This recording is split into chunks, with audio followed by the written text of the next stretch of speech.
Kwalebu was, I think, 380. 380 Ghana cedis. Yes.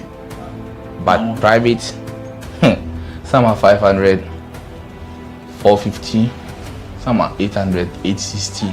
Per session, yes. You have to do 2 every week. Yeah. Even if someone earns 5,000 Ghana cedis every month, that person cannot keep paying 380 cedis 3 times a week for dialysis. Majority of the people who need dialysis to survive in Ghana don't even earn half of the amount mentioned. Some people battling organ diseases end up losing their jobs because their companies cannot keep paying them for always being absent. How are these people expected to afford the monies needed for dialysis as well as other expenses, talk less of the huge amounts they have to come up with for transplantation surgeries outside Ghana when they get donors?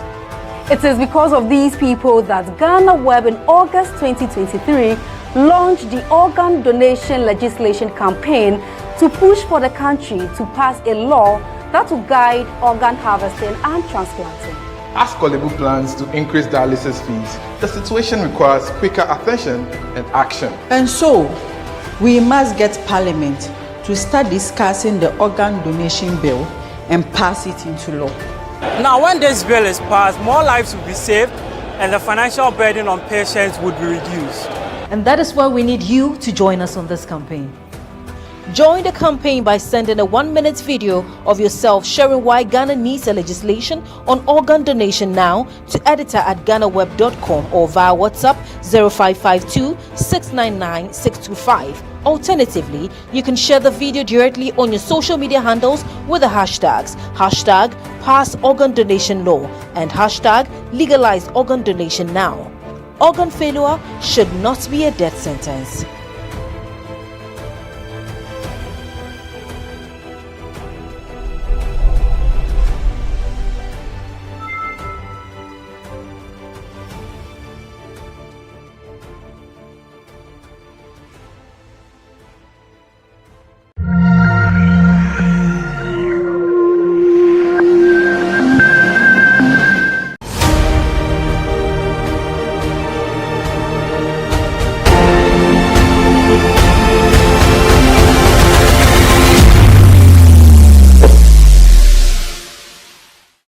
Emefa is my next guest on this episode of Everyday People. Emefa used to be a farmer in the Volta region, but was compelled to come to Accra because the farming she was engaging in wasn't fetching her enough money. Let's go and listen to her story. Oh, good afternoon. Afternoon. How are you doing? I'm doing well. And how is business today? Good. The way you are saying good, it means it's not good. Yeah, somehow good. It's not good normal, so... Why is it someone good? People are not buying or what? Yeah. They are not buying the thing fast the way they have to go. They're not going like that, so... Yeah. So, Emefa, how many years have you been selling pure? 1 year now. Yeah. You were in the Volta region and you moved to this place. So what were you doing in the Volta region? I'm farming there. Yeah. Accra is how good, better than our place. So farming, people say farming is very lucrative. So why is that you left your farming job to come to Accra? But because of the rain, when the rain fall, when you plant the thing will spoil, so you will not get anything from the planting you plant. So that is why I moved from that place to come here. Okay, so far how is Accra? Accra is good. Yeah. Okay, so Emefa, when you were growing up, was it your wish to farm or come to Accra to come and sell, or you had hopes of becoming someone big in future? Yeah, but I didn't get any person to prove me up to that level. That is why I'm farming. What was your dream profession? I want to be a nurse, but I didn't reach SS. Only GSS I reached, so I think. So why did you drop out of school in JH? Oh, if I end GSS, I don't have anybody to get me to SS. That is why. Where are your parents? My parents are there, but they don't have anything to. Yeah. How much do you make a day from this? 50 cedis. And is it enough? No, it's not enough, but we are taking it like that. Yeah. So since you said you wanted to be a nurse, what are you doing? Have you given up on your dreams, or you are working hard to achieve that? I'm working hard for achieve that, but yeah. So would you continue to be doing this, or you have dreams of like you would stop and do other things? Oh, if I get another thing, I will do it. I will stop this. But if this one there, you work answer before you get something. So I want you to give you the platform to appeal to people what you want, how you want people to help you. In what way do you want people to help? They should help me to sell. But school there, now there I can't go to school. You go to school? I have kids, so I cannot go to school again. Where is that child? At here. He's also here? Yeah. The man who gave birth to, is he also here? No, the man was dead. Oh, what happened to him? She was sick 2 weeks, 2 days, only 2 days, and then he left. So did he die here, or he died? So can I say it also contributed to the to you moving to Accra?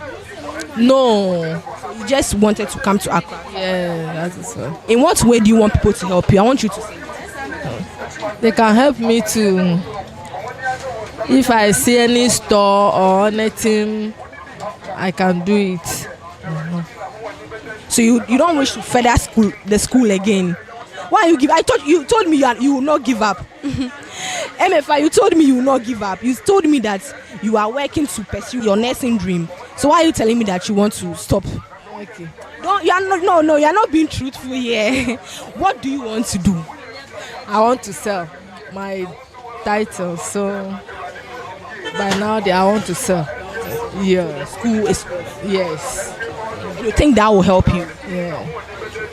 Thank you for speaking with us. She wanted to become a nurse, but because her family didn't have the means to fund her education, she dropped out in JHS. This is Diaba Eugenia reporting for GhanaWeb TV. Do not forget to subscribe to our YouTube channel, like and comment on our comment section.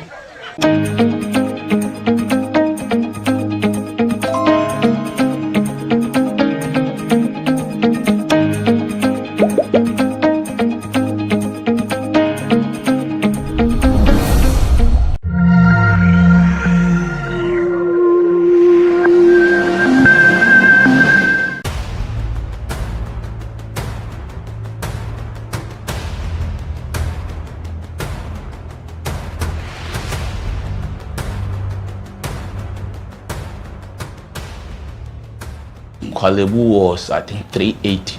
380 Ghana cedis. Yes. But private, some are 500, 450, some are 800, 860. Per session, yes. You have to do 2 every week.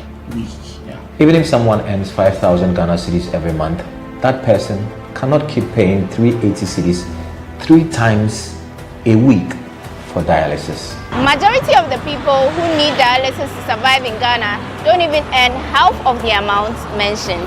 Some people battling organ diseases end up losing their jobs because their companies cannot keep paying them for always being absent. How are these people expected to afford the monies needed for dialysis as well as other expenses, talk less of the huge amounts they have to come up with for transplantation surgeries outside Ghana when they get donors?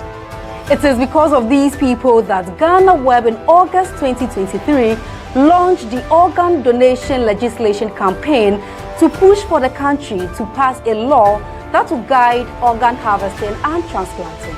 As Kwalebu plans to increase dialysis fees, the situation requires quicker attention and action. And so, we must get Parliament to start discussing the organ donation bill and pass it into law. Now, when this bill is passed, more lives will be saved and the financial burden on patients would be reduced. And that is why we need you to join us on this campaign. Join the campaign by sending a 1-minute video of yourself sharing why Ghana needs a legislation on organ donation now to editor@GhanaWeb.com or via WhatsApp 0552 699 625. Alternatively, you can share the video directly on your social media handles with the hashtags #PassOrganDonationLaw and #LegalizeOrganDonationNow. Organ failure should not be a death sentence.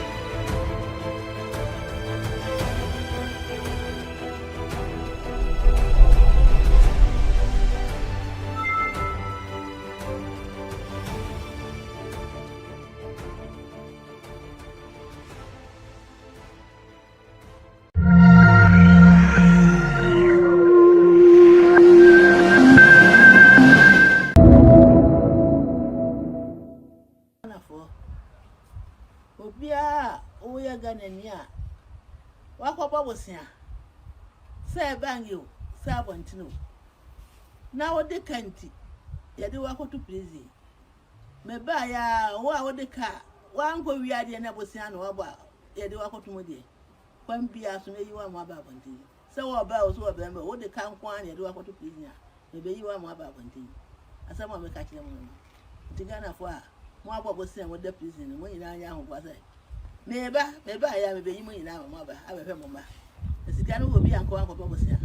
The Sicano, that's a common over no assault to him, one to him, Crasicano.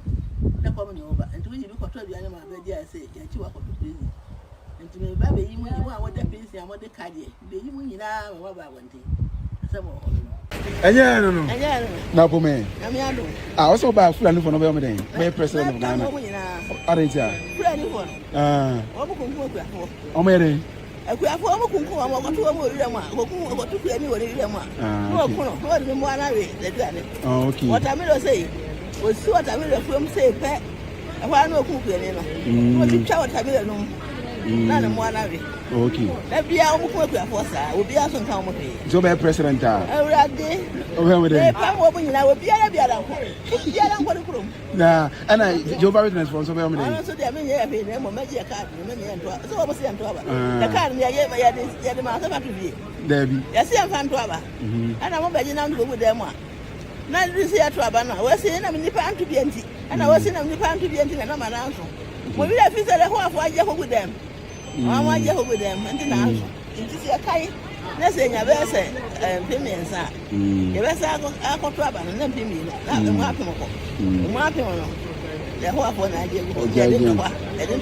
To be president. Oh, magic card. But the card, I can't just say the card, no pocket to them. Never for your business. Yes, I'm fan to Abba. Yes, Auntie Bar. School friend, I'm the buy. The Macan, when you start a paper. Oh, him by a travel, what's up with anymore? Why that baby? I'm fast.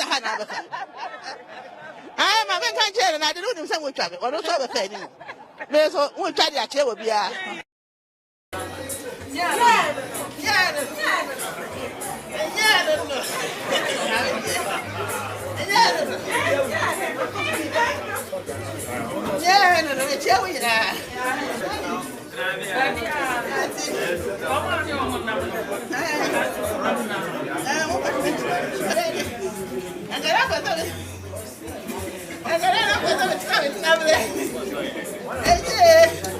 Yeah, what you have is seven years. My baby, my cat, my son, what can some in it? I saw the America, Rebecca. My cat, many America. Maybe I saw. They tell one, I want to have many America.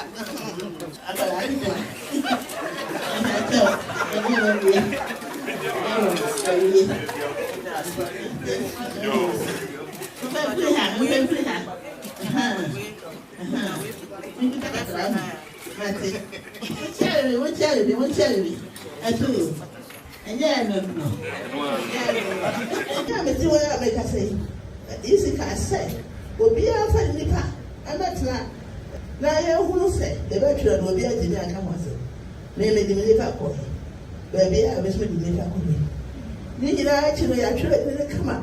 What the book are, yeah, the challenge is that can't hold the pain at home. So, yeah, one year I feel the watching. Will be a one younger than me, and then I'm more happy person. When you say I'm going to never, when I'm going to never, we are day more. We are day more. The bonfire and I'm going to anthology. But be also 1 year of it, where your bass from home, where your new pass from home, the poor basso, I didn't pay for one of the and then I was saying, sir, may I make it? What's it? Any type you don't want to say, yeah, your Bahama can be said. And so say, I may a family. Now, maybe no more you. I buy and say, I using to enforce the bar say, will be unquote church, you know. I won't croon in our clatter since I where the above more can say, or your best sign. One fat in fear no ma. No one found one for no ma. To me, I was say, I did, and one more say, be if you are no money for no ma go so. One more at me, that's what you have. That's also in the moment. What for computer at now? Now I watch church or not about you anymore. No. I found that I do. I don't know that. I'm very sure I was saying, I'm not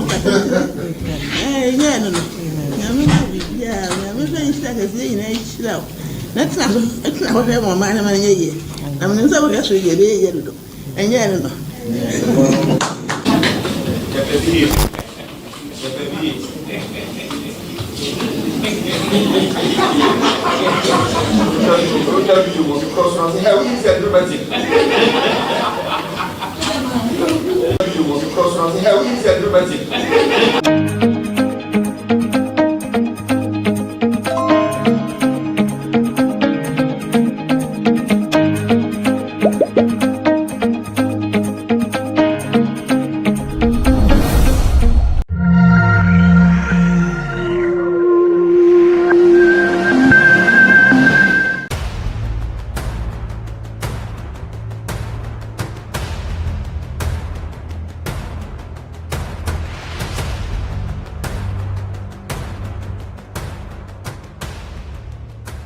Kwalebu was, I think, 380.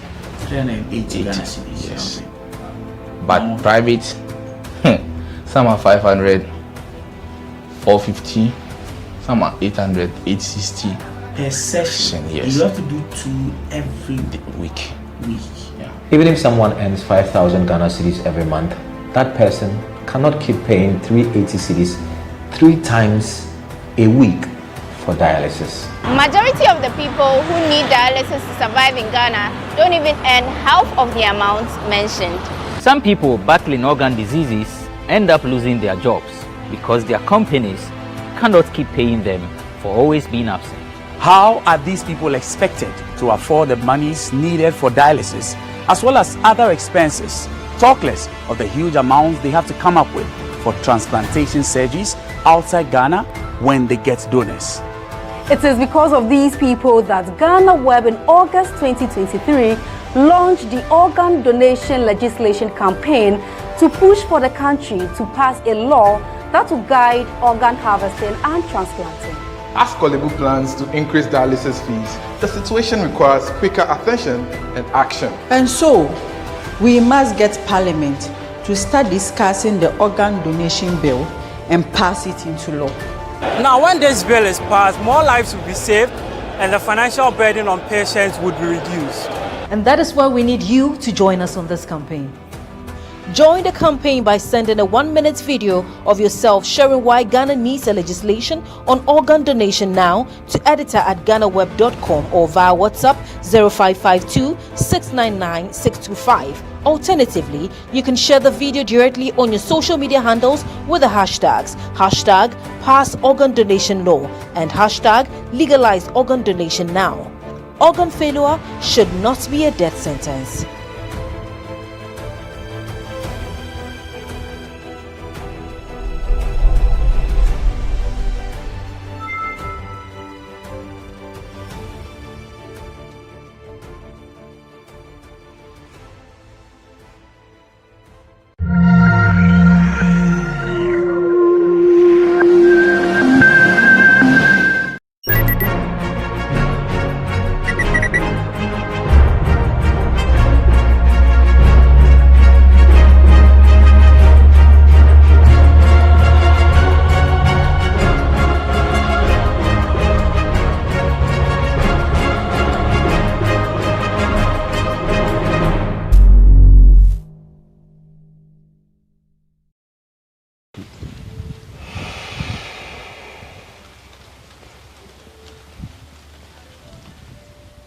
This has become the plight of Israel Nkegbe, once a robust chief inspector of police.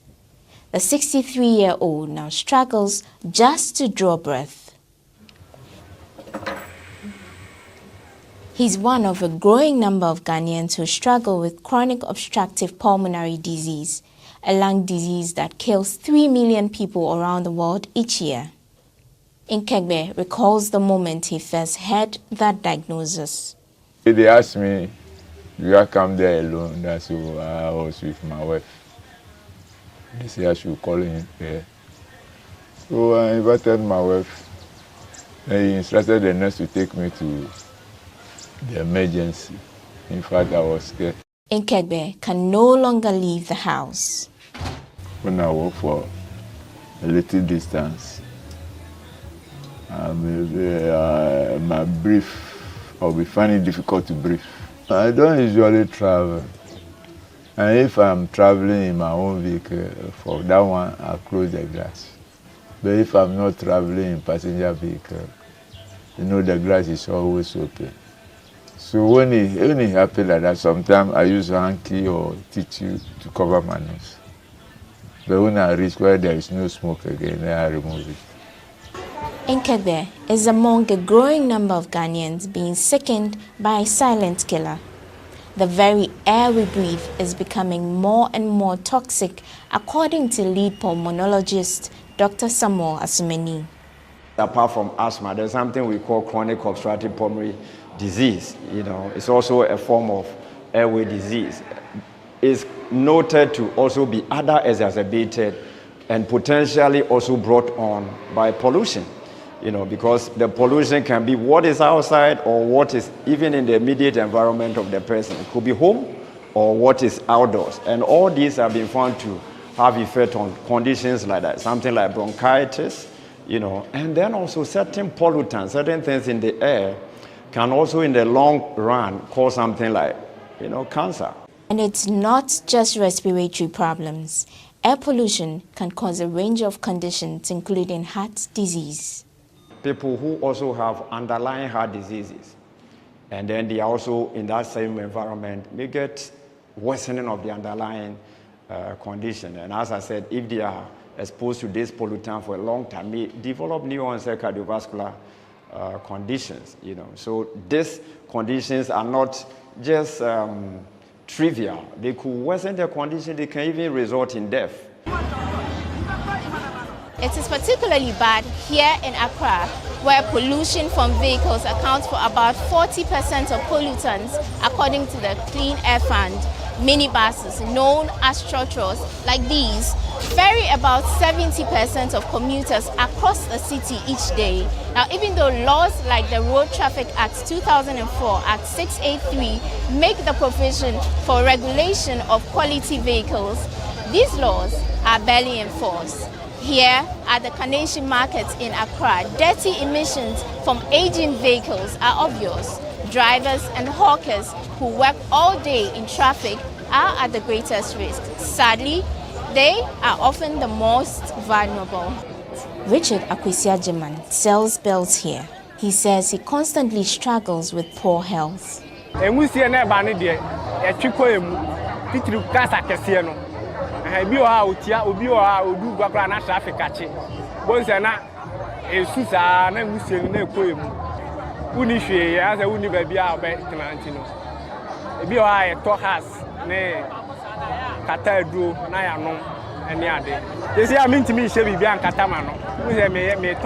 Maateko Amashong says she has been selling food items at the Carnation Market for years. She deals with constant congestion and costs.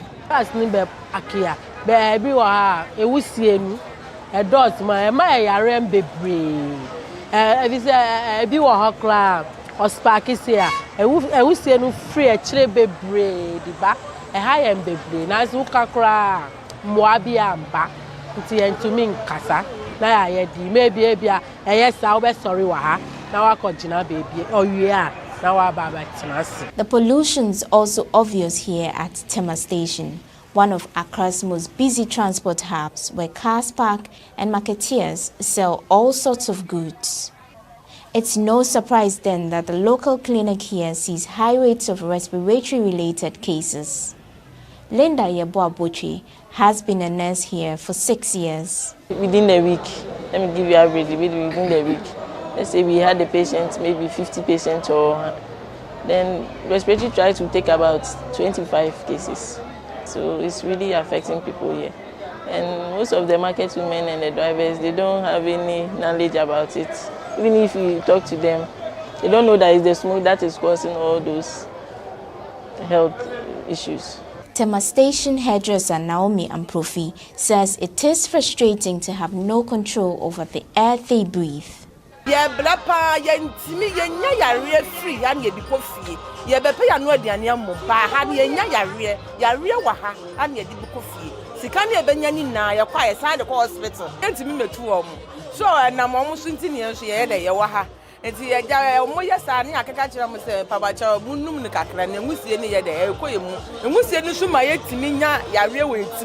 Even here, outside the Kolibu Teaching Hospital, where 43-year-old Akwele Laye has sold groceries for 21 years, the air pollution is constant.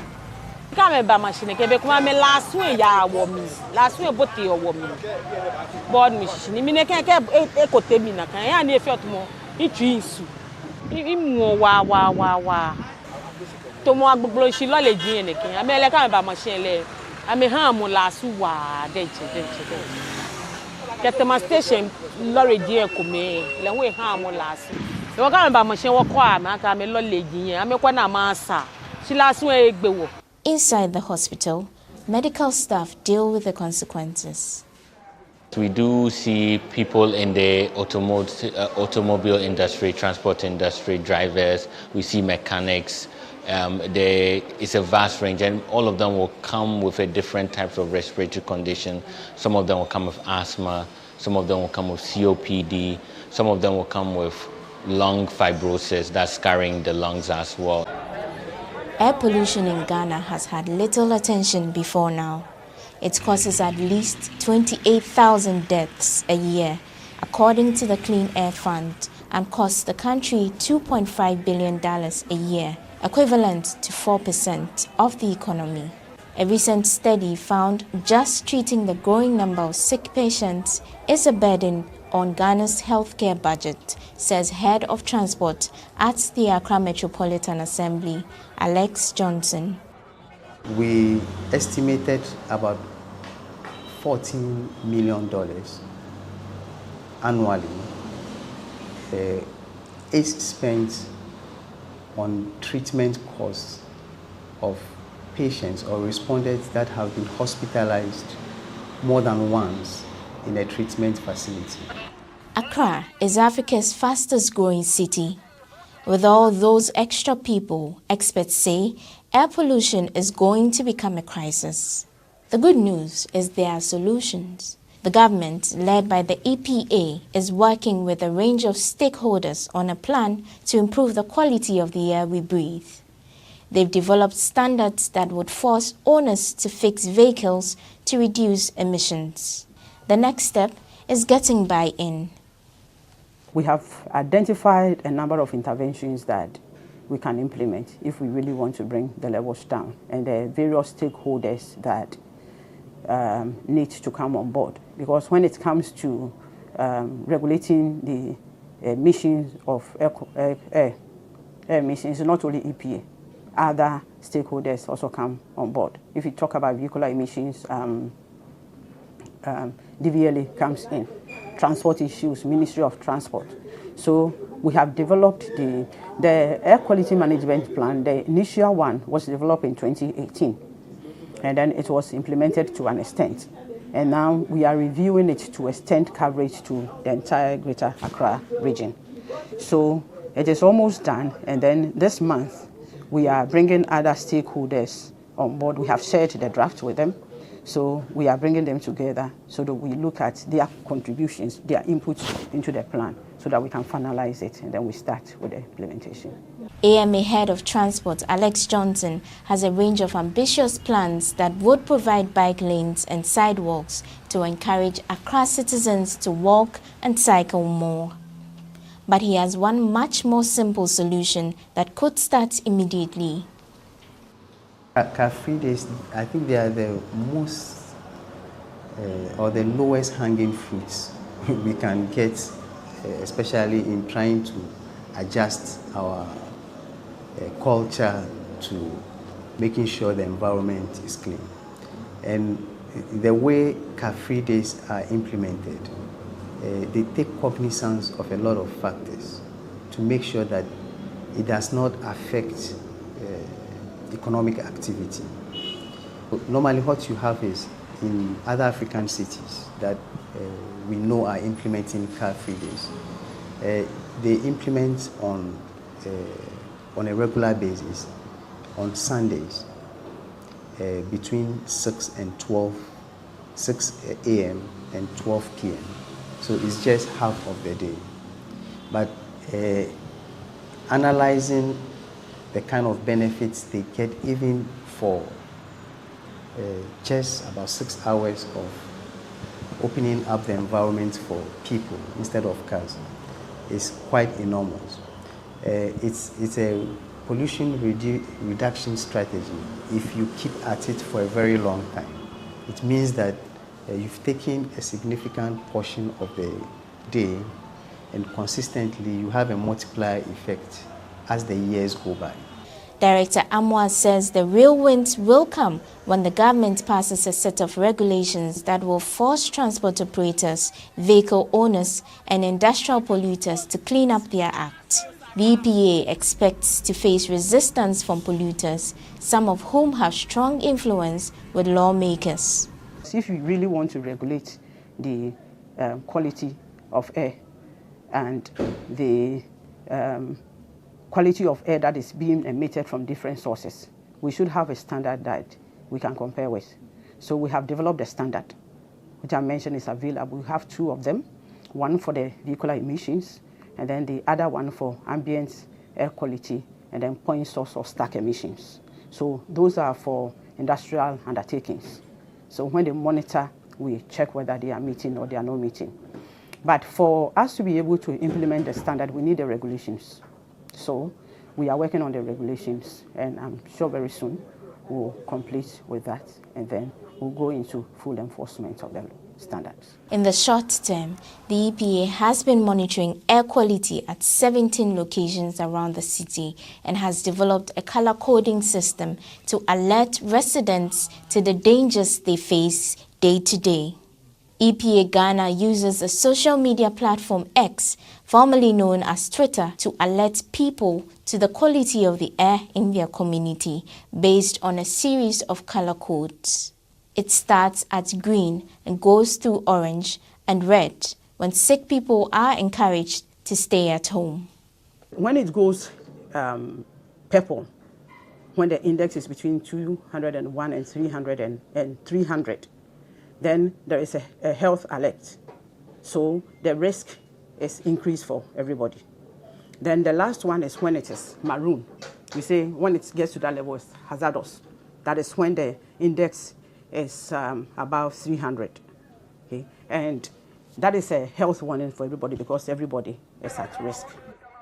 Health experts say there are things people can do for themselves now. Wearing masks and covering mouths and noses with handkerchiefs will block the larger particles. People should avoid high traffic areas as much as they can, and they say people should start walking and riding bikes more. Not only will you be making the air healthier, you'll be making your body and mind healthier too. This story was a collaboration with New Narratives. Funding came from the Clean Air Fund, which had no say in the story's content. I'm Wanda Amihagan, reporting for GhanaWeb.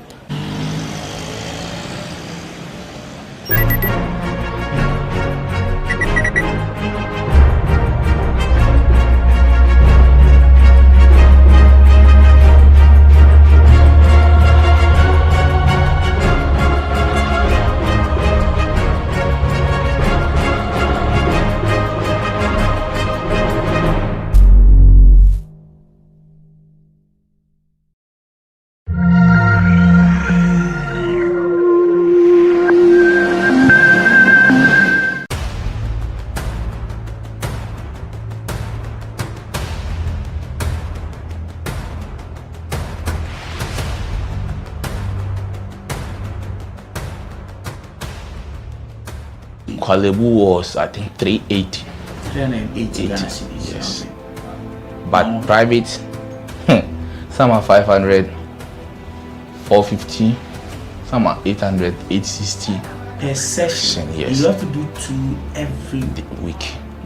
Yeah. Even if someone earns 5,000 Ghana cedis every month, that person cannot keep paying 380 cedis 3 times a week for dialysis. Majority of the people who need dialysis to survive in Ghana don't even earn half of the amount mentioned. Some people battling organ diseases end up losing their jobs because their companies cannot keep paying them for always being absent. How are these people expected to afford the monies needed for dialysis as well as other expenses, talk less of the huge amounts they have to come up with for transplantation surgeries outside Ghana when they get donors? It is because of these people that GhanaWeb in August 2023 launched the organ donation legislation campaign to push for the country to pass a law that will guide organ harvesting and transplanting. As Kwalebu plans to increase dialysis fees, the situation requires quicker attention and action. And so, we must get Parliament to start discussing the organ donation bill and pass it into law. Now, when this bill is passed, more lives will be saved and the financial burden on patients would be reduced. And that is why we need you to join us on this campaign. Join the campaign by sending a 1-minute video of yourself sharing why Ghana needs a legislation on organ donation now to editor@GhanaWeb.com or via WhatsApp 0552 699 625. Alternatively, you can share the video directly on your social media handles with the hashtags #PassOrganDonationLaw and #LegalizeOrganDonationNow. Organ failure should not be a death sentence.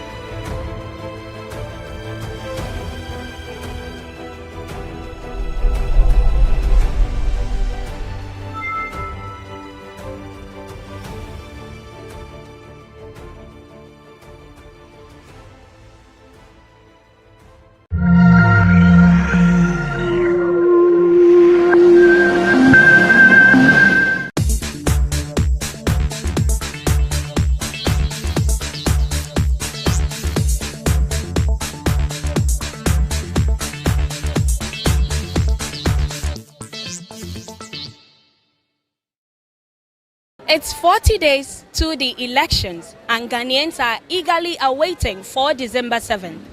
As the build-up to the general elections, many will be wondering what will influence the decision of voters to cast their ballot for the candidates. We are inside here at Medina Market to engage with Ghanaians to find out what will influence their voting decision. Come along with us. This is GhanaWeb TV.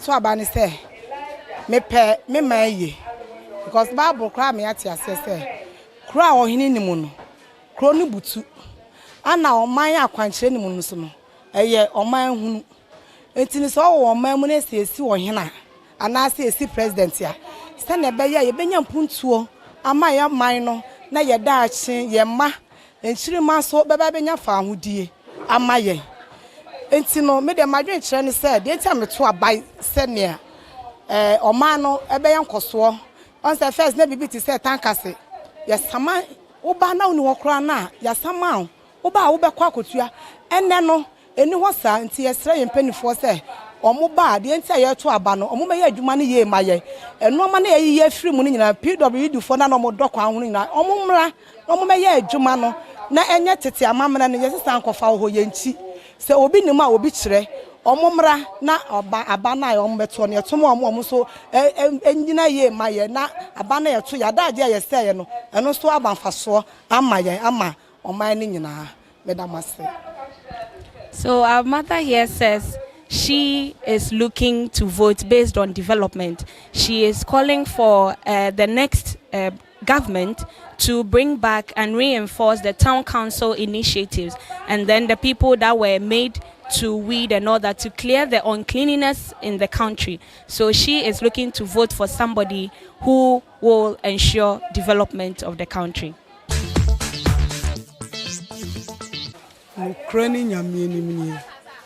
Just say nice India, Yamamaya day. Ever since our government way back, so Yamamaya Diama ye. Now, measures what to buy was here change yes the same. Now just say senior take an eno. Near Timinia was near my yet to best at times our bro so ama just a Jedi and Grana and your debut. Ten Ukrainian meme pesisai was here as a being. And I say. So her message is simple. She is advocating for change, and with the change she's advocating for, she wants a candidate who can come and turn things around, make the economy back on its feet, and also the one that can make the standard of living very comfortable for everyone. So that is what she's advocating for.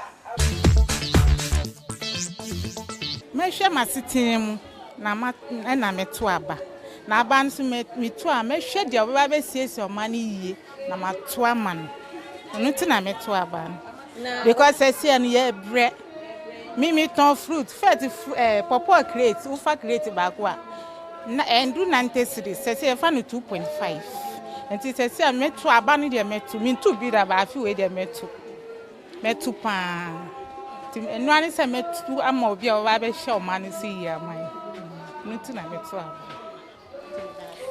So to summarize everything she has said, she says she's going to cast her ballot, and the decision that will influence her is a candidate who will be able to turn around the fortunes of the economy. She complained about the hardship in the country currently, and so she says based on her current standard of living and living conditions, that will be the major thing that will influence her to cast her ballot coming December. So near me, we are met to say, yes, Nana by with the free education by. But so, so I say, Sukunukra. Nkodan muko omuba no mabe fa be masem san no besa kona nkodan mu buhwi munye na me so me hu se kamituma jo mahama edan na wasese agunwura mu nyina na nka obaya wa be ye nyina wie na free education ko ho na ya hu se man ombetumi akwa nsa na omo ama akwa ti se no ma akwa ma no ano enemi me pese nka mituma jo mahama oba no abesese ndan na wo nwura mu nyina na manage free education na ye fine nso nemi pe a nti metu amajo mahama. So our mother here says she is looking to cast her vote considering the free SHS education, though she commended the initiative, the entire policy. She believes the abandoned school building project, which have been abandoned, needs to be completed to be able to accommodate all the school-going kids. So she will vote based on a candidate who will be able to complete all the abandoned projects and also properly develop the free education initiative better. Yentimi kase way back, abeye sema way back, abeye sema this enyami because say awiase ayedin anye Ghana nkwa ukọ bebia awiase na ayedin enti de hia nipa no beba yeto abama no enya asunje ana ade na ebede ebedi ena ye hia ye say jo maham na eba ye obi nsi na na ye enti mi agi kire mi say o jo maham na ye good Nana, because your mom te embrace your mom tem de embrace by nana by the yabre and no correct about pay. Person eba market ye benye cons kakra by say benye cons no bre. Only never to maka. Yes. So according to him, he will look at his current standard of living to cast his vote. He complained about the low sales, how things have skyrocketed, prices of goods have increased and all that. So he is looking to cast his ballot for one that can promise and also make things easygoing and affordable for everybody, or for them in particular, the market men and women, to be able to make profit and huge sales at the end of the day. Oh, about 20 dear. Me consider a nema be me no anam yensa bi. Me ohun me to aba chekakra. Me to aba kofo ni jeje penso me to aba. Ena me to aba president penso me to aba na nado nso ne mahama nso meto aba na me first aba meto ye no benefit aminya ye no me gusu enjoy say benefit na bepem ne me first aba meto ye na me yerenyam kofo ewini ye na odi free maternal e buy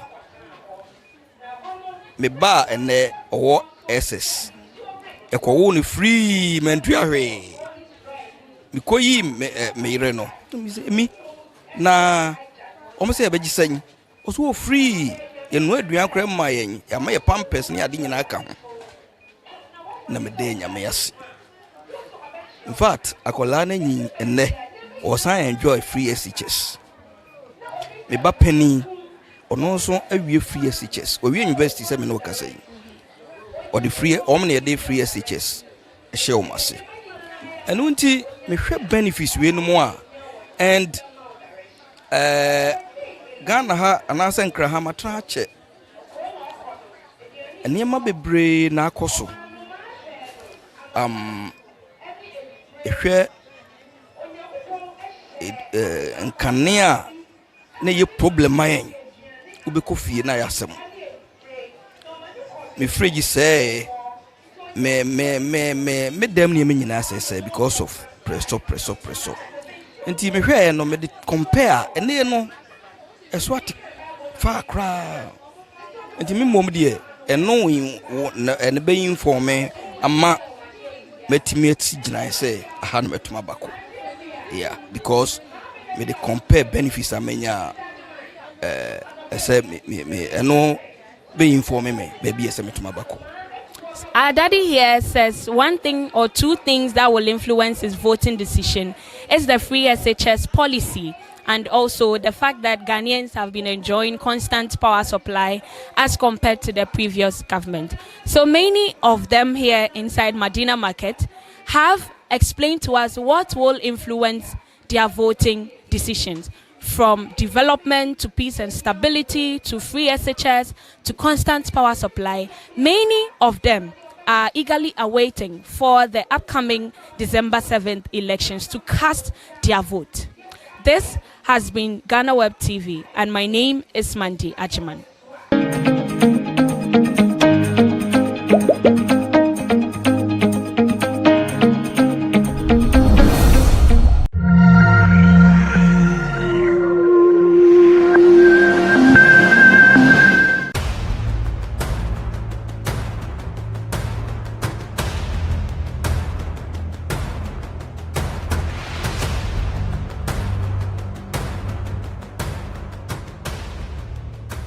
Kwalebu was, I think, 380.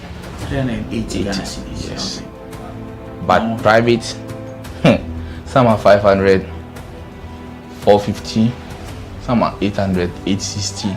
Per session, yes. You have to do 2 every week. Yeah. Even if someone earns 5,000 Ghana cedis every month, that person cannot keep paying 380 cedis 3 times a week for dialysis. Majority of the people who need dialysis to survive in Ghana don't even earn half of the amount mentioned. Some people battling organ diseases end up losing their jobs because their companies cannot keep paying them for always being absent. How are these people expected to afford the monies needed for dialysis as well as other expenses, talk less of the huge amounts they have to come up with for transplantation surgeries outside Ghana when they get donors? It is because of these people that GhanaWeb in August 2023 launched the organ donation legislation campaign to push for the country to pass a law that will guide organ harvesting and transplanting. As Kwalebu plans to increase dialysis fees, the situation requires quicker attention and action. And so, we must get Parliament to start discussing the organ donation bill and pass it into law. Now, when this bill is passed, more lives will be saved and the financial burden on patients would be reduced. And that is why we need you to join us on this campaign. Join the campaign by sending a 1-minute video of yourself sharing why Ghana needs a legislation on organ donation now to editor@ghanaweb.com or via WhatsApp 0552 699 625 Alternatively, you can share the video directly on your social media handles with the hashtags #Pass Organ Donation Law and #Legalize Organ Donation Now. Organ failure should not be a death sentence.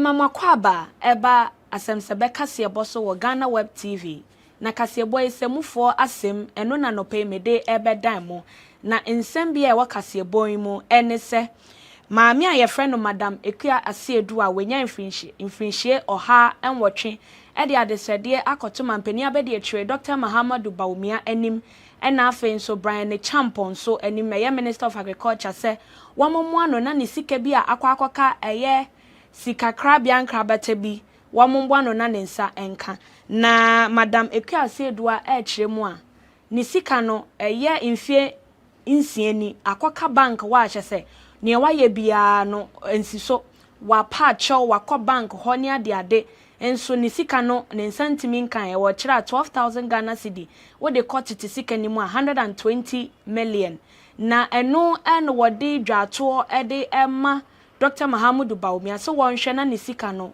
wonje mfama no wochira nisika akoka ninti no ne nananom nyina na school kra wo ntimi nko na asem ayare ho pa no wochira se onim se ne nkwa aka no santi no wopese wo ye bibia se de be ya ne nananom ebenya daache papa bi enu nti na wo sere se wo monhwe enji nisika emfa ema no meto akase bone nso a eye sexy dondon a wono womode na kokot ye de ko edu abone se JB dankwa edu na woye kane mrahye bedweni waje ne kra efri ne nsem no ono so de nsem bi abeto abontene na nra eye court tena se a womudi ne nsem no na sexy dondon na ekire se wono kwadu a ye de abone se wono oku mrahye bedweni a wenya ne ba bi kure enye no kure na sexy dondon sanso kira emra ana sa anadwo na atoyere nchem ni si ya yeku mrahye bedweni wono na fie ho woni bi na wono ni pie kwa abonten senko kwa akohwehwe eye tutu ni baabi ene no akoye ye wo moniema maako mienu bi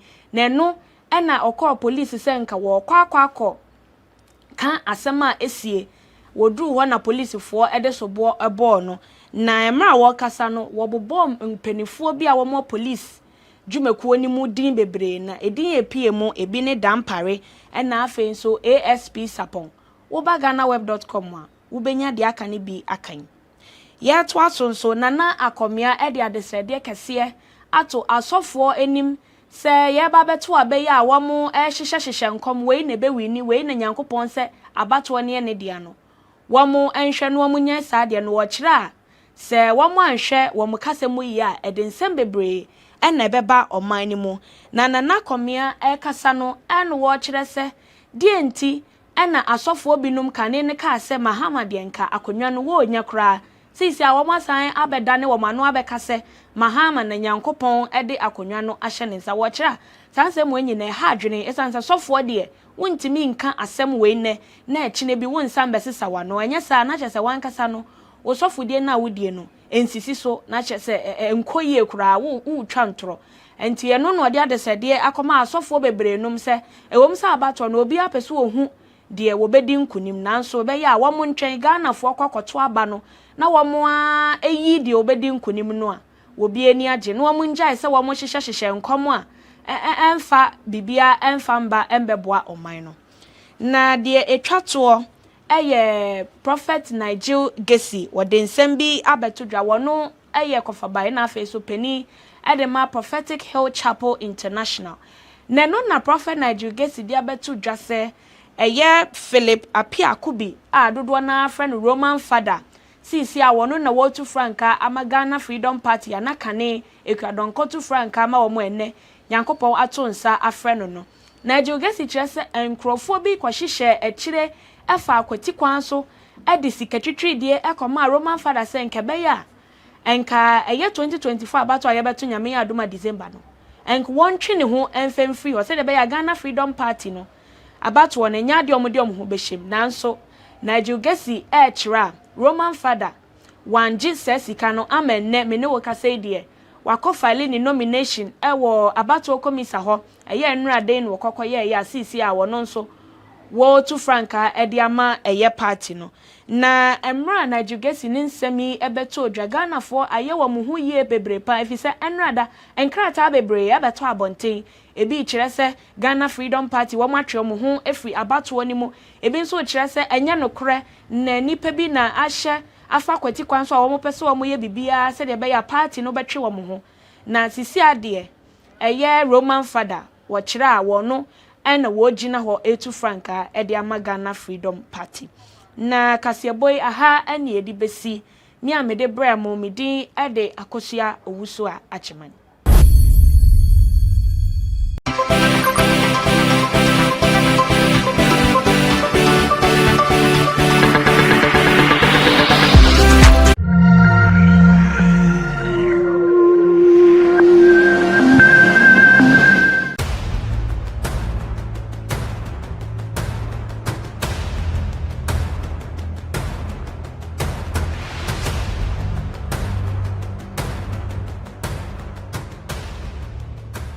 Kwalebu was, I think, 380. 380 Ghana cedis. Yes. But private, some are 500, 450, some are 800, 860. Per session, yes. You have to do 2 every week.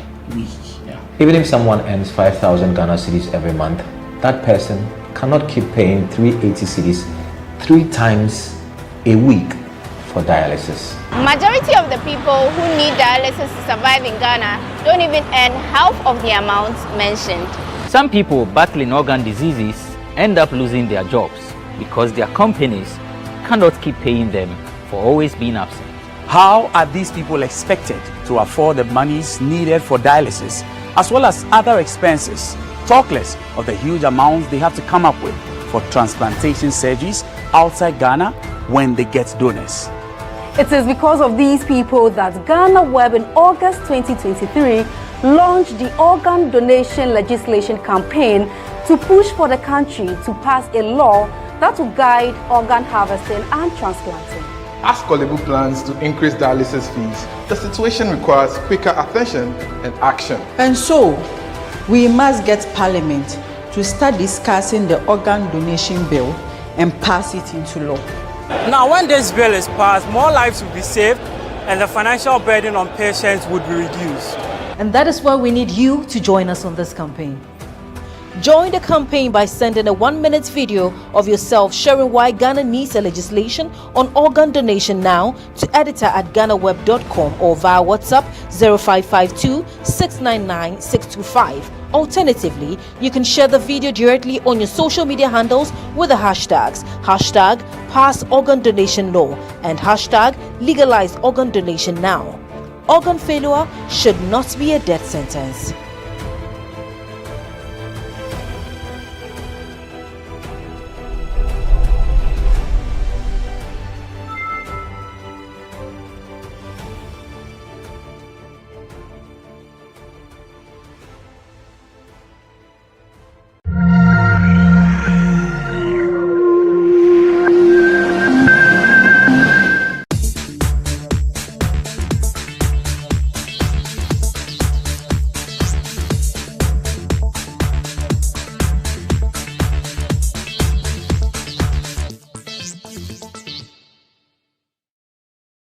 It's 40 days to the elections and Ghanaians are eagerly awaiting for December 7th.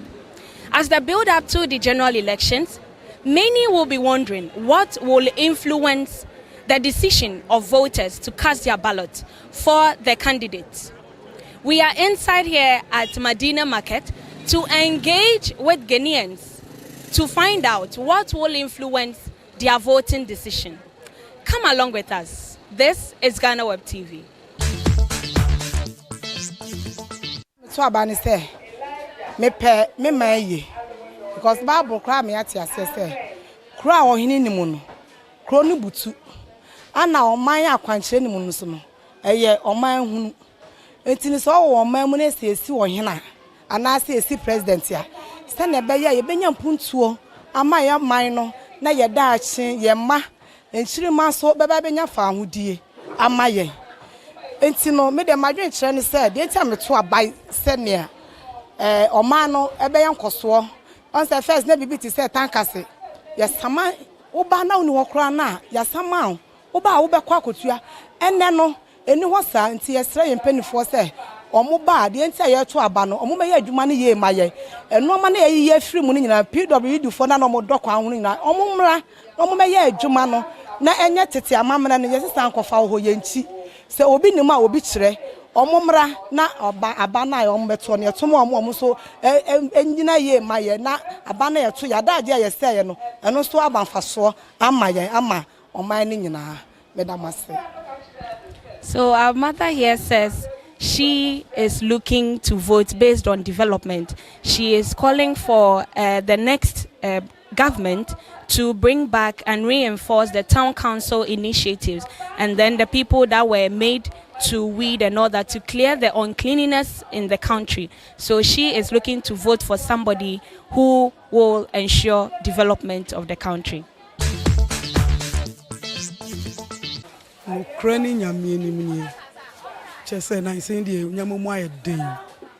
Ever since our government we bass on Yamamaya Diama ye na measure so to abai was see a change yes same na just say send take an no near Timinia was near my yet to best at times our broso ama just a jedi and grana and your debut. Ten Ukraine meme pesisai was here as a BM and I say. So her message is simple. She is advocating for change, and with the change she's advocating for, she wants a candidate who can come and turn things around, make the economy back on its feet, and also the one that can make the standard of living very comfortable for everyone. So that is what she's advocating for.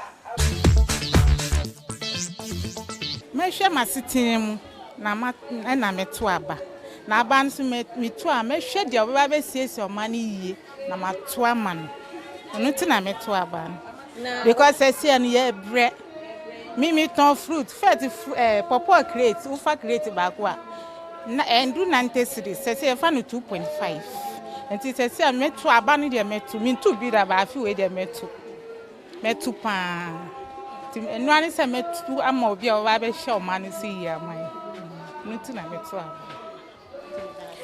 So to summarize everything she has said, she says she's going to cast her ballot, and the decision that will influence her is a candidate who will be able to turn around the fortunes of the economy.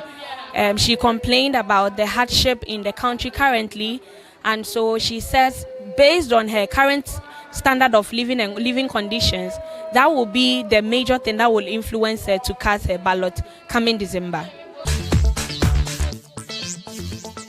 So near me, we saw me to say, yes, Nana by a with the free education by. But so, the best says Sukunukra. Nkodan muko omuba no mabe fa be masam san on besa kona nkodan mu buhwi munye na meso me hu se kamituma jo mahama edan na wasese agunwura mu nyina na nka obaya wa be ye nyina wie na free education ko ho na ya hu se man on betumi akwa nsa na o mu ama akwa te se no ma akwa ma no ano ene me pese nka mituma jo mahama oba no abesese ndan na wo nwura mu nyina na manage free education na ye fine nso ne me pa akira ntimetu amajo mahama. So our mother here says she is looking to cast her vote considering the free SHS education, though she commended the initiative, the entire policy.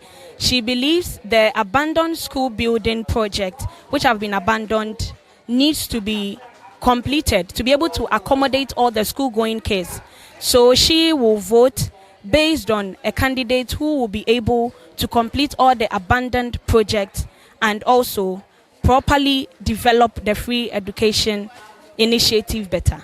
Yenti mikase way back, abeye sema way back, abeye sema this enyami because say awias ni ayedin anye Ghana nkwa ukọ bebia awias na ayedin enti de hia nipa no beba ye to abama no enya asunje ana ade na ebe de ebe di ena ye hia ye say joma ham na eba ye obi se na na ne ye enti mi da mi agi kire mi say o joma ham na ye good kemi nana because joma ham te ye embrace joma ham tem de ye embrace ba nana ba de ya bre an ko re de ba ko pe first no eba market ye benye cons kakra ba se say benye cons na obre oni na vet maka. Yes.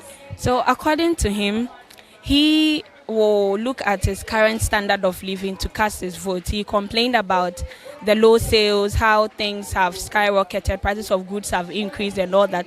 So he is looking to cast his ballot for one that can promise and also make things easygoing and affordable for everybody, or for them in particular, the market men and women, to be able to make profit and huge sales at the end of the day.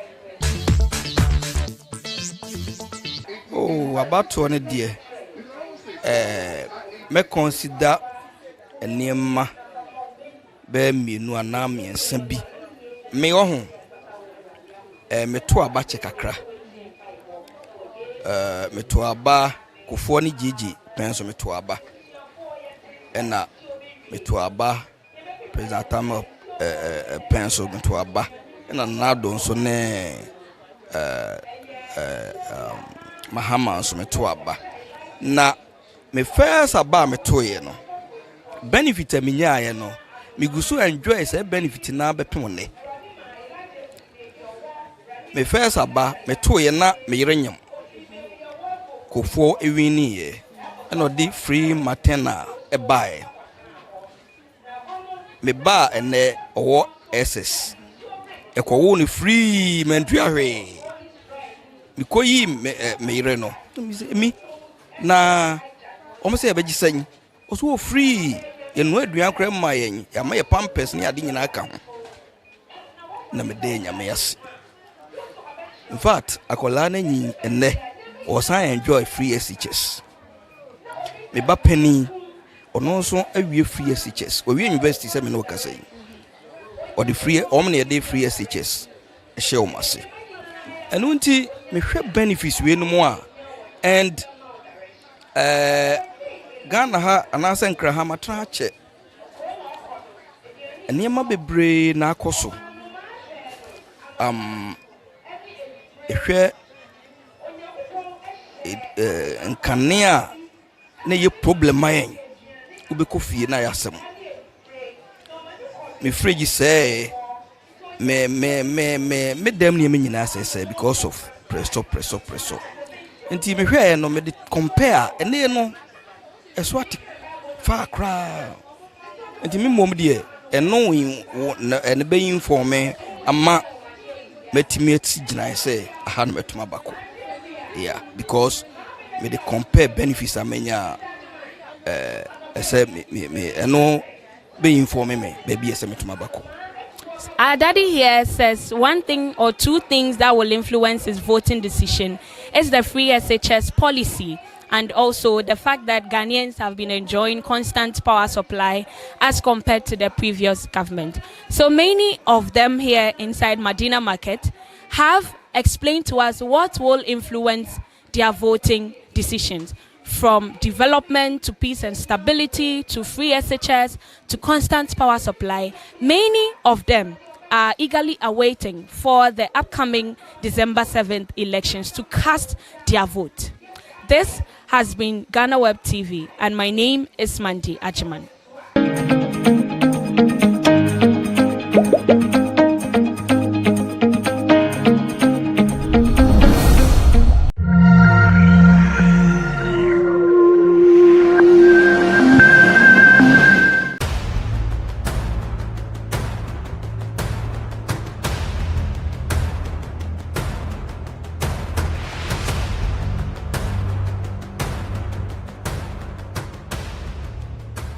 Kwalebu was, I think, 380.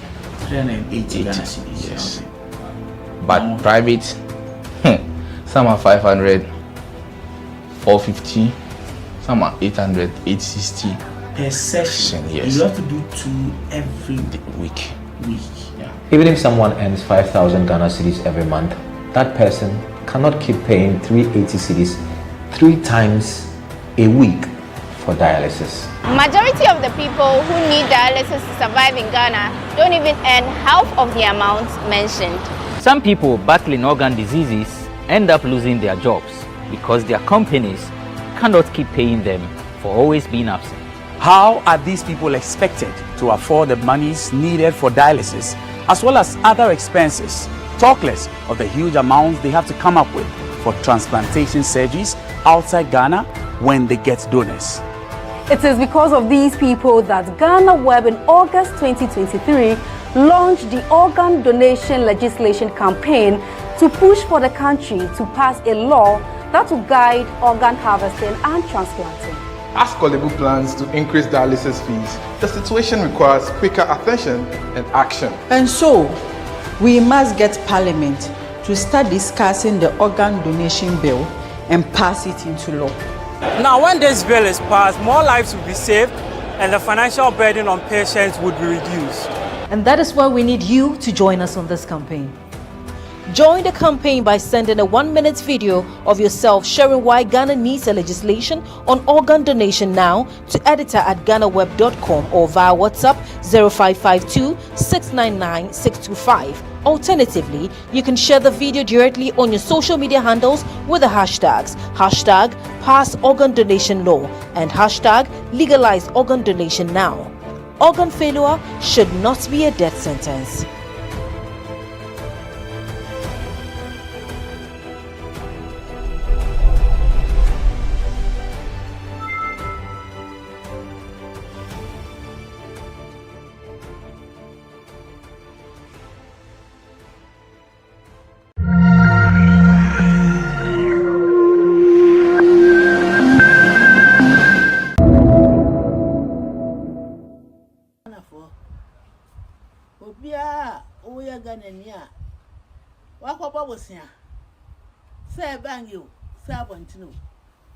Now what they can't, ya do walk to prison. Me buy ya, what the car, one go we are the Nabosiano about, ya do walk to Modi. One be as may you are more about one thing. So about so remember what the count one, ya do walk to prison. Maybe you are more about one thing. As someone will catch them. To Ghana for more about was saying what the prison, when you know young was it. Maybe I am a baby in our mother, I have a mama. The Sicano will be uncle Uncle here. Mrs. Carol, that's a common over, no assault to him, one to him, Crasicano. The common over, and to me, you control the animal, I say, and you are to prison. And to me, baby, you want what the prison and what the cardiac, be you in our mother one thing. Some more. And yeah, no, no, for me. I also buy a full and for November day. May president of Ghana. Arita. Oh, Mary. I could have formed a kunku, I'm going to a more Rama, who took anyone in Rama. No, what the one I read, the Ghana. Okay. What I will say was what I will from say, Pet. I want no cook, what you shout at me. None of one I read. Okay. Let be our work for us, will be out on town. So, by President, I will be a nah, and I, Joe Barrett from some of them. So, they mean, a card, so almost the card, the master to be. Debbie, yes, I'm fan to have. And I'm going to go with them. Not this year to Abana, we're saying I'm in the pan to be empty, and I was in the pan to be empty, and I'm an answer. When we have visited a half, I go with them. I want to go with them, and then it is a kite. Let's say, I better say, Pimian, sir. The rest I got to Abana, and then Pimian, the Marpimo. The whole one I did. To be president. Oh, magic card. Magic card. I can't just say the card, never go to them. Never for your business. Yes, I'm fan to Abba. As Auntie Beba. School friend, I'm the buy. President. The Macan, when you start a paper. Oh, him, I travel, what's all the thing? Why, baby, I'm fast. I am a man chair and I don't know some will travel, or not all the thing. There's one try that chair will be a.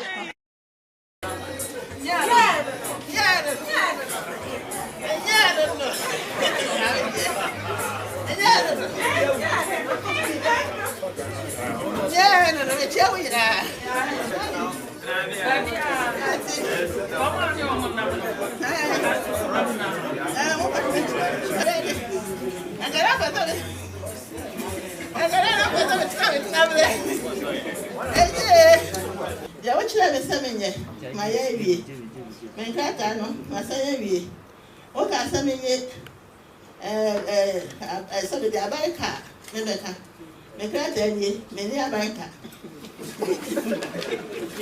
Maybe yes, maybe chairman, I won't have many Abaika.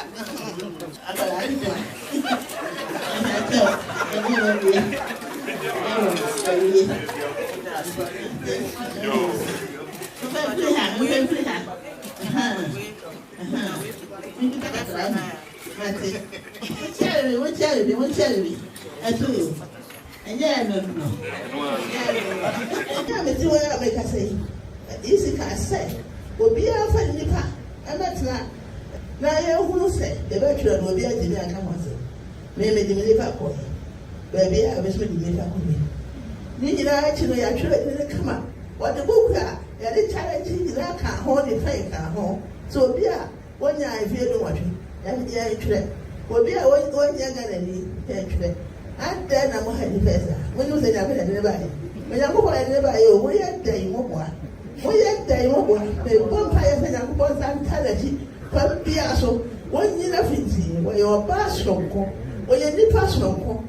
The poor person, I didn't I was saying, maybe I can't what's it? Anytime you don't want to say, yeah, your Bahama can be said, and so say, Guy may a family. Now, maybe no more you. I ban say, I isn't an enforce the bar say, will be on quite church, you know. I want Kuren in our clatter since I where the above can say, or your best sign. One fat in the fear number, no far one for number. To me, I was say, I did, and one more side be added if you know my dear phone number goes so. One more at me, that's what you have. That's also in the moment. What for computer at now? Now I watch church or not about anymore.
Kwalebu was, I think, 380. 380 Ghana cedis. Yes. But private, some are 500, 450, some are 800, 860. Per session, yes. You have to do 2 every week. Yeah. Even if someone earns 5,000 Ghana cedis every month, that person cannot keep paying 380 cedis 3 times a week for dialysis. Majority of the people who need dialysis to survive in Ghana don't even earn half of the amount mentioned. Some people battling organ diseases end up losing their jobs because their companies cannot keep paying them for always being absent. How are these people expected to afford the monies needed for dialysis as well as other expenses, talk less of the huge amounts they have to come up with for transplantation surgeries outside Ghana when they get donors? It is because of these people that GhanaWeb in August 2023 launched the organ donation legislation campaign to push for the country to pass a law that will guide organ harvesting and transplanting. As Kolebu plans to increase dialysis fees, the situation requires quicker attention and action. And so, we must get Parliament to start discussing the organ donation bill and pass it into law. Now, when this bill is passed, more lives will be saved and the financial burden on patients would be reduced. And that is why we need you to join us on this campaign. Join the campaign by sending a 1-minute video of yourself sharing why Ghana needs a legislation on organ donation now to editor@GhanaWeb.com or via WhatsApp 0552 699 625. Alternatively, you can share the video directly on your social media handles with the hashtags #PassOrganDonationLaw and #LegalizeOrganDonationNow. Organ failure should not be a death sentence.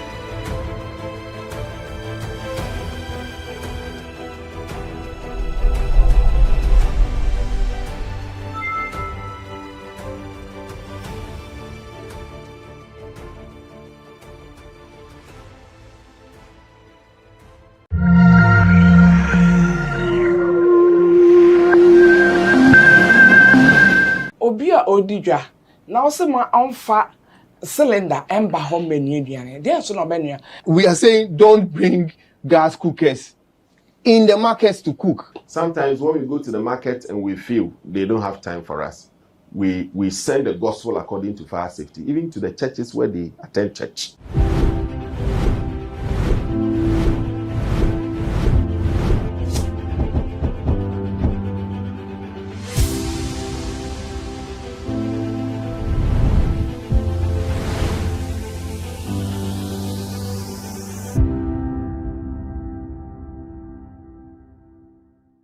Fire outbreaks are recorded yearly, sometimes monthly or even weekly in some markets here in Ghana. On Legal Agenda, we will provide comprehensive review by taking perspectives from market traders, the ECG, firefighters, AMA, and some of our market women to shed light on the causes of market fires.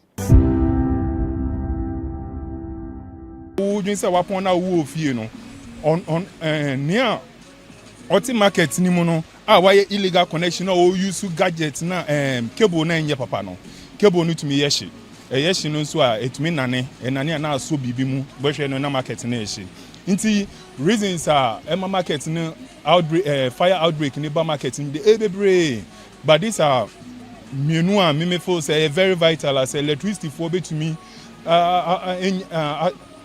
take initiative no aba market ni mu aba be visibility steady as steady we ni pa akọ shop to shop any oma check bibia no more enforce say nti omu use cables even shops no omu use cables na here the real cables and the right cables no omu make sure say omu san cables no omu enforce wo omu be because Ghana dey obi abeka say sike ni na but when you enforce no only option be obey almost every year. Yeah. This light off normally happens, and sometimes most of the stores have been using generators, and sometimes it goes fire by itself. Yeah. On our side, we have extinguishers for protection, but the others I don't know exactly what they have. But all depends on the way the layout of the market. Whenever like this building, for instance, is supposed to be examined by fire service personnel, but I don't know how best it has been examined before they give the go ahead for the building. So sometimes due to electrical installations do cause most of the fire outbreaks. Sometimes in stores maybe no use gas, any microwave, and sometimes never say omuro efi omu yusu a omu ndum no ebi msu so omu light susu ebi ase damage bi wo ho a na ese ebi aye repair omu nye and sometimes nso kwa wo be hu say sometimes where are you no my no bebie apie instead of say omu free electrician na enfani na nhye rank mu enti wo say wires no apie enti ebi touch ebi etimi cause damage no say no omunsi no me sure say on be ma electricals aduma no be very tight say na ebe ya ent me cause damage bi but yeti ha na bia omu hu na yeti me from say any say na see ye wa ha ye nsu ye boa ye me ye ne say ban say me ensure me shop no yeah star assurance for no me ensure say be ya baby san ba metumi at the same time no e bia ye kofi a electricals ni ade ne yedundum no say be ya enko kan bibi and I say any shops ni bi on so a petroleum product ne doso enti say wo dum na edin unlike sa building na petroleum product no doso niema rubber niema bebre enti say aha no yes e fom a na hanso apagya ni mu omko ha na hanso aye sa na ema no eye nti vi say eno ne ade a na me hu bia ne ekola moko light efite ache moko ababa join ekola join mo ya join mo papa o npa fa ni ka ba fe ata mekme ni esa wana fe ni ka ba join laje akababa mindon loji wanga wo fi onu water wo. I have with me here Mr. Gilbert Ni Ankra, Head of Public Affairs from AMA. I have D.O. Desmond Aka, Deputy National Public Relations Officer. And I also have Madam Comfort Ekuban. She's the head of Market Women Association at Santana.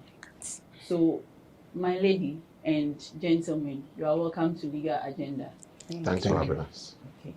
So, Madam Comfort, you heard from the ladies.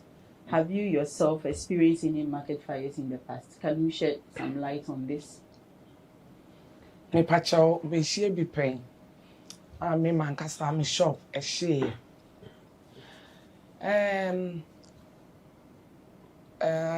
Light off. Those days na light off on panty. Lady be so kenner and odisi ho. Enti bra or turn a petition. A petition so Jericho mo also Saturn. Enti I want one no petition one send ya one no monsanwa. Won behavior ete. You are then ho pem kenner no na talk and sanimo. Ti a ton sen mon kai say what kataso. One so anya na san was so musa and san hwe. Enti na flame no ewo ensan ani. And na e foul. Obia kiosk say dekwa kakra. Na ye fire service for 2006. I think you hold on to that. But I just want to know what the impact is when there is any fire outbreak. How is the impact on your livelihood and your business? And we just want to know about it. In fact, say e basa e jasho normal enye asemo a e da form. E your how kese pa ema yen edwedifo no. I don't know whether you know the primary causes of this. You've shed light on the fact that someone did something at the market. These local distillers did something to cause the fire. So could it be that they are so reckless? That is why always we are having these market fires at the market. Could it be? Oh, me jin to say a drum form banana and share no my yema, a jano, a top, a market. And pembe breno. Wiring na ya no krano. Ya fire service phone be baho. What to me who said near why and yet our back catching nipa no when you went. Not more for baho. And who said wiring na ya no. Illegal and I say they were more a year wiring no krano and yet and so one can also the only say one my electrician abe yejuma oni mo he. When you na baho eko wonka bibia nti aya na nye edwedifo no fault. Okay, Auntie Comfort, we'll come back to you. But let's go to AMA. I know in 2022 we recorded 986 commercial fires in Ghana. It is alleged that urban market fires in the informal sector have received relatively little attention from local governments compared to flood disasters. That is it's alleged. I mean, you, per the law, you are mandated to plan and design the markets we have in Ghana. What goes into the planning of these markets? Thank you very much for the opportunity, and I would want to begin my submission and by saying that currently if you want to look at the jurisdiction of the Accra Metropolitan Assembly, we are looking at areas including Okankwe South. We are looking at areas including Ablekuma South, and then that of Ashebuketeke being the entire Central Business District. So AMA doesn't cover the entire Accra or the entire nation.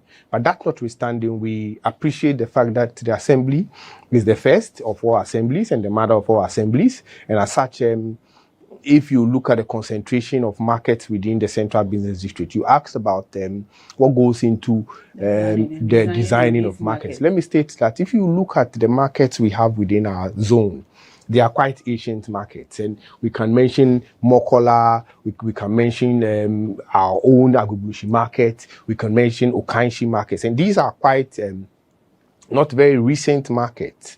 So if you look at issues of wiring, just as she said, we've had some of the traders who would go contrary to lay down procedures, and then they would move in to do what they want to do. They bring in unqualified electricians to do some of these things for them. But the Assembly is liaising with agencies such as fire to ensure that some of these education go down well for them to appreciate. But let me state briefly that currently, if you look at what the Assembly is doing with respect to the redevelopment of the markets we have, and I can cite what we have done with the Agbogburushi market shed. Now, it is quite different if you look at what the other sheds are. This time around, we are taking into consideration all these other factors. So the sheds are not even, the roofings are not low as compared to what they used to be. These are higher ones and all that. So a lot is going into the redesigning of the markets currently within the Accra Metropolitan Assembly, and we are quite hopeful that with what we are doing, it will help to curtail a lot of the fire outbreaks that we are experiencing. But that notwithstanding, we all have a responsibility to play. Okay, very well. So I'm glad you said you are educating them. You started educating market women regarding this outbreaks, fire outbreaks. However, who is in charge of preventing this? Because even the Kaya is taxed on daily basis. And I know that at 6 p.m., that's when you log the markets, the various markets. Who should go around to ensure that these people or everything, safety measures have been put in place to prevent these fire outbreaks? Because if you are educating them and we don't have anyone to implement what you are educating them on, then we'll certainly keep having this fire outbreak. So what are you doing about it? Of we course. have to have another person to come. Who is checking it? Of course. If you look at our public markets, the Assembly is responsible in ensuring that, just as you said, after 6 p.m., nobody goes into the market, and we have our guards there to check what happens within the market. But if you look at recent fire outbreaks, and I would cite the recent one which happened at Katamanton. If you look at the timing, it happened. It wasn't in the evening, it was during the day. And fire is here to attest to the fact that a lot of the causes of these fire outbreaks are human, aside the technical aspect. I spoke about the fact that most of these, and I can cite the latest report that we got from fire as a result of one of the fire outbreaks. And it was quite clear that the traders engage the services of unqualified electricians. And when it happens that way, it's a challenge, coupled with, just as you said, coupled with some power outages. The recent one we had at Mokola, for instance, it was as a result of a generator. And it was a shop, and the owner wasn't able to do the changeover well. And that was what sparked the entire fire outbreak. So, just as I said, we all have a responsibility to play as stakeholders. And we are quite hopeful that as government agencies, what the Assembly is doing, playing that coordinating role in ensuring that some of these things are done. If traders would also do what you are expected to do, I can assure you that we would definitely curtail. I see the blame game now, but no, I'm not in. That was why I said that it's not about blame. We all have a responsibility to play, and let me briefly touch on the wiring. Government through the Millennium Development some facility had begun the rewiring of markets within the region. And I can cite Mokola Market, Timber Market, Tuesday Market, and a couple of the markets within our zone. So in terms of what state agencies are expected to do, I spoke about the fact that the mayor had to join fire service in one of the educational week within the Central Business District to educate traders. We even go to the extent that telling people not to even bring gas cookers in the market, but they bring some of these things there. So we have a responsibility to play. And if collectively we all play our role, I can assure you that we will be able to curtail some of these. Let's go back to Madam Comfort. Do you think the authorities are doing enough to help you to prevent this? They did that. And yeah, they are boy. And Miss Reka say, Obia Odija. Now, some unfa cylinder ember home menu. There's no menu. If you report crowd on your son, or Bomukra, a jacket to be betting me free more top. Emma, I every binty, and one is our Bribiano. Mobile treachery. Munyan say no more share wiring, Sunny American once and no more share wiring, no more share cylinder idea about why the new Adriane, Corport, and baby Bruno, yet new Adriane or market grana. Ubepe book a sebi metal now the swegum with the blog atum now the adness a jebi a free toa kwashe obiade nti esa abribia no yenso ya wonsa monso meden mo be kire bet mu yimani fire service e bi ba ye ho enje nde won kire hwe beginning na ya mba kakra se so mo mba. Okay. Everyone needs the perfect snack to munch on during a fun moment. Wow. Enjoy the tasty Blackberry Twist cupcakes, deliciously baked and packaged for a sweet treat. Premium quality cakes baked with love for all, enriched in butter and milk. Yummy.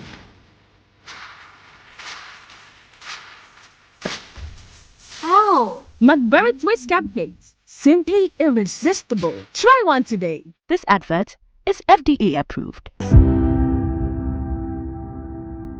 Based on what Auntie Comfort is saying, I want to know how do you engage the market women? How do you engage what them? She said is perfect. We are interested. What she said is perfect.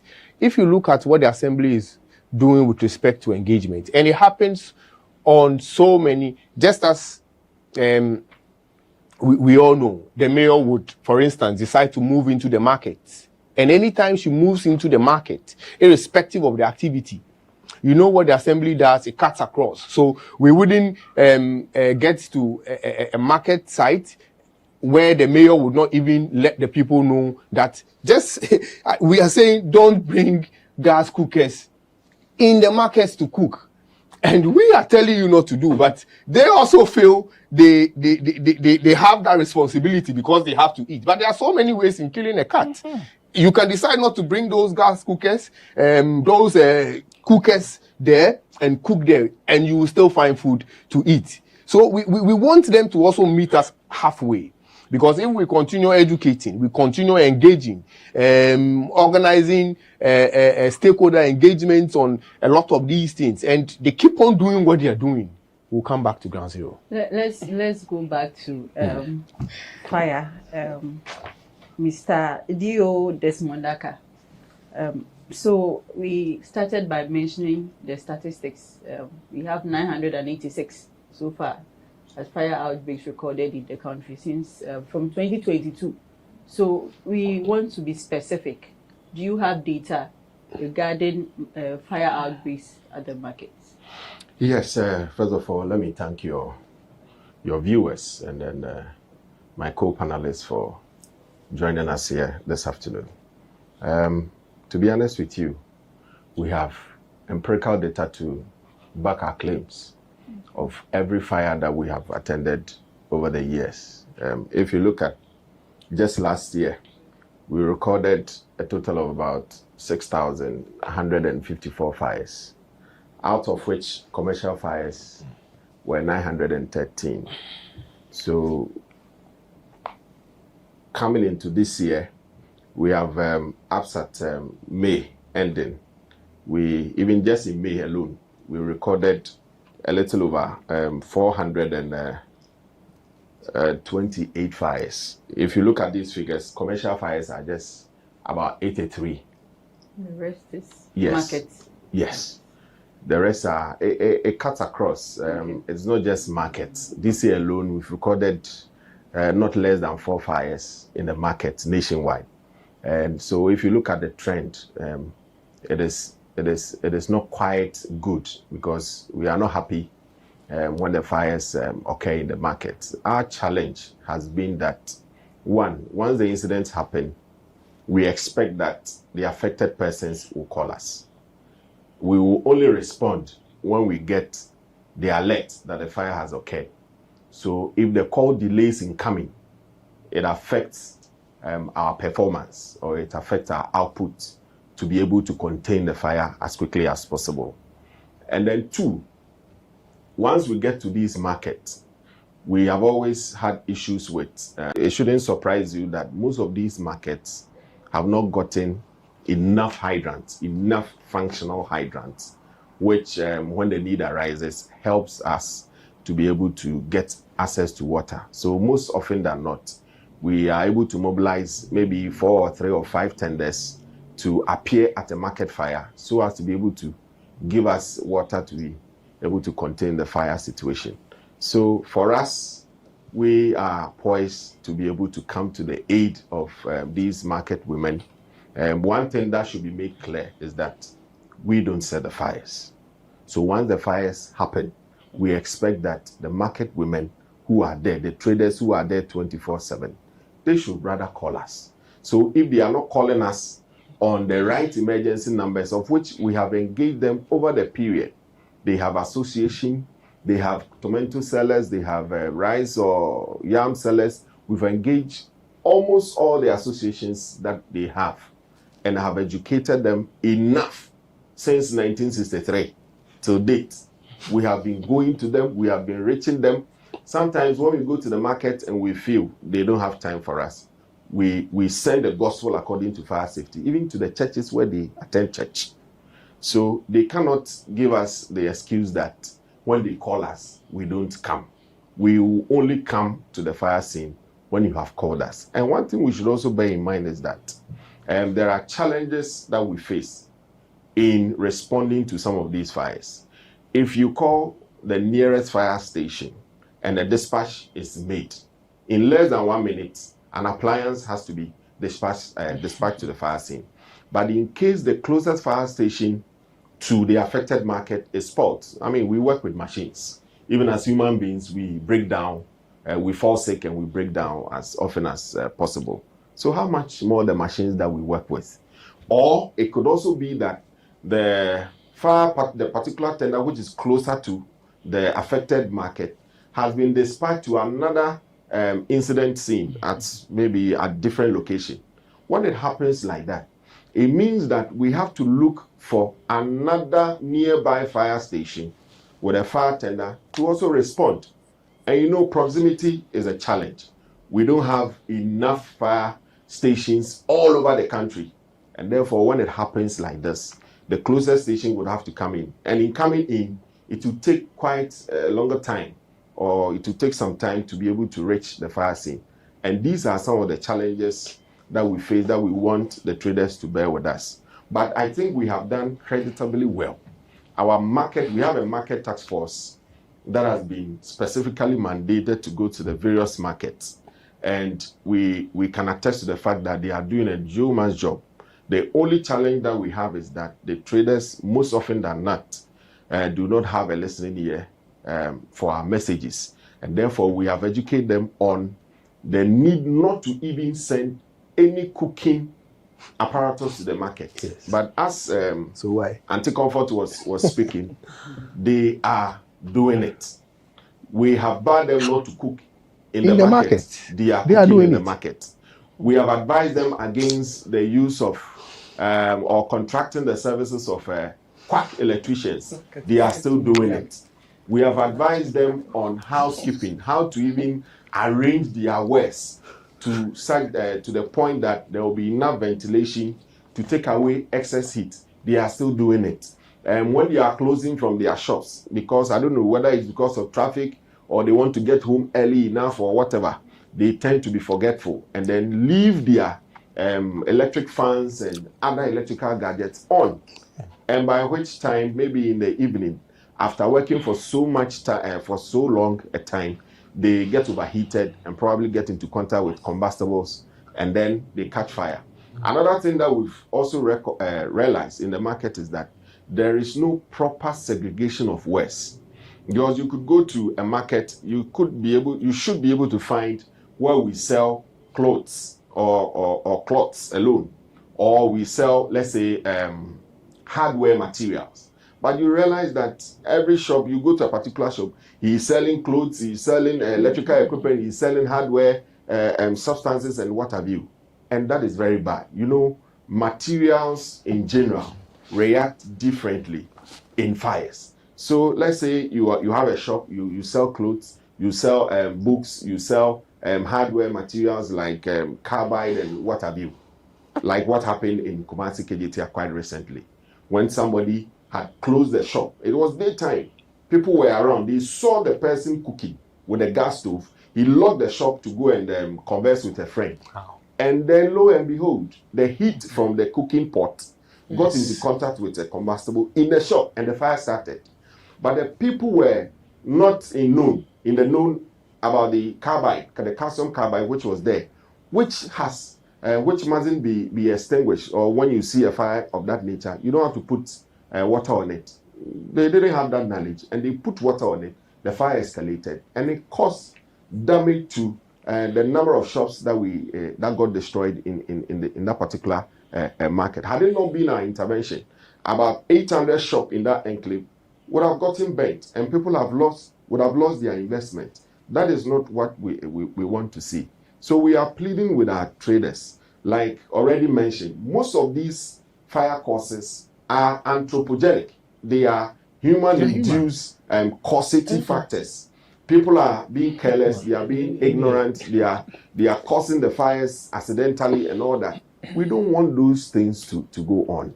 That is why this time round, what we are going to do differently, of which management has taken a decision on it, is to be able to engage the owners of the markets. You know, we all have responsibility. Our responsibility is to educate. Our responsibility is to empower the people to know their rules as far as fire prevention is concerned. And that I have clearly stated that we have done creditably well for the past 60 years. And we are going to even do more. But this time round, we are going to add a bit of enforcement to it, so that every trader or every shop owner who is recalcitrant and doesn't want to comply with the laid down safety protocols in the market, as they have been educated over the years, will be brought to book. I mean, it pains me that the assemblies or the various markets have bylaws. And I don't know why their bylaws are not being implemented to the latter. Once they have these bylaws, we are all stakeholders to the bylaws. We should gazette them and then periodically engage the traders and then let them be aware of the punitive measures that are available when you go contrary to it. And then they should also be bold enough to ensure that they do not allow people into the market to such an extent that the number of people and even the trading activity in the market, I mean, goes beyond the carrying capacity of the market. That is why it will happen that the alleys are blocked with wares and what have you. I mean, we should ensure that one man is to one shop. Nobody is supposed to be allowed to extend or bring his or her wares in front of the shop. I mean, that shouldn't be allowed. But you go to the market, those things are there. You go to the market, the traders are nicodemously engaging the service of these quack electricians on weekends and even at night. Okay, so you've touched on so many things. I will get back on that. You mentioned that people don't know the right emergency numbers to even call, you educate us on the numbers you have to call in case there is any fire outbreak. You also mentioned accessibility. So we'll go back to AMA. That's why we said that the law mandates you to plan. So with the new market you mentioned, is it easily accessible in case there is any fire outbreak? Because fire mentioned that, it's not easily accessible in case there is even fire outbreak. So it delays them to quench all these fires, and before you realize, a lot of properties have been destroyed. So has it been factored in your planning in terms of the new market? And even with the old market, what are we doing about it? Is it that because we have built it already, so we should just leave it to chance? Thank you for the opportunity once again. Of course not. The Assembly acknowledges the fact that issues of congestion in the market is on the increase, and as such, something must be done about it. Just as I said earlier on, before I got here, I was in a meeting, and that meeting was about traders who had occupied the frontage of some shops, and the shop owner wanted them to leave because it's causing some form of discomfort for them. The fire officer mentioned that most of the time you see them park their wares to the extent that you can't even see what is happening. And the Assembly is doing all what it can to ensure that issues of decongestion are dealt with, just as I'm saying. But what about the accessibility? Yes, and the decongestion will deal with the accessibility. All right. Last week, as I said, some portions of some shops within the Central Business District have been decongested, and the traders are not too happy. The Assembly is currently dealing with their leadership to look for appropriate places for them. And one of the conditions we are looking at is, for instance, if you are a trader and you want to sell something, of course, you don't need to bring a bigger table and pack your wares as if you own a shop. We expect them to do things in a more moderate way so that it will deal with the issues of the congestion. And we believe that very soon the Assembly would also be embarking on a major decongestion exercise to deal with some of these things within the entire Central Business District. We have begun. And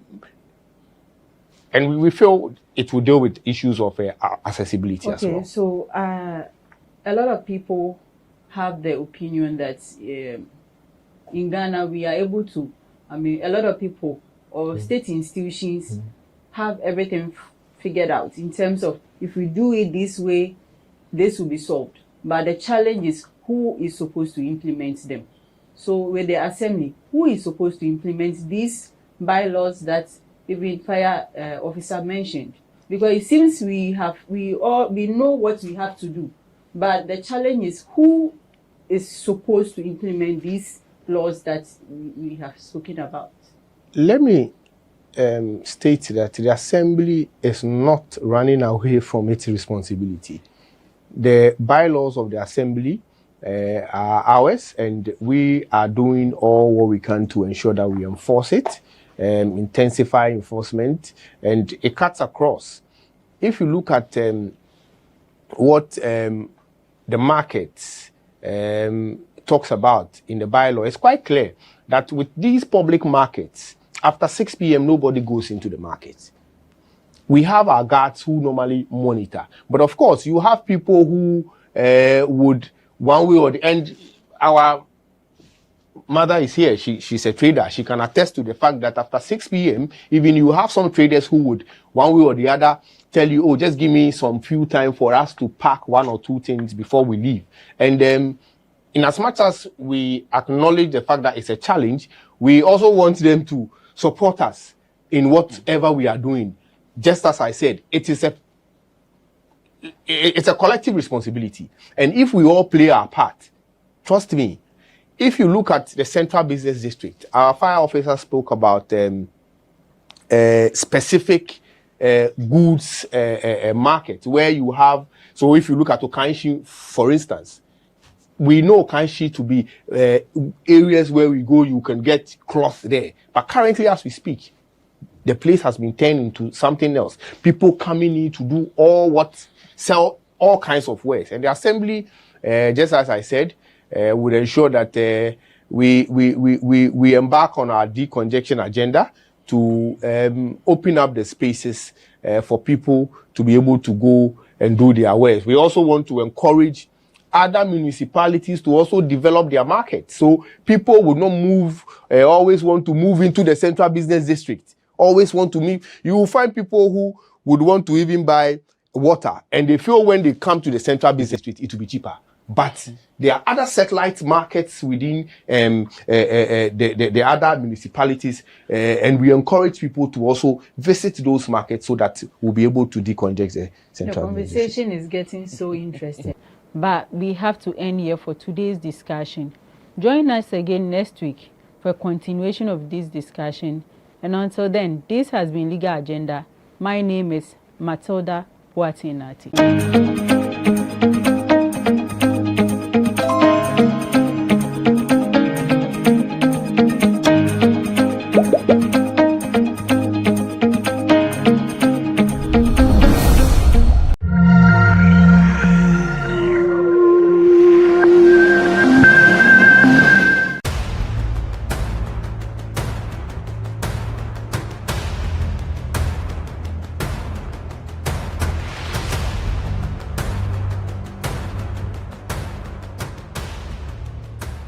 Kwalebu was, I think, 380. 380 Ghana cedis. Yes. But private, some are 500, 450, some are 800, 860. Per session, yes. You have to do 2 every week. Yeah. Even if someone earns 5,000 Ghana cedis every month, that person cannot keep paying 380 cedis 3 times a week for dialysis. Majority of the people who need dialysis to survive in Ghana don't even earn half of the amount mentioned. Some people battling organ diseases end up losing their jobs because their companies cannot keep paying them for always being absent. How are these people expected to afford the monies needed for dialysis as well as other expenses, talk less of the huge amounts they have to come up with for transplantation surgeries outside Ghana when they get donors? It is because of these people that GhanaWeb in August 2023 launched the organ donation legislation campaign to push for the country to pass a law that will guide organ harvesting and transplanting. As Kwalebu plans to increase dialysis fees, the situation requires quicker attention and action. And so, we must get Parliament to start discussing the organ donation bill and pass it into law. Now, when this bill is passed, more lives will be saved and the financial burden on patients would be reduced. And that is why we need you to join us on this campaign. Join the campaign by sending a 1-minute video of yourself sharing why Ghana needs a legislation on organ donation now to editor@GhanaWeb.com or via WhatsApp 0552 699 625. Alternatively, you can share the video directly on your social media handles with the hashtags #PassOrganDonationLaw and #LegalizeOrganDonationNow. Organ failure should not be a death sentence.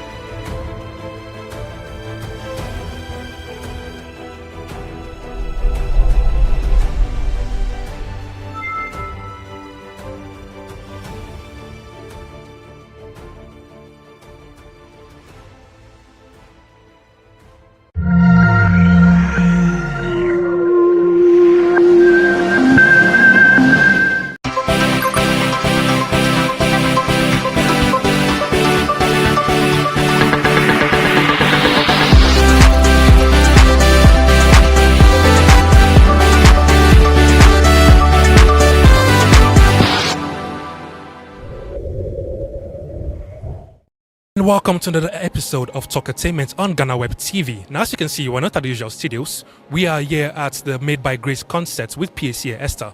My name is Isaac Dadzi, and we are at the Accra International Conference Center, where the Made by Grace concert is currently happening. So we are expecting performances from very renowned gospel artists in Ghana, including Oima Mercy, PSA Esther, Perez Music, Amy Newman, and many more. Now, allow me to bring in a guest who is going to be sharing our expectations of today's event with us.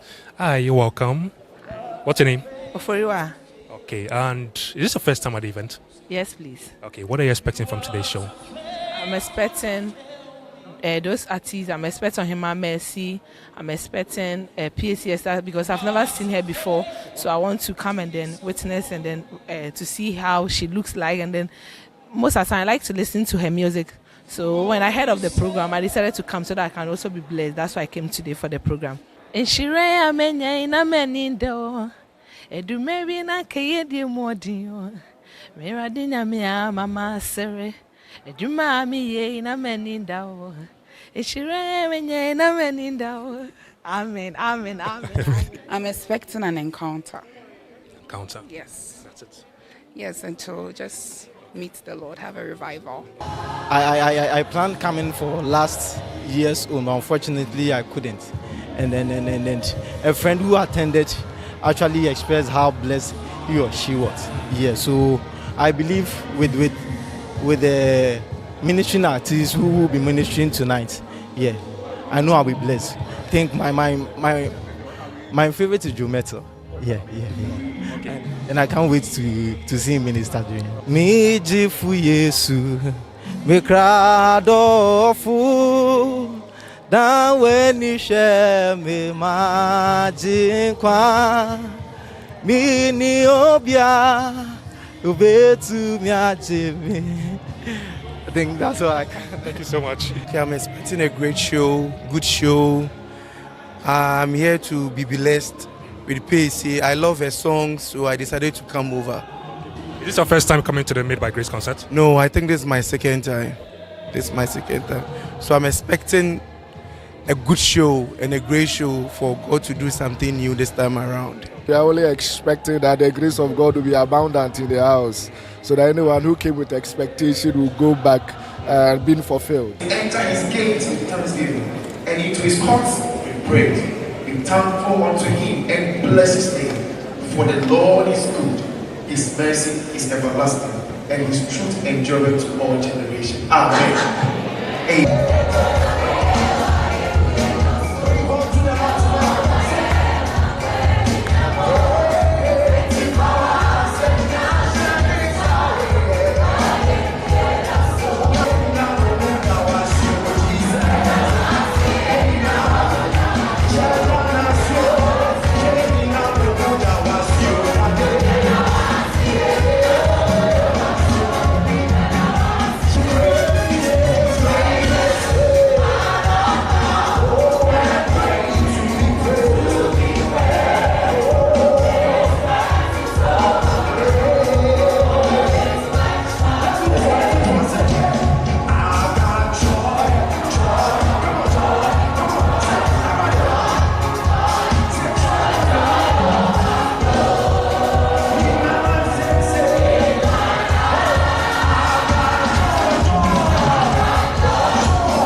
Okay, so we're here when Team Eternity just finished their outstanding, overwhelming. First, I'm finished. Please, let's wait.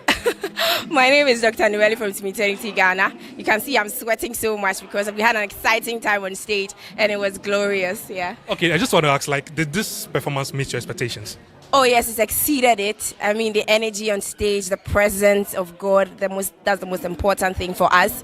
And the fact that the people really connected with our administration, that's a huge blessing to us. Yeah. And let me just diverge a little bit.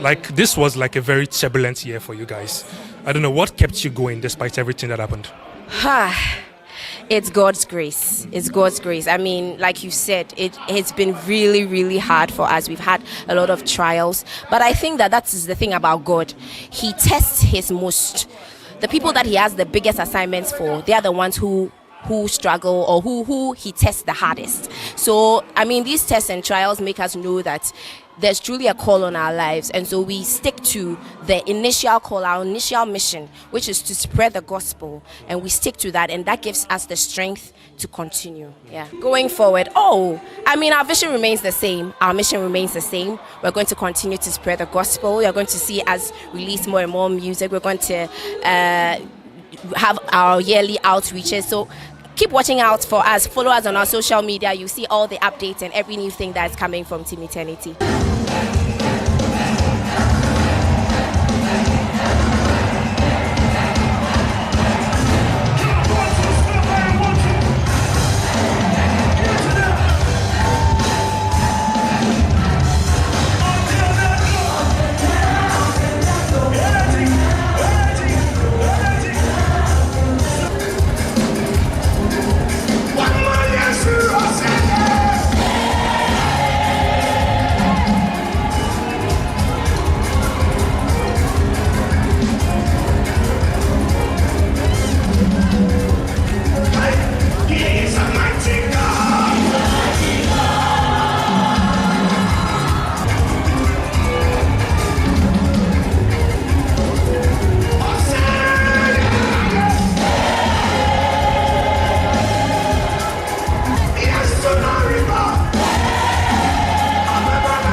Mavis, how was the concert?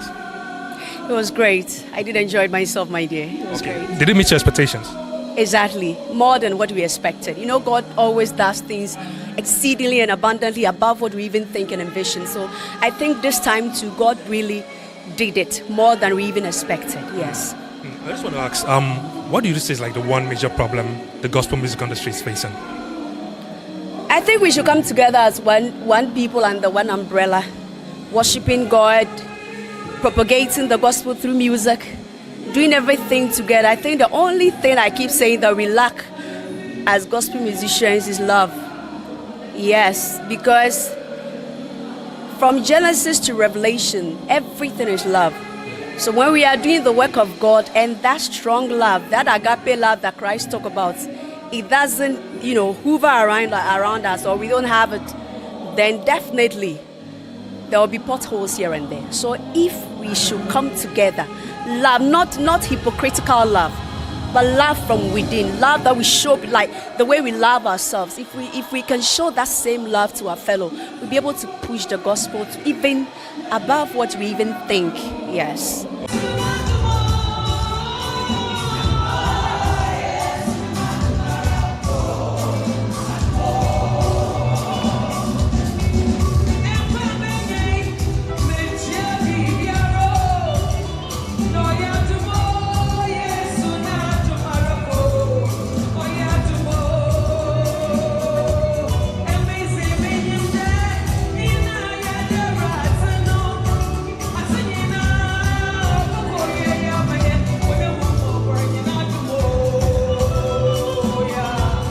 How was your performance? I think that, I know that it went well because the strength was from God and He does everything. Because Bible said that what do we have that wasn't given to us from above? So whatever a person has, especially we the children of God, whatever gifts we possess, it's not for us, it's for God. And He uses it accordingly anytime He wants us to do His work. He does it through us. So for me, I think that He did what He wanted to do tonight, and that's the best. And I'm astonished. Like, you've been in this industry for like how many years now? Yes, 40 years, and you still keep going. I don't know what keeps you going. My God, it's grace. It's the grace. It's grace. Nothing more. It's just the grace and the mercies of God. Yeah.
So compare your expectations before the event and right now.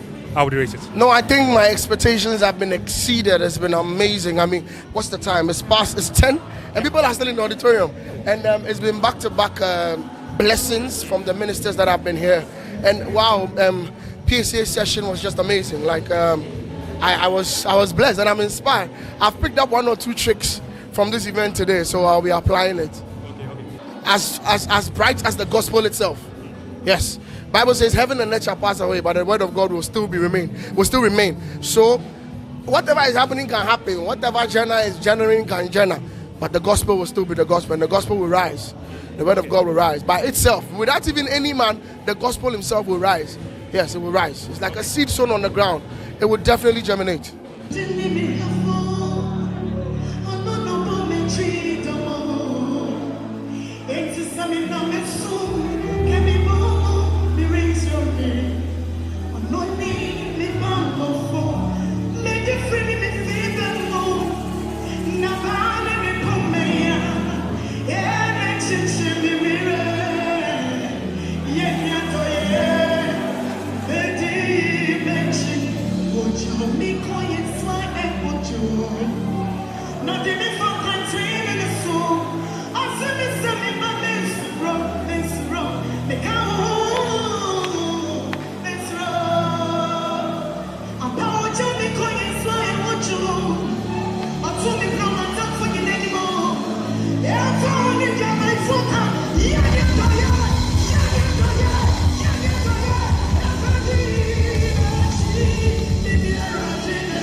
Mami, it was a wonderful performance. How would you rate it?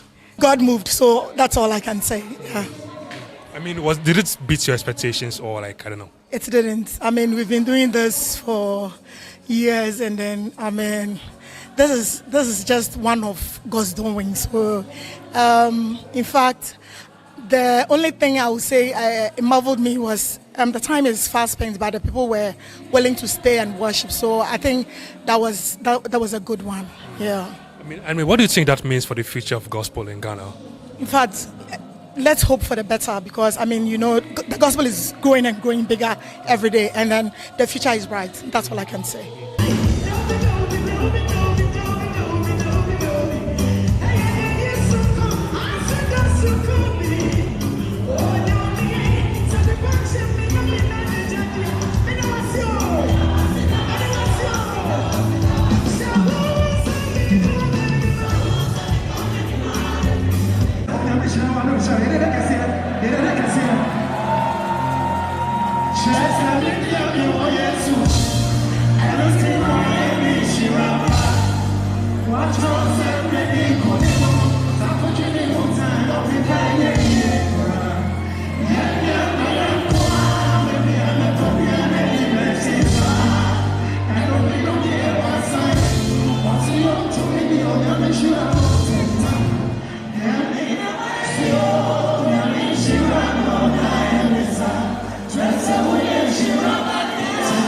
Performance, no. On a scale of 1 to 10, no. Rate your performance.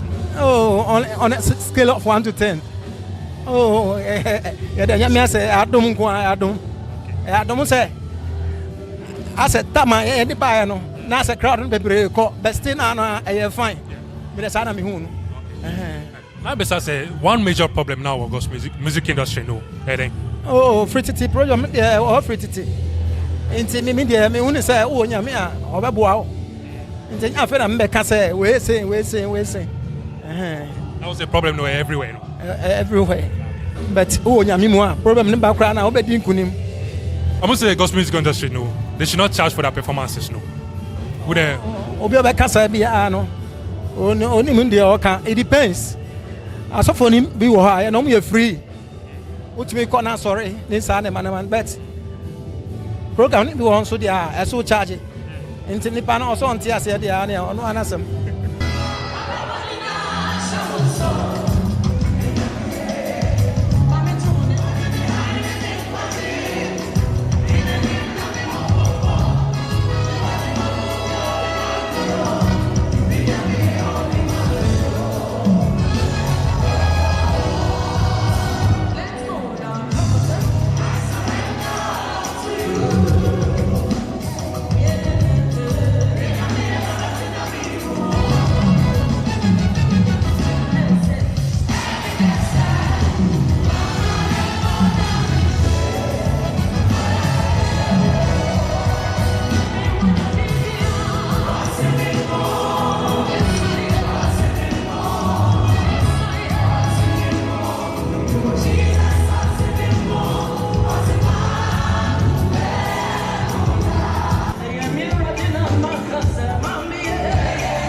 How would you rate your performance today? Heaven on earth. And I believe that God just did what he has to do. And I'm so excited for 2024 Flora Made by Grace. And I believe that there are greater things ahead. That's what I'm wishing, that God will still open the understanding of why God gave this vision to my sister. And I believe that next year will be more greater and powerful than what we experienced. So does that mean like the whole program met your expectations? Last year was powerful. This year was mega. Next year I can't wait. Okay. I mean, what do you think about the future of the gospel music industry currently and for the future? For that, you can't determine. It's in the hands of God. He does whatever he wants to do. The future is in his hands. What I am believing God for is to still bring powerful eagles. Praying to see more eagles moving. And that's what I'm praying. But the future of gospel music, I am believing God for a greater heights. And not just music, but the ministry itself. And to open the understanding of what God has given us to people. And I'm believing God for more eagles in the gospel industry.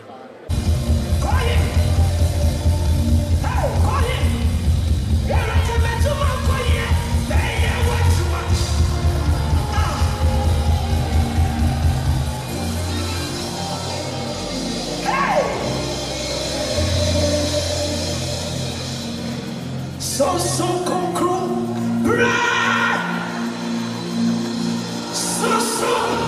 concrete, he is coming right now. So, oh, I can feel him, yeah, I can feel him, he is coming now. You just sing, invite him, so.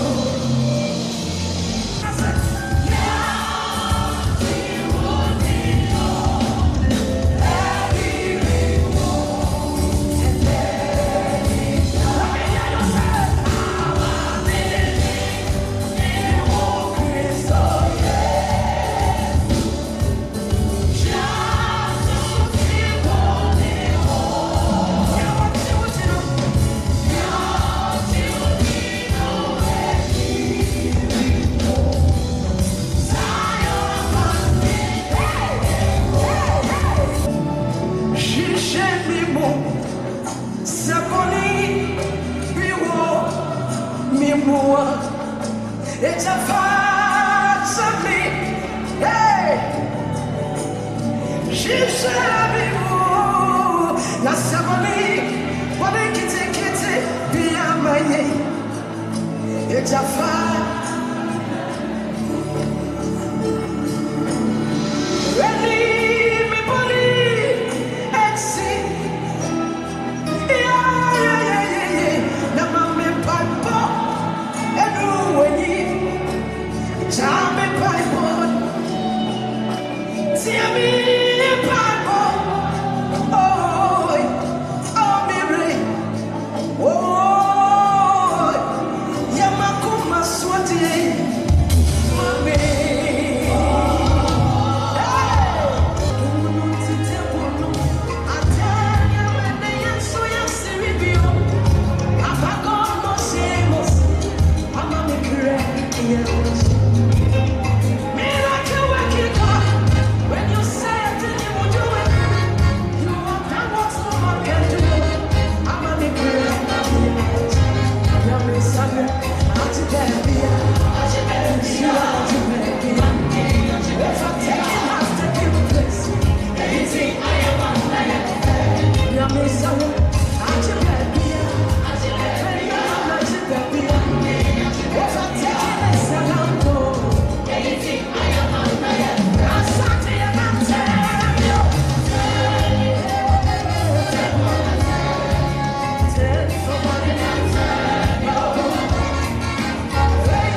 treatment meet your expectations, or did it surpass your expectations? By the special grace of God, it has.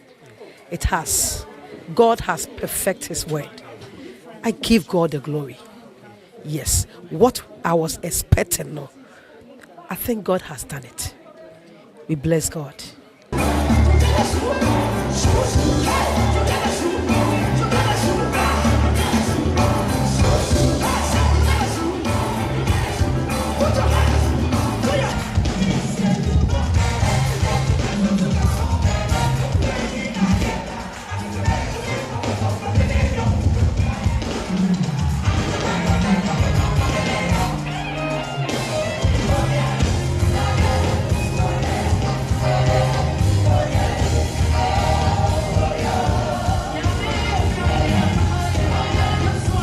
And it has been a night of miracles, a night of healing, a night of redemption, and a night of grace for all those who attended the Made by Grace concerts with PSA Esther. If you can ask anybody who attended, they will tell you that it has been an unforgettable night of memories, of miracles, and of worship. Reporting for GhanaWeb TV, this is Isaac Dazi for Talkatainment.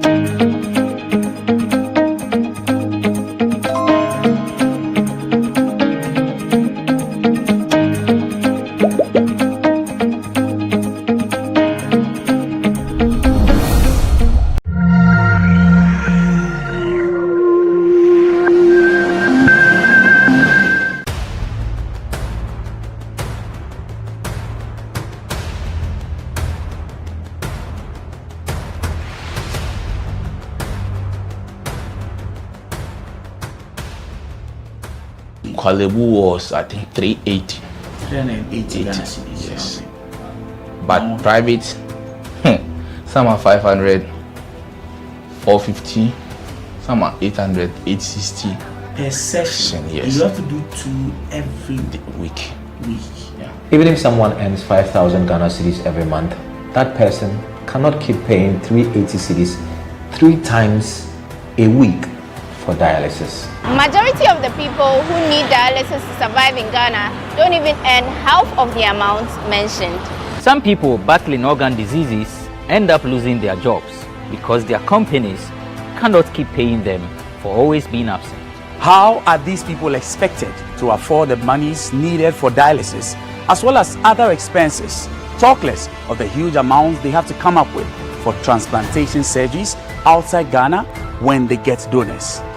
It is because of these people that GhanaWeb in August 2023 launched the organ donation legislation campaign to push for the country to pass a law that will guide organ harvesting and transplanting. As Kolebu plans to increase dialysis fees, the situation requires quicker attention and action. And so, we must get Parliament to start discussing the organ donation bill and pass it into law. Now, when this bill is passed, more lives will be saved and the financial burden on patients would be reduced. And that is why we need you to join us on this campaign.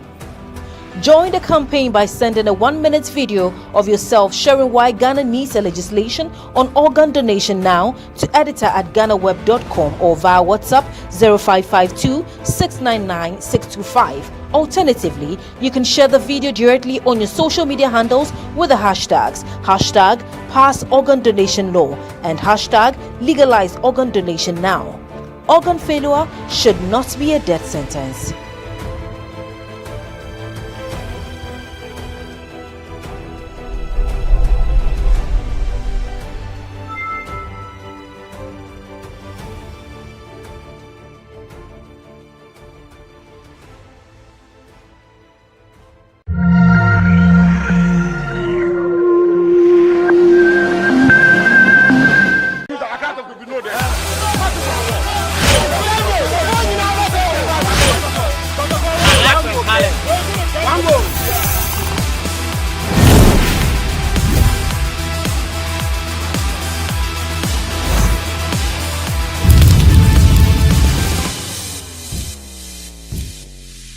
Welcome to GhanaWeb TV. My name is Emmanuel Enin, and today we are talking about the Ballon d'Or 2024.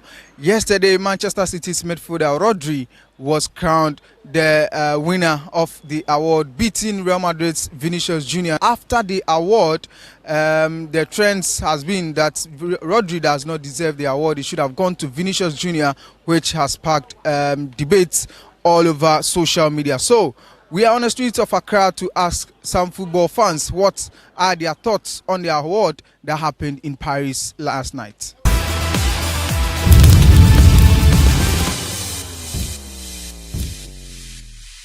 Bosu, epacho eno Ballon d'Or to Jano, Vinicius Jr. and me and Winnie, Emma Rodri energy. Wadrin chiro hone say. Madam wadrin me bachelor say akwala no bo mo asisi no.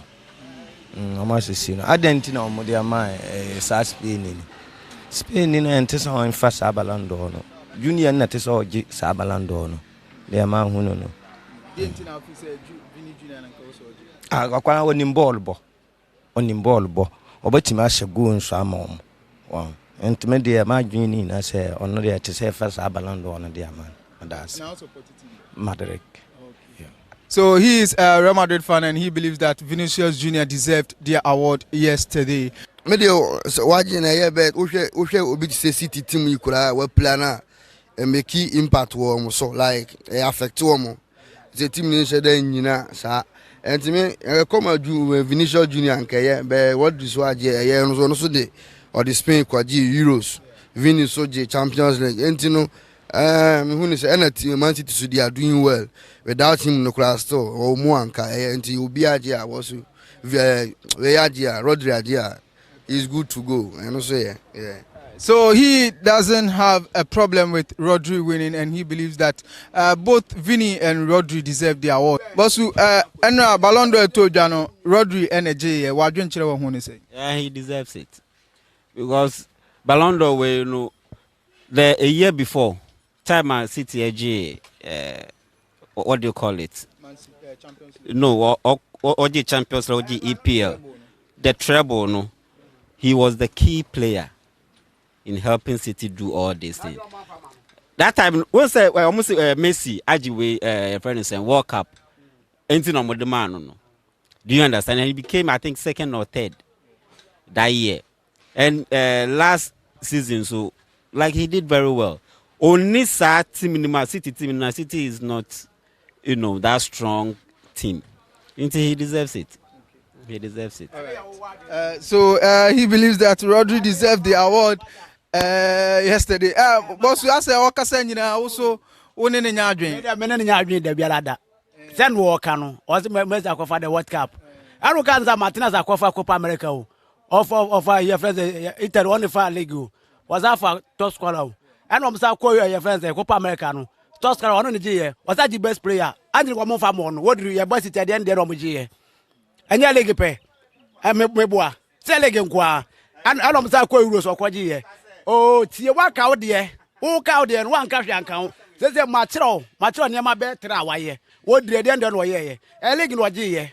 City team Roma or better. Me and their men cannot do good.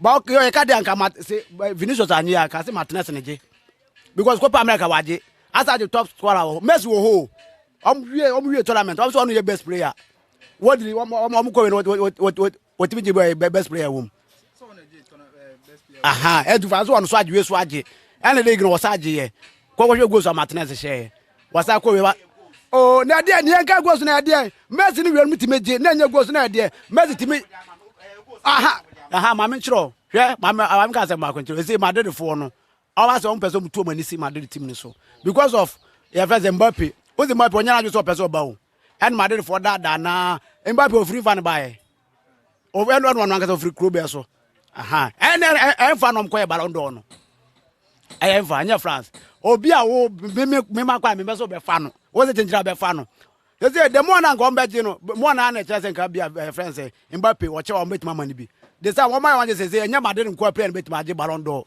and they say team pro betima akọ betima nya Ballon d'Or sa Ballon d'Or no what did Angasa kura mu pa no nim kura so beje opon ka no kura so no nim pa so betima age a wonya wonu kura no nim da empo omo de man kura picture omo de bae no omu nim player no picture mo de be to no na Ruben Diaz o mo de picture be to ada wanko so ko kita crutches wanko ana wanhwe be ba de ba no ko stage ana wanko and that's no to account I page na na ye den o pe na wo ba de traffic o mo nyimre o wo fi so timi na traffic o mo nyimre o bet ma mo bi abeja bre o ana me boa empo picture kura so mo de to no o mo nim prayer no o mo de Ruben Diaz picture na akoto nje so o mo nim de o mo to o mo ye no me boa asa me na me say unimi nkwa so nya picture unje nkwafa boy o te picture me to say boy we na age Ballon d'Or am ne kwa me picture wo oh Vinicius no nigga so Vinicius jade no as Vinicius je ne time be na so no wodi ne time so da ben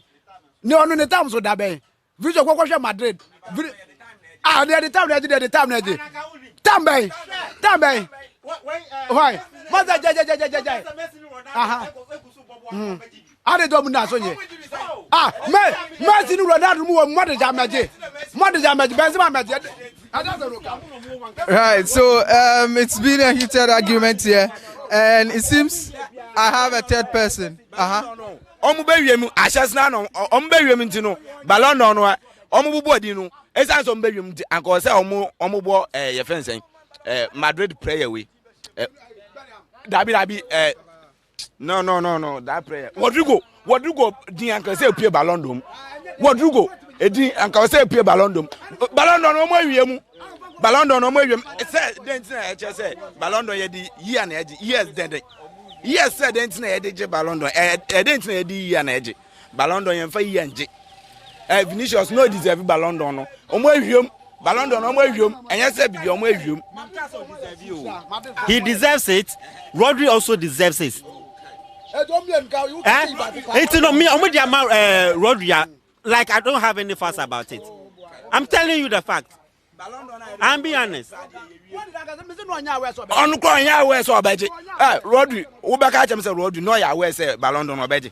Rodri, Ballon d'Or no mo boni di ahin. Ahin fan on order. Ballon d'Or ahin fan na Rodri. And so omo awium di ama Rodri.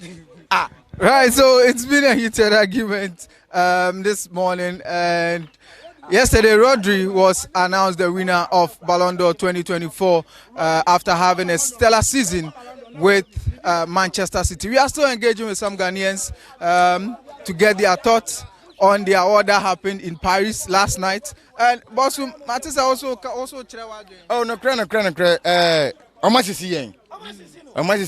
yen ministry can be him. That me a Chelsea fan, but once a Chelsea fan, yen Madrid fan there. Yeah, one. What I say? Chelsea ni be out support Chelsea biano. When Madrid now I didn't even hear Kuran say Madrid ne on into yen can say you much 4 na no nti yeah. Yeah, I say yeah we. Why no. Vinny boy yeah. Now prayer ben yako hen of Madrid match when you Vinny. Wabo and this Roddy show Nancy City bomb match crampa. The blind Nimua Shadiamoye Uchabet 1.5 crown 1.0.5 and he would Yadamase. Okay, so it seems the Chelsea fans and the Real Madrid fans are disappointed. But I've seen a brother here wearing a Barcelona shirt. You are in a Barcelona shirt, okay. Rodri Waje Ballon d'Or, who feels so deserving? As a matter of fact, I don't even know him very much, but I think that it was supposed to go to a Barcelona fan or something. I mean, it's all right. That's all I can say. So he's a Barcelona fan, so he's enjoying the moment, seeing Rodri win. It's been an engaging conversation over here. It's a whole debate on social media, same as the streets of Accra, as people are still arguing between Vinicius Jr. and Rodrigo. But the reality is that Rodrigo has been announced as the winner of the 2024 Ballon d'Or. My name is Emmanuel Enin, this is GhanaWeb TV, and this is Sports Debate. See you in the next episode.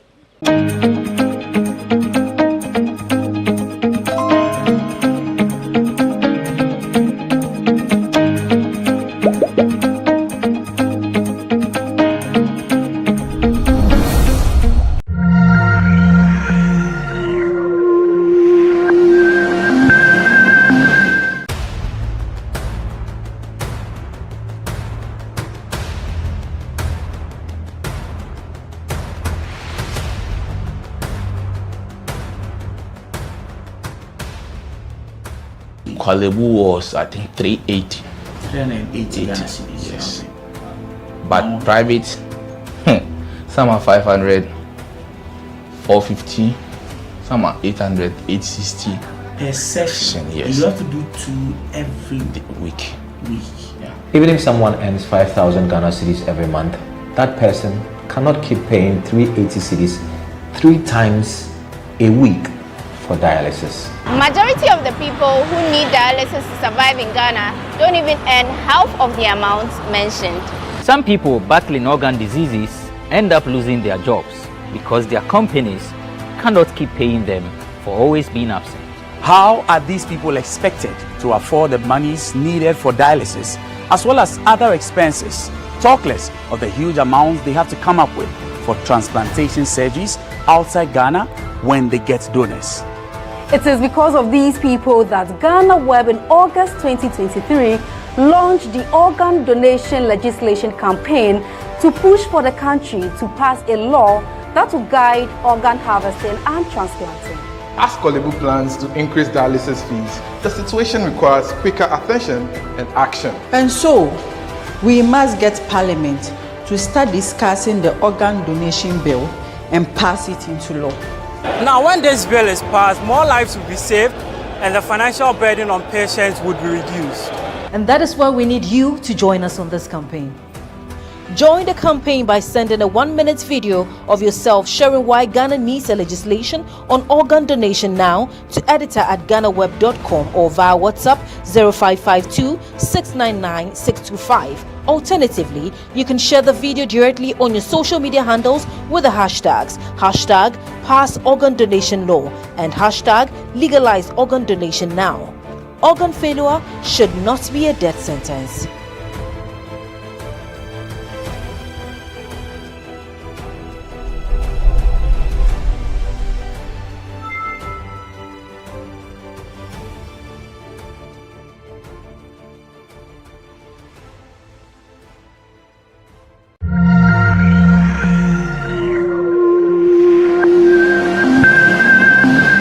Depression is about your sadness, and then anxiety is about worry. So we have schizophrenia, which is also very prevalent in Ghana. In Ghana? Yes, please. Well, this one, it sounds like some foreign ailments. Yes.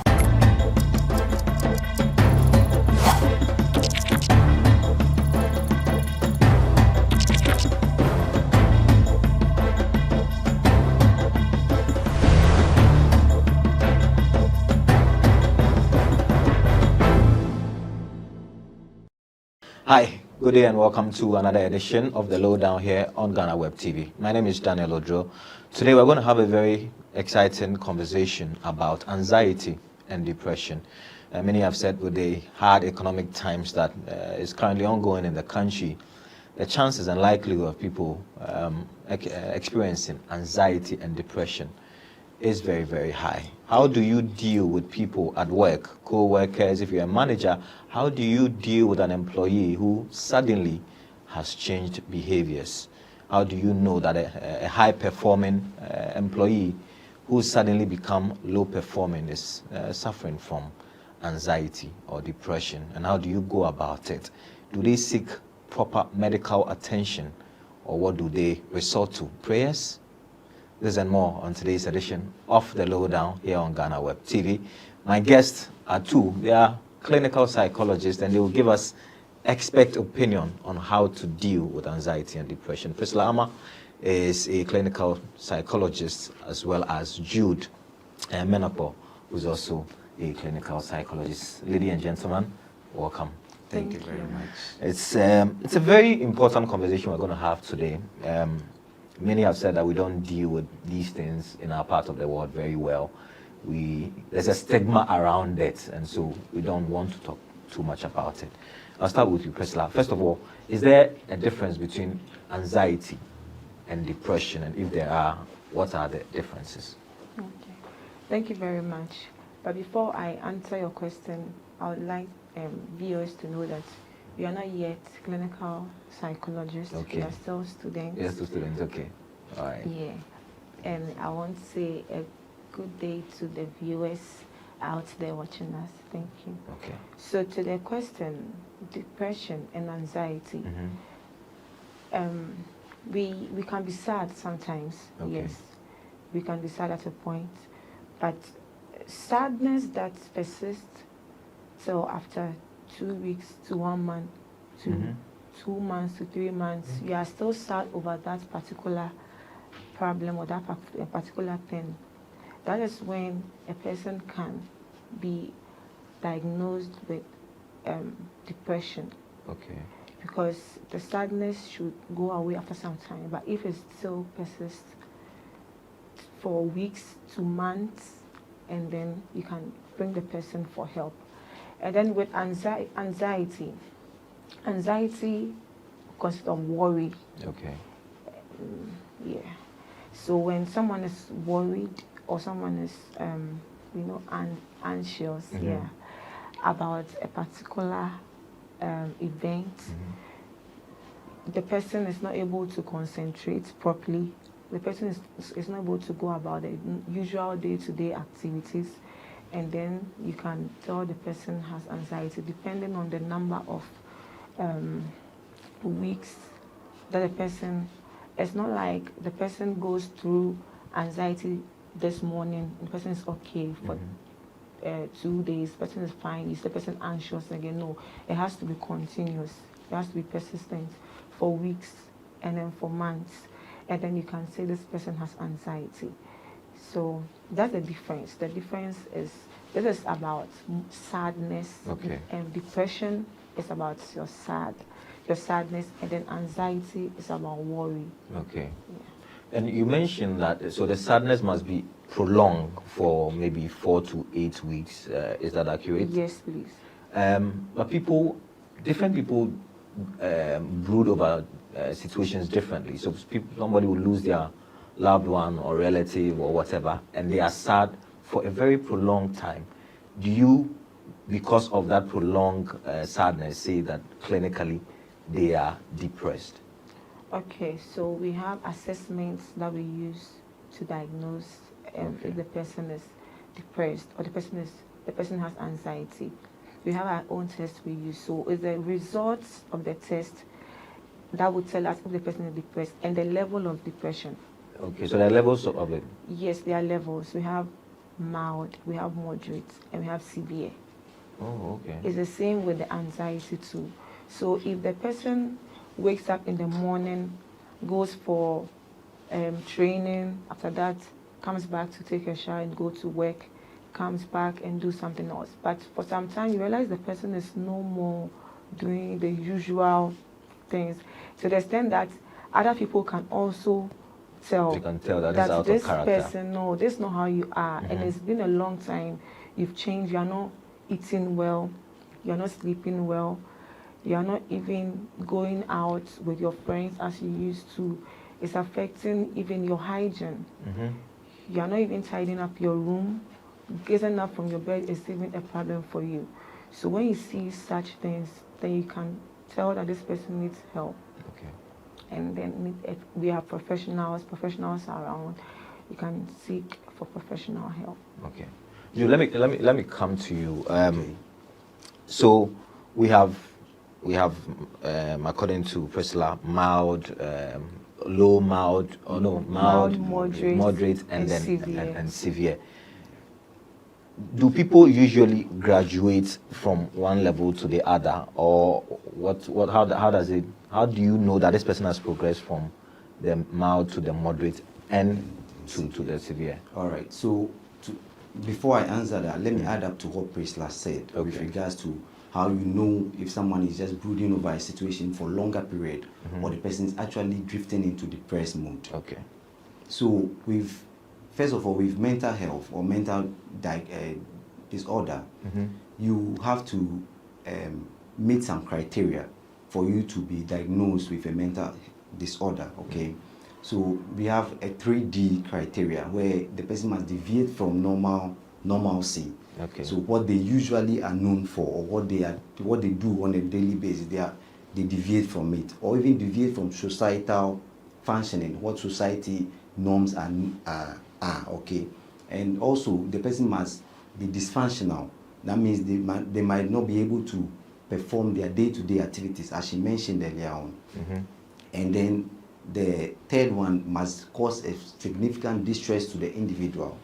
Okay. All right. So before deviation, dysfunctional, and distress. And distress. Okay. Yes. So before you are diagnosed with a mental disorder, you must go through all these 3 criteria. Okay. You must be able to meet these 3 criteria before you are diagnosed of that condition. Okay. All right.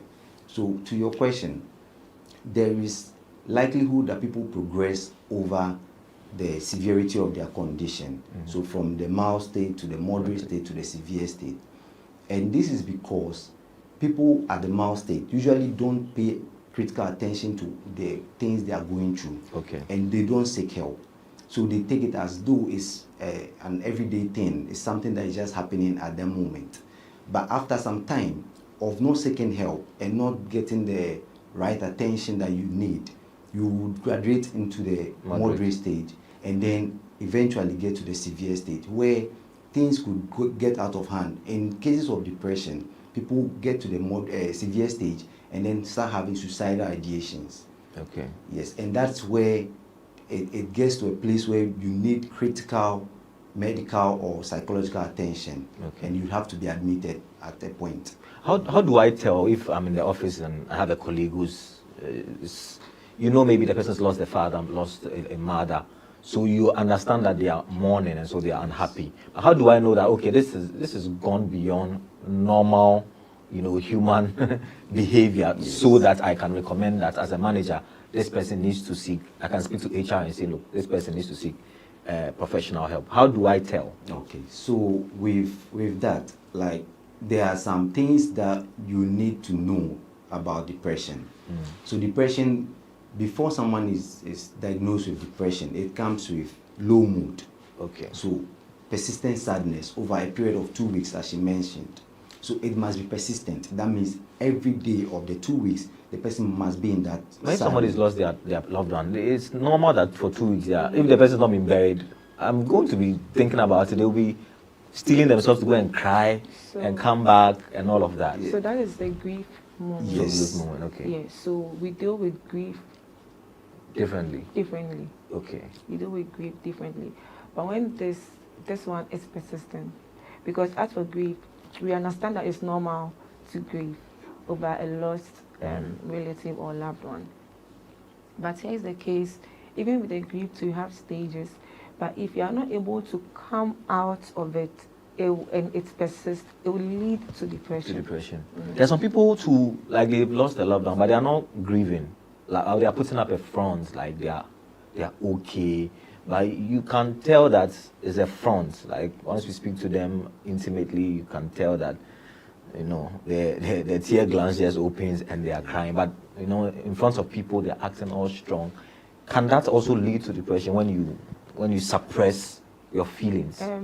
What I would say is we have defense mechanisms that we use to protect our emotions. Okay. So the person might be using one of them or some of them to control or protect his or her emotions. Okay. So like you mentioned suppression, we have repression.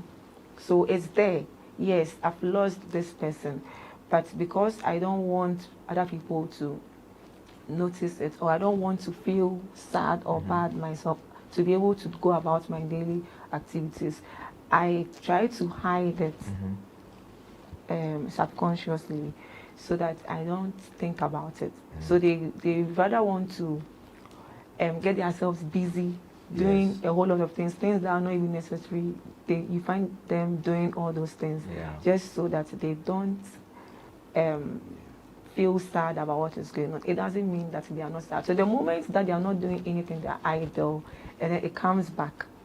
It comes back in their thoughts. They start thinking about it and they start crying and all that. But is it a good thing to do?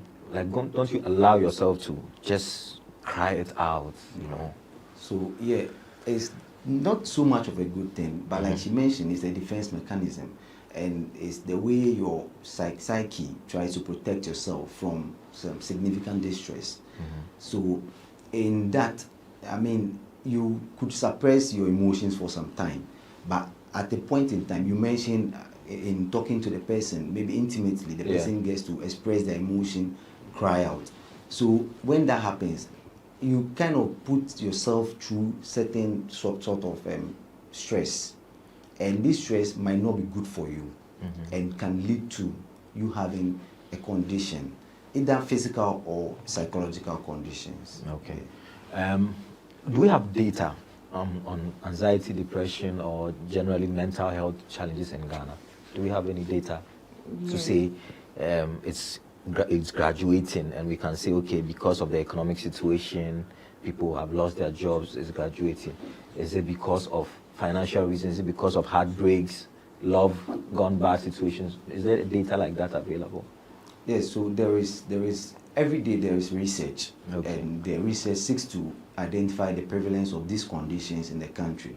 And I think the last of its kind was in 2017, and then that research says that currently 10% of Ghanaians have mental health condition. 10%? Yes, please. So that's around, if we are 30 million people, that's around 3 million people. Yes, please. And to a certain level. So they are, like we mentioned earlier, they are mild, then moderate and severe levels of these mental health disorders.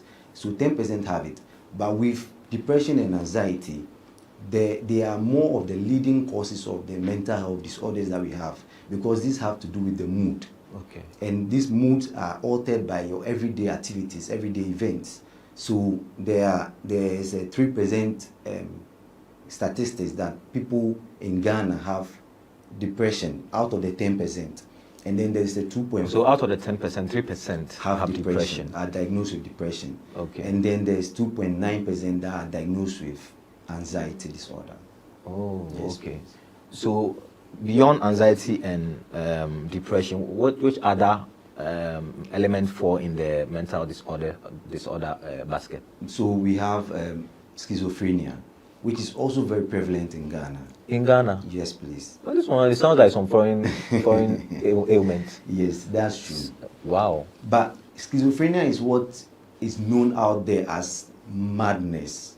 Okay, so when you see people having psychotic symptoms like delusions, hallucinations, and they are what characterize what the diagnosed schizophrenia is. Oh, okay. Yes, please. And then what else? And then also we have the substance-induced psychosis or substance-related mental health disorders. So those who take hard drugs? Yes, please.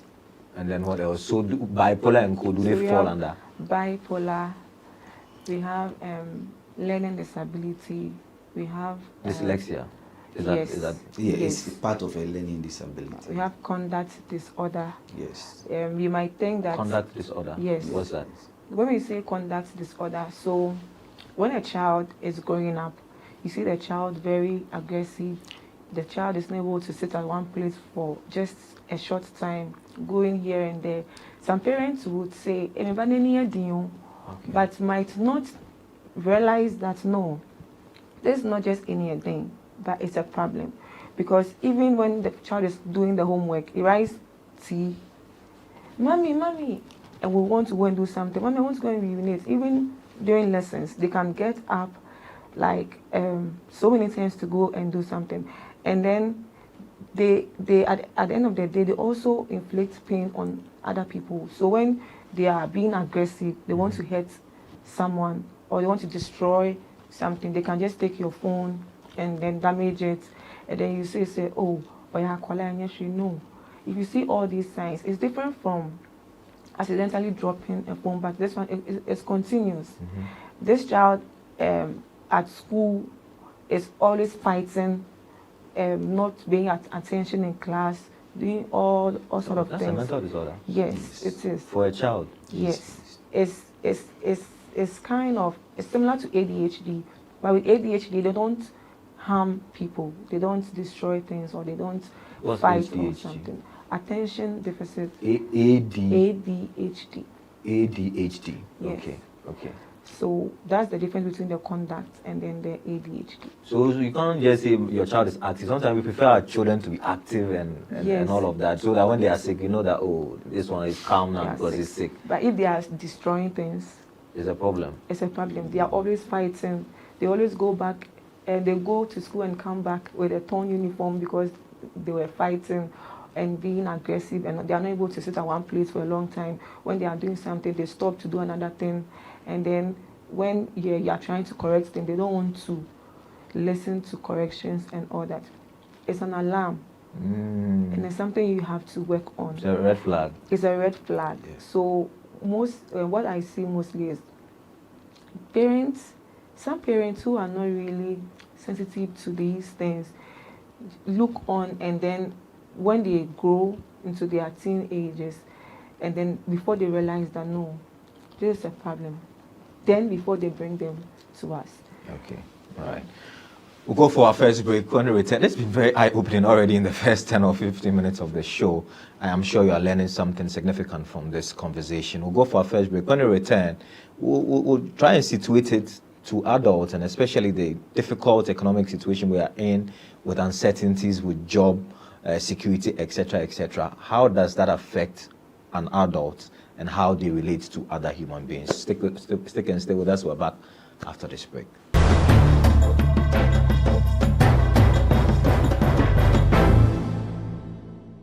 Everyone needs the perfect snack to munch on during a fun moment. Wow. Enjoy the tasty Babgin Twist cupcakes, deliciously baked and packaged for a sweet treat. Premium quality cakes baked with love for all, enriched in butter and milk. Yummy.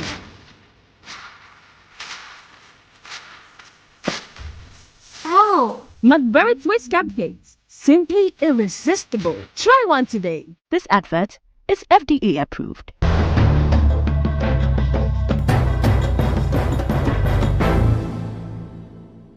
Yeah, welcome back from the break. This is still the lowdown on GhanaWeb TV. My name is Daniel Odro. Today, I'm having a conversation about mental health in Ghana.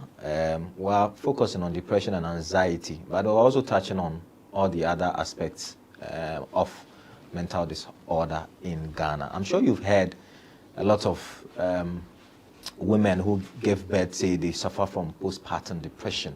What does that mean? If your child is overly hyper and is prone to destroying stuff at home, could he or she be suffering from a mental disorder? Our experts are here. They are still in school, but they are almost done. So they are right in their own way to advise us. So Jude, let's continue our conversation. Okay. So we mentioned 3% of mental disorder cases in Ghana are depression. Another almost 2.9 are from anxiety and the like. I want us to zero in on postpartum depression before we come back to the generics again. Okay. What is postpartum depression? What causes it? Okay. Or you think Priscilla will be best to answer? No, I think you should answer it. All right. So postpartum depression is the mood changes that occur right after childbirth. Okay. So with pregnant women who had gone through the rigorous journey of childbirth and bearing a child, they tend to have some form of stress. And this stress, usually, because they are not able to deal with these stresses, it causes them to have certain mood alterations. And after the childbirth, these mood alterations, if it persists, like we mentioned for the general major depressive disorder criteria, after childbirth, if these mood alterations persist, which is the low mood, for more than 2 weeks, then the person can be said to have postpartum depression. And it's also characterized by them not taking care of themselves. So the low mood comes with low attention to their hygiene, low attention to their children themselves, the babies that they have given birth to, and then they keep having this thought of worry and feeling that there is no hope for the future. Maybe they've lost interest in things that they usually had interest in, which is termed as anhedonia. And this is what characterizes postpartum depression. But isn't okay? You want to add a bit? Add to what Jude said. So there are hormonal changes in us, in women. In women. Yeah. It's not in men. It's only in women. Yes, because the hormones we have are different from men. So the changes women go through, the hormonal changes, and then the physical changes too, And even the thought of adding a new person to your life, Okay. you have come to take care of some new being, the stress, the thought about it alone puts them into that situation. Is it common, postpartum depression? Is it common in Ghana? Yeah. So far, I've seen a lot. Really? So does it go away by itself, or how does it go away? Because usually when you give birth, there are people around you, everybody's excited, everybody's helping with carrying the child, the husband is excited, I want to believe. So why would you fall into that kind of, even though I understand the hormonal changes, Yeah. but should it persist for that long? You should be happy that you have given birth. Yes, the mother should be happy, but sometimes the mother can't explain why she keeps crying. Your baby is The baby's nice. crying. No, or the mother is herself. crying. Okay. You see, they continue to cry, even when everyone is happy. They can't explain why they are crying. It's not as if the baby was born deformed or they lost their baby. Their baby is very active, and the husband is even supporting, but you find this person crying without any reason, if I can say it like that. So this person can come to the hospital or to see a psychologist for therapy, and then with therapy it will go, and it's not something that it lasts or stays for a very long time. No, it goes away, because as you are breastfeeding the child and all that, it brings back your change hormones and all that. I had a friend who was going through marital problems. He said they stopped having, they stopped being intimate. And this was like, of course, when your wife gives birth, you don't immediately have sexual relations. So the usual window for, allowing for sex not to happen had elapsed, and yet they were not being intimate. And the woman's argument was that she has suffered from postpartum depression, and so she had lost interest in being sexual with the husband. Yeah, Is that possible? Yeah, it can bring down your libido. Even after, say, 3 months, 4 months of giving birth? Yes, your libido can go down. So that is what might cause the person not to have the interest, because we have neurotransmitters in our brain that controls excitement. All of us, or just women? All of us. All of us. That's the serotonin, the norepinephrine. That's very true. That's very true. I mean, you've mentioned the critical issue, because such issues, if not understood very well, would lead the man to go out there to seek for pleasure somewhere else.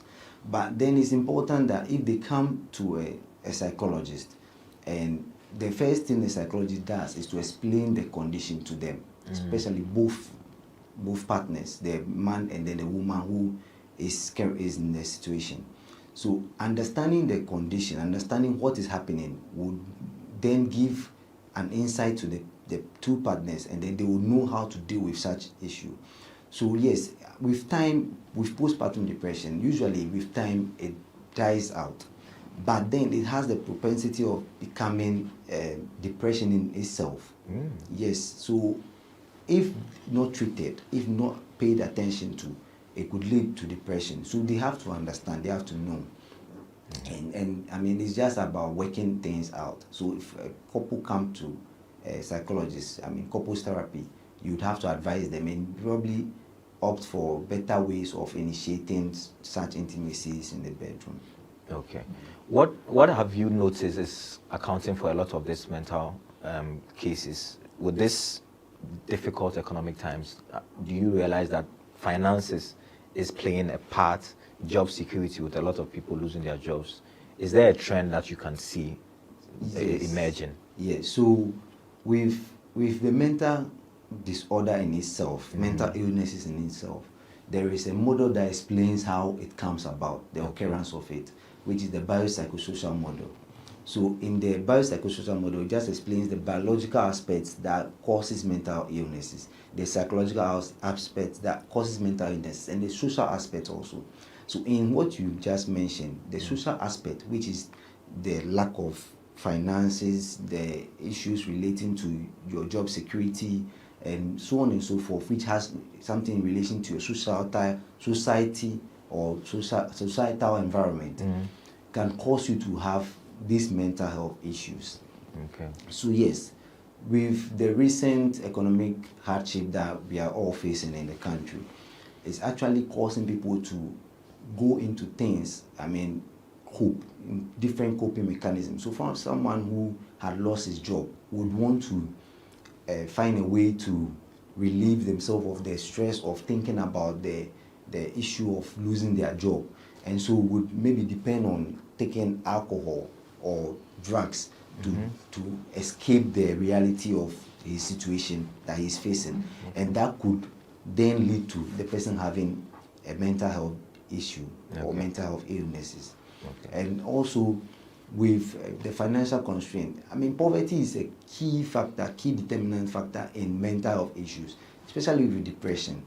If you are poor, you are unable to afford certain things that you would want for yourself, and so it would cause you significant stress. It would cause you thinking. You will be thinking. You actually see life as worthless because you are poor. You are not able to afford things that you are supposed to do. So you lose hope in life. Okay.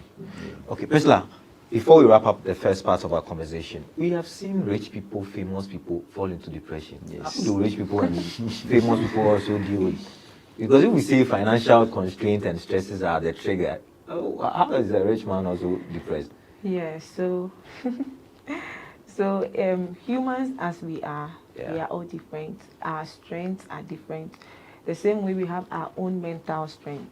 Someone can receive a news, maybe a lost, maybe the person's house is burnt.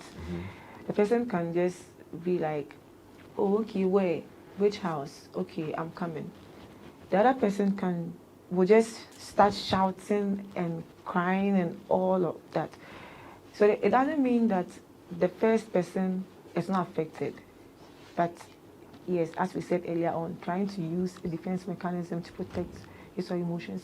So just as a rich man, a poor man can go into depression or get anxious. The same time, a rich man can also go into depression because, yes, he's rich, he has everything at the doorstep, but there could be childhood experiences that you might not know that the person had gone through that was not resolved. So there are childhood traumas. Maybe someone hears a news and then you think it is that particular news that has caused the person to go into that state. So there's a root cause and an immediate cause. So when you come for therapy, during the session, we probe into your childhood, because childhood unresolved conflicts in the brain can go a long way to affect you, even when you're an adult. So you realize that maybe the child was bullied, the person was bullied when he or she was a child, and then growing up, maybe a person lost a parent, the person goes into a romantic relationship and then gets heartbroken, and then you realize that it really puts the person in a bad situation. You may think it's just the heartbreak, but it may be something that started long time which was not resolved. So it's the same as the rich man. The rich man may have the money and all that, but may have gone through certain even traumatic events to even witness an accident, blood, and all of that. Some people can stand the sight of blood. Yes. You see all those things, and then you take it into your sleep. Whenever you get to that environment, you start feeling anxious because you remember it's a trigger. It triggers that event. So a rich man can get depressed, a poor man can get depressed or anxious. Wow. Eye-opening, isn't it? It's been a very, very riveting conversation on mental health disorder in Ghana and some of the telltale signs that we can look up to, or we can try and identify with our dealings with our colleagues, with our family members, with our friends, etc., etc. I hope you enjoy this first part of our interview. We'll continue because we have not exhausted all the things that we want to discuss on this particular topic. So we'll have a part 2 of this conversation, so you learn a little more of this situation. Jude and Priscilla, thank you very much for your time. It's been very, very revealing. I've learned a lot, and I hope that you've learned a lot too. We're back another time with another edition of the show. Until then, it's bye for now.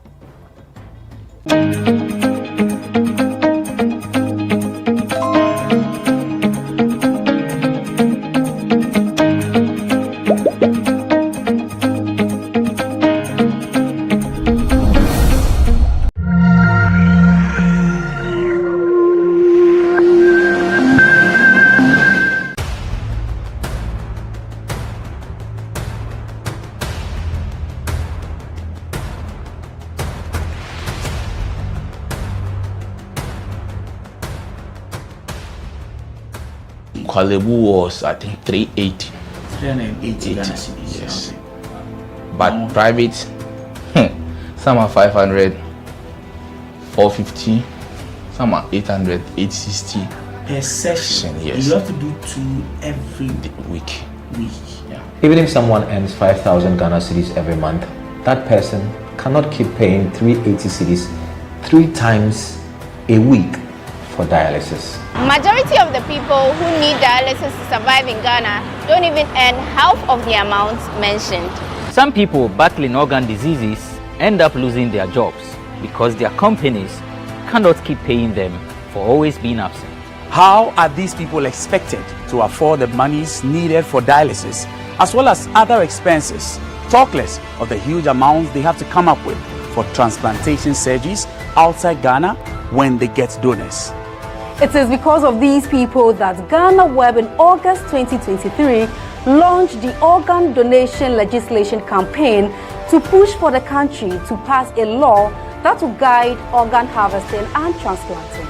As Kwalebu plans to increase dialysis fees, the situation requires quicker attention and action. And so, we must get Parliament to start discussing the organ donation bill and pass it into law. Now, when this bill is passed, more lives will be saved and the financial burden on patients would be reduced. And that is why we need you to join us on this campaign.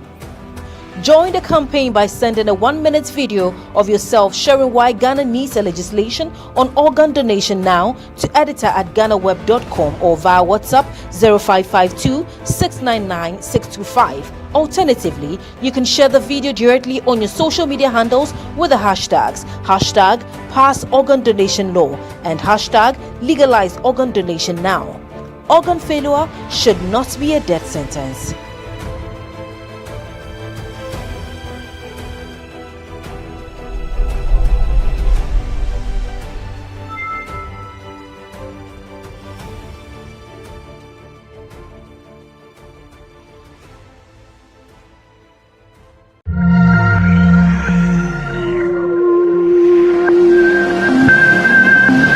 People who eat too much, is there a mental disorder? I know some people, when they are stressed, they stress eat. Yes, so it could be caused by stress, could be caused by depression. So in depression, one of the diagnostic criteria is that the person either eats too much or eats too little.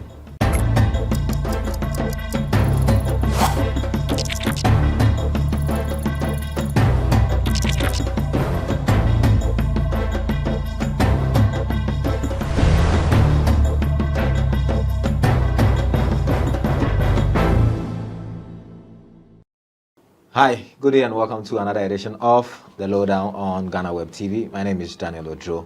Always exciting to share your company. We are doing a part 2 of our very insightful conversation about mental health disorders in Ghana.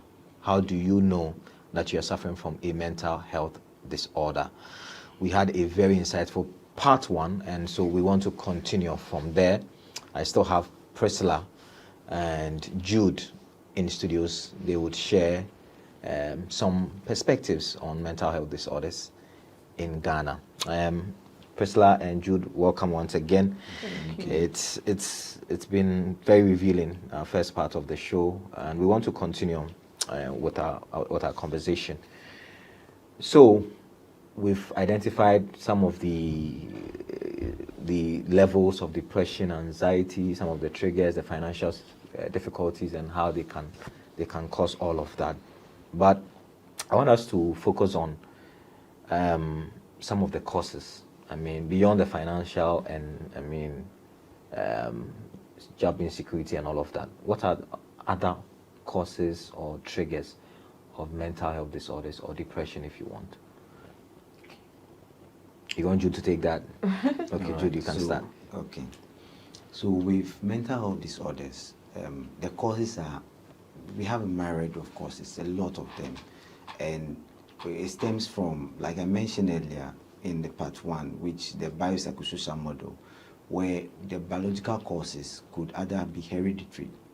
So you could have inherited the condition from a parent, a first-line family member, someone.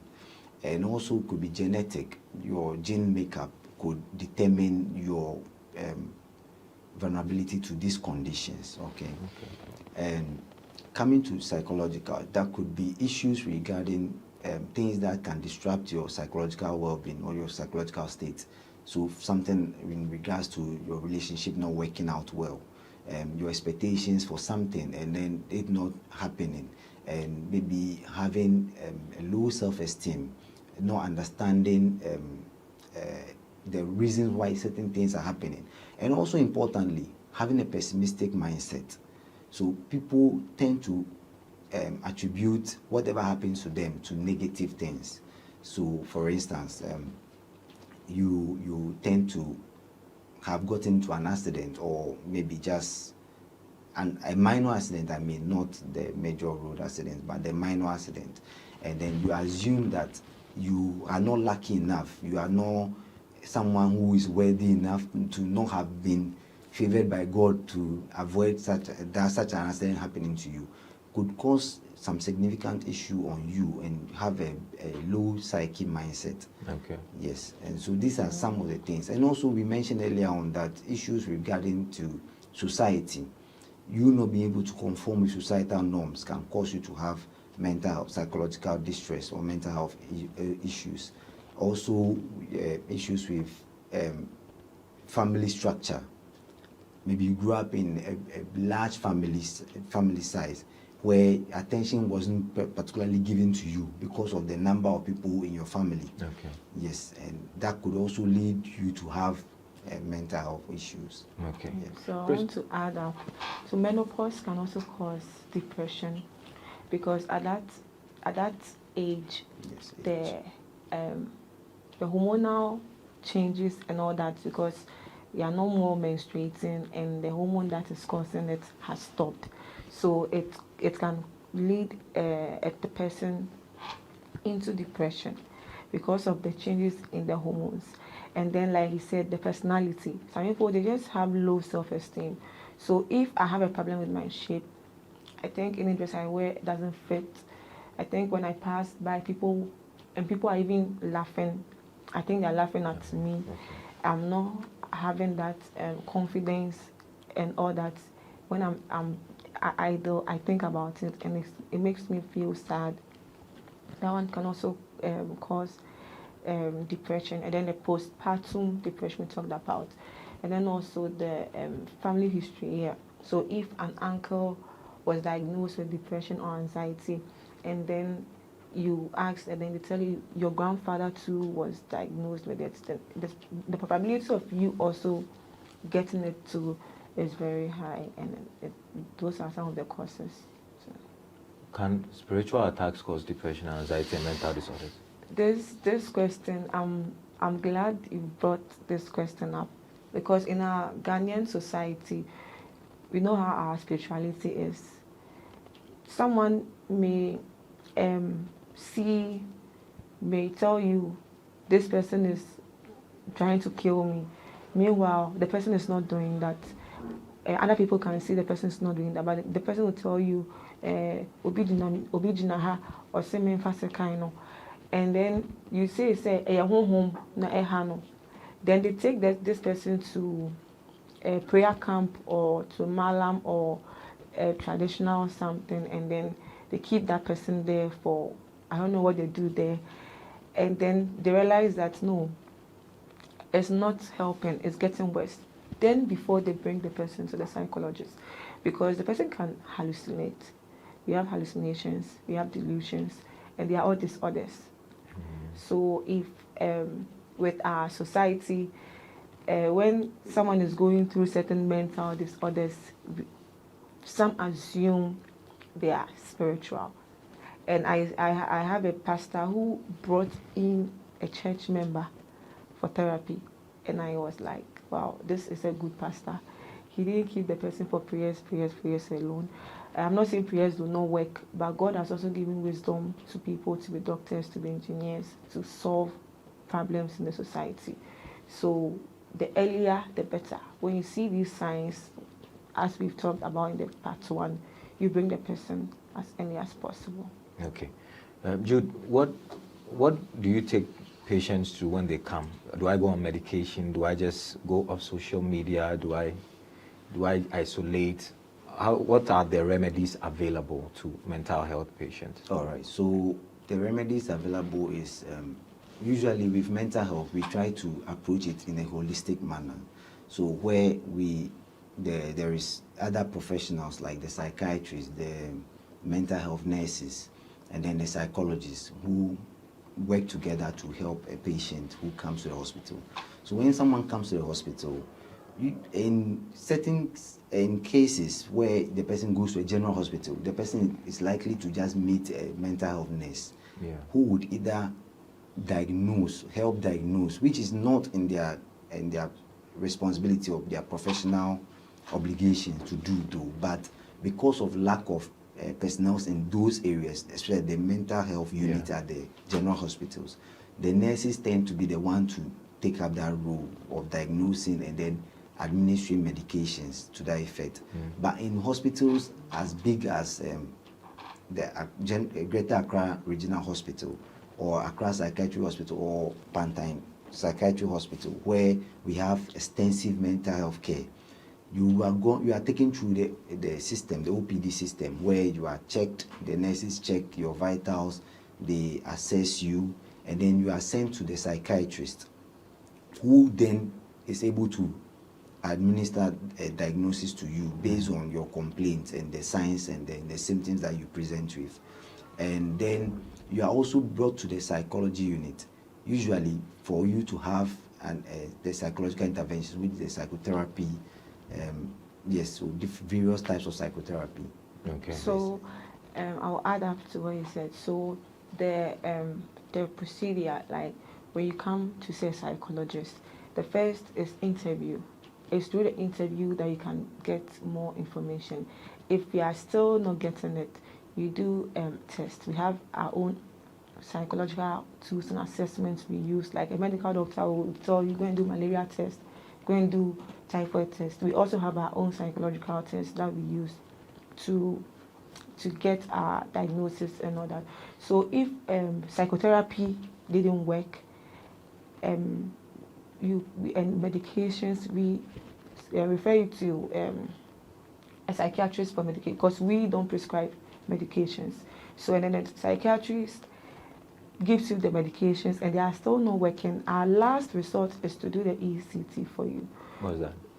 Electroconvulsive therapy. What's that?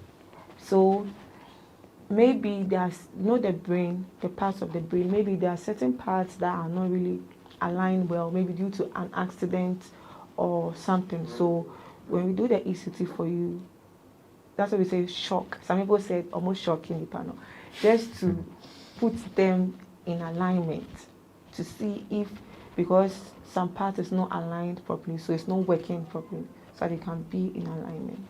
Wow. But I think currently with the ECT, as she mentioned, there's an ethical issue around it with regards to the way it's administered. Because all around the world or just in Ghana? All around the world. Okay. All around the world. There's ethical issues around, because you are going to put the person through some level of pain. You are supposed to pass electrical shocks through the person's brain to restart the brain, or probably to restart the brain, to put it. Yes. So it's not advisable these days, or what? Yeah, but then, like she's mentioned, it's the last resort. Something that you do if there is nothing else you are able. Even after that, the person can show signs, some changes in behavior, Yes. but after some time they go away. Okay. Yeah. All right. It's been very, very revealing.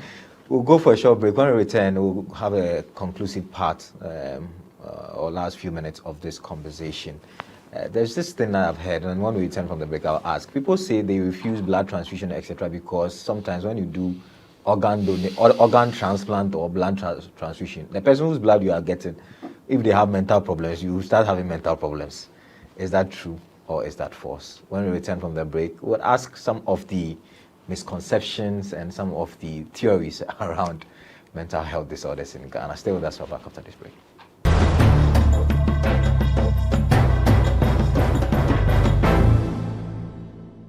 Everyone needs the perfect snack to munch on during a fun moment. Wow. Enjoy the tasty Blackberry Twist cupcakes, deliciously baked and packaged for a sweet treat. Premium quality cakes baked with love for all, enriched in butter and milk. Yummy.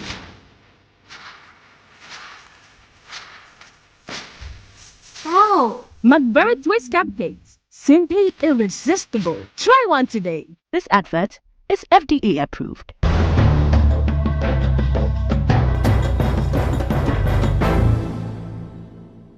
Welcome back from the break. It's our final lap of the show on mental disorders in Ghana.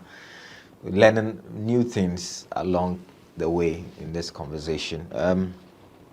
So Priscilla, genuinely and honestly, do you think that we have the facilities to treat mental health disorders in Ghana? There's a lot of stigma around it. When someone has mental disorder, say, Pantayana, you're going to to psychiatric.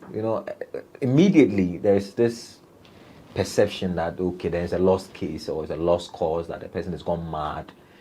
First of all, I want you to touch on the education and sensitization of it, and whether we have invested in the things that would help to solve mental health cases in Ghana. Yes, thank you very much for this question. So I think the government should also help with it, because mental health is total health. Okay. So if I think that's the motto for 37, mental health is total health. So if you are if a person is at work and the person has to be productive, and out of that productivity you get the revenue to help the country, and the person is not able to do that, it should be a problem. So I don't know if we have enough structure to treat mental health, because some hospitals, even example the psychiatric hospitals, because they are not really producing a lot of funds for to the economy, sometimes they are not getting the support and the help they have to get. So they have to, it's supposed to even be free to access mental health, but now they have to collect some small monies for the medications and then the admissions and all that. So far, I think Ghana, we only have 3 major psychiatric hospitals, and I think it's not the best, because I see people coming all the way from the north to Accra or to Anglo or to Pantine for psychological treatment. Some leave all the way from the Volta region, they come. So if the government can really build more psychiatric hospitals, because with mental health is very, very key. It's very, very important. If you want the nation to move forward, our mental health has to be very, very strong. And then to provide all these machines for the imaging, the MRI scans and all that, they are not really enough in the hospitals. And sometimes you have to be referred to these diagnostic centers for scans and all that. So I think I'll throw this to the government to help us on that. What about the average Ghanaian who thinks that when somebody is depressed or somebody is having anxiety, they are So- a mental case? So I'm happy. I think in October, that's our mental health month, and we use the opportunity to create awareness, because even the workers in the psychiatric hospital want to hide before they enter into the hospital, because when someone sees them, the person feels like if someone sees them, they're going to think or problem or a dream how. Are you serious? Yes, I know the psychologists and the workers nurses there. themselves who are not confident to enter into the psychiatric hospitals. Why? To work. Yeah, because of the stigma. But you are not a patient. They are not a patient. Yeah, but they are not wearing some wear muftis to work. So you may think it's just an ordinary person. So that's a problem. It's a problem. Even just to see a psychologist, they just have the notion that it means they are mad. We went to do some screening for a particular company. When we got there, they were like, yeah, bored them. So we had to explain that it's not that you are mad. Nobody is mad. It's just psychological distress or psychological disorders that the person is going through. It doesn't mean the person is mad. So it's a problem. I think is the education that can really help to control all the stigma and then perceptions we have about it. So if we can do more of the education, like a platform like this, we can use that to educate people that when you need help, don't feel shy. Don't think that people are going to say psychologist, then it means that they are going to say, I'm mad, please. The earlier you get treated, the better for you. So we are all there. No one you will not go to a psychologist or psychiatrist and tell you, say, how about that? No, it's not done. Jude, so when you give, say, medication to mental health patients, can they be on the medication forever for the rest of their life? Like people are on BP medication for the remainder of their life, or? So, not all the time, or not necessarily. So most of the times, the medications are given, and then the condition is monitored over a period. So as time goes on and there's progress in the person's condition, then the medications are reduced. So doses are reduced until where the doses are made maybe once in a very long time. Yeah. So you are not going to be put on medication all your life. Yes. But to build on what she said about the stigma is such a way that stigma can be associated to other people. You don't necessarily have to be the one being stigmatized. Okay. But if you are related to the one being stigmatized, you can also share in the stigma. Okay. So that's what could explain why the professionals or the workers could feel stigmatized in such a way that they wouldn't want to identify themselves as people who work at the psychiatry hospital. And it's very true. When you tell someone you are at Accra Psychiatry Hospital, they say, hey, you are with the... you That's ridiculous, you know. Yes, and they tend to think that in that hospital, you get beaten or you are attacked by. But the truth is, people with mental health problems don't go around attacking people. They are the less violent people you come across. Okay. In very rare cases where you have people with mental health problem attacking someone, very, very rare cases. So mental health in itself or mental illness in itself is something that could any of us sitting here could suffer from it. Nobody is protected from mental illness. You could be a victim tomorrow, you could be a patient tomorrow. So stigmatizing against it is as though you are stigmatizing against something that could possibly happen to you in the near future. So I think education must be intensified, as this platform has given us the opportunity to come and educate the general public on what they could look out for and to identify that these are problems within their space that could lead to mental health illnesses. Yes. Okay. My colleague wanted me to ask you that people who eat too much, is there a mental disorder? I know some people, when they are stressed, they stress eat. Yes. Yes. So eating, there is a mental illness that is known, a group of mental illness that is known as eating disorders. Okay, but these are related, as you mentioned, stress. Yeah. So it could be caused by stress, could be caused by depression. So in depression, one of the diagnostic criteria is that the person either eats too much or eats too little. Okay. Yes. So eating too much, not the normal eating. I mean, we all have appetite for food, and having appetite is very good. It's good. So, yes.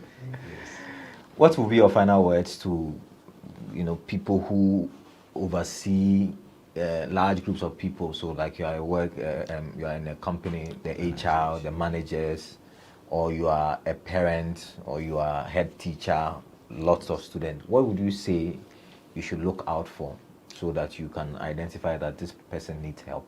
All right. So I would want to reiterate what I said earlier, that for someone to be diagnosed or to have the attention of the professional to be suffering from a mental illness, the person must first of all deviate from societal norms.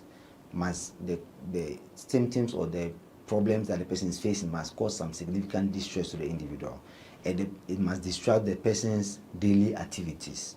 So the person shouldn't be able to function as normally as they would have. Okay, so these are the three things you should always look out for, especially in a large group.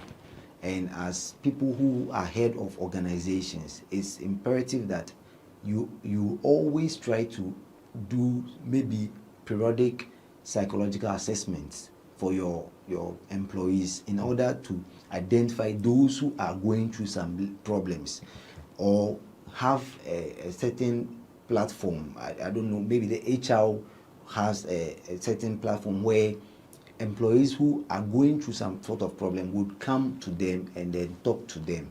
So in our field of profession, we have a group of people, professionals, that are called industrial organizational psychologists. Industrial organizational psychologists? Yes, please. So they deal with just what, companies and... Yes, so their duties is to be part of the companies and help the companies to identify or pick out people who are going through some sort of psychological distress, and then empower them and help them at the early stages before it distracts their activities and then even affects productivity of the company. So these people, they'll be employed as... They'll be employed. And even with the employment, the psychologist in there can use a test.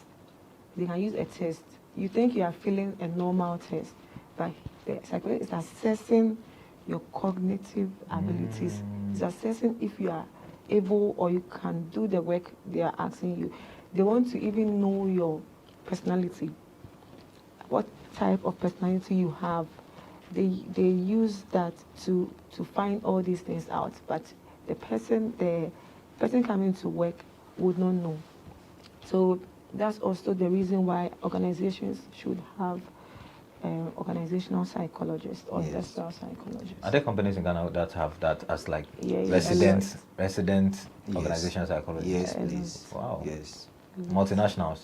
Yes, they actually employ them as HRs because they work well as HR because they understand personality, they understand the differences in people's behavior and how that can affect productivity and then the work as a whole. So yes. Wow. Yes. So we encourage companies to actually look out for these people and help, like, employ them into the company, either as HRs or even as people who are assisting the HRs to help improve the psychological well-being of their employees. Okay. First, I'll give you the last word. What do you have to say to young girls, elderly people, menopause, like you mentioned, people who are going through heartbreaks and all of that? What would you say to them in as far as maintaining their mental health is concerned? Okay, so what I would say to them is that whenever they are going through these challenges that we've been talking about all this time, so they are not able to do their normal activities, they are not able to concentrate, they are not able to eat or to do their usual cleaning and all that, they should seek for help.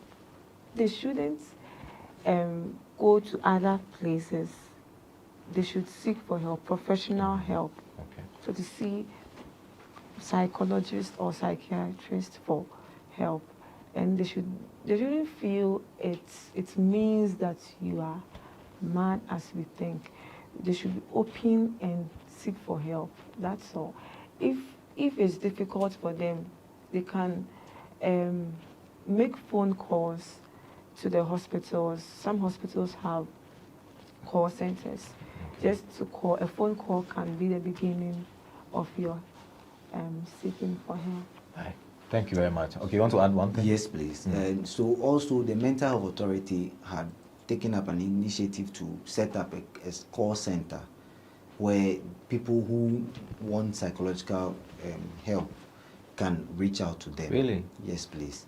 How do people know? How do people don't know? Yes, so I mean, it's on this platform that we will be able to educate people on these things. Okay. Right. So you can, I mean, go to Google, look out for the Mental Health Authority call centers. Their numbers are there. You pick it up, you call them, and then you can. So you can just speak to somebody. You can speak to somebody on the phone, and then yes, and whatever other help that will be given to you will be you'll be directed to seek for any other further help. To add up, please, when there are psychologists or mental health professionals around and they are there to do maybe an assessment or something, we should get involved. You might not know you have a mental health condition. It's through that you would even find out since and it's the way I feel scared or I feel very tense about certain situations is even a problem, because all the time when it's getting to examination, that is when you see someone sick or someone collapsing and all that. Maybe the person has phobia for examination and all that. So if you have psychologists around, get closer to them, and then you'll be well. All right. Thank you very much, Jude and Priscilla. Jude and Priscilla are psychologists in training. Yes. I think that's the best way to describe them. They've shared very, very good insights with us on today's edition. We had a part 1 and part 2, obviously, because it was very, very broad and we needed to try as much as possible to be exhaustive enough. So Priscilla Ama and Jude Menopo were our guests on today's edition of The Lowdown. My name is Daniel Odo. Thanks to the entire production team. We're back another time with another edition of the show. Until then, it's bye for now.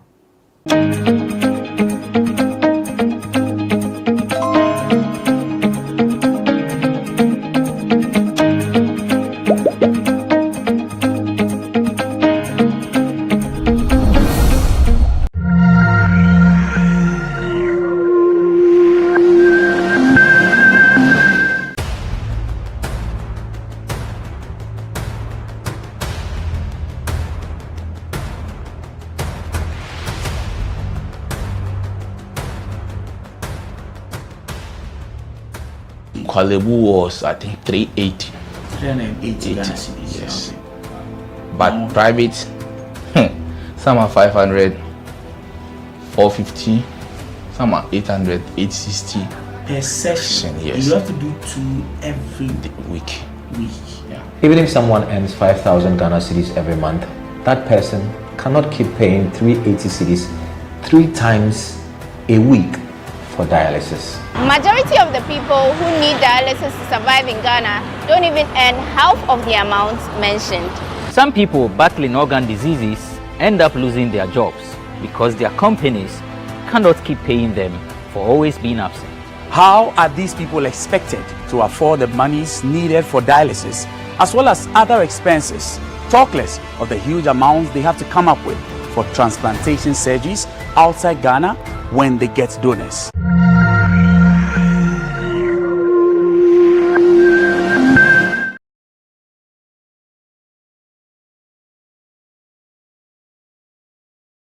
Between the organs of state, various state institutions, and the public, the bridge between them, because you are more or less the conduit and the channel through which critical information, which is useful as far as our public discourse is concerned, the governance process is concerned, you are in a better position to relate such messages to the people, the good people of this country, far and wide.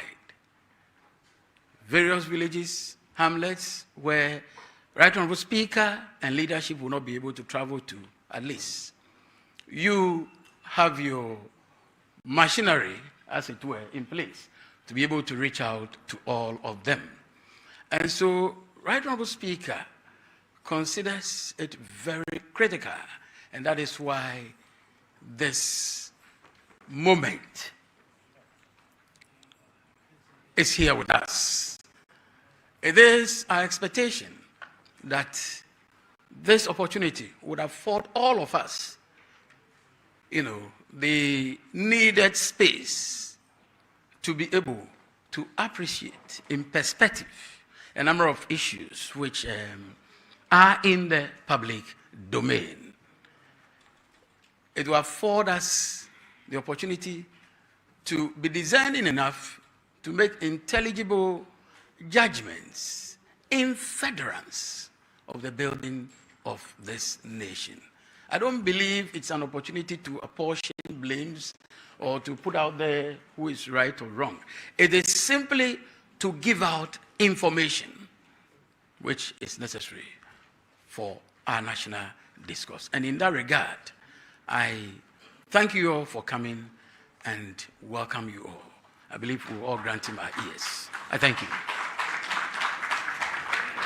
The Right Honourable Speaker, leadership of the House, honourable members, distinguished members of the media. They say when the old lady calls you, you usually do not know what they are going to say. So you will hazard all kinds of guesses until you hear from them. Usually it would be to give you nuggets of wisdom or to caution you about a direction to head in order for you to prosper in the land of the living. Our old lady, in this case a male, has called us and we've come.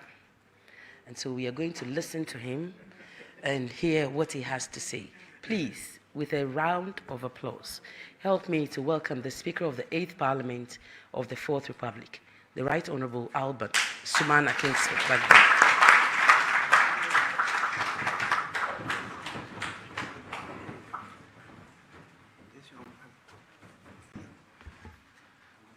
Please, kindly be seated.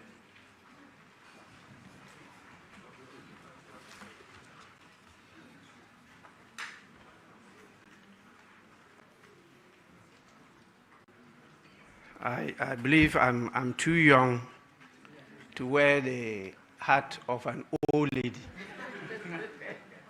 I don't have that wisdom of the old ladies.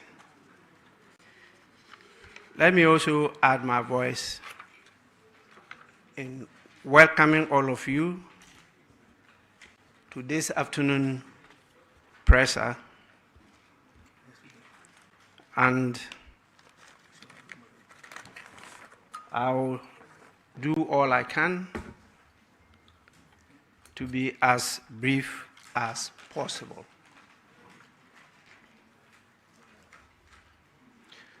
Beloved Ghanaians, democracy will work only if we fight for it, says President Barack Obama of the United States. I swore an oath to uphold, preserve, protect, and defend the Constitution of the Republic of Ghana, and that I will do right to all manner of persons in accordance with the Constitution and the laws and conventions of Parliament, without fear or favor, affection, or ill will. I concluded the swearing of the oath with a call on God to help me. I'm very confident and have faith in God to see me through these dark days of Ghana and our young democracy. Ladies and gentlemen, I want to start this presser by disabusing and setting the minds of Ghanaians at ease. There is no constitutional crisis in this country. I repeat, there is no constitutional crisis in this country. The Parliament of Ghana is alive and working. Let nobody mislead, misinform, or disinform you and the country. The democratic system we adopted and enacted, as captured in the Constitution 1992 and fleshed out in various laws, processes, procedures, and practices, is what has been triggered, and it is working. Let us allow it to work. Democracy is about the rule of law. Let the law work. The democratic system we adopted and enacted recognizes that in the course of operationalizing the system, disagreements will occur and challenges and problems will arise. The system has put in place mechanisms, structures, and institutions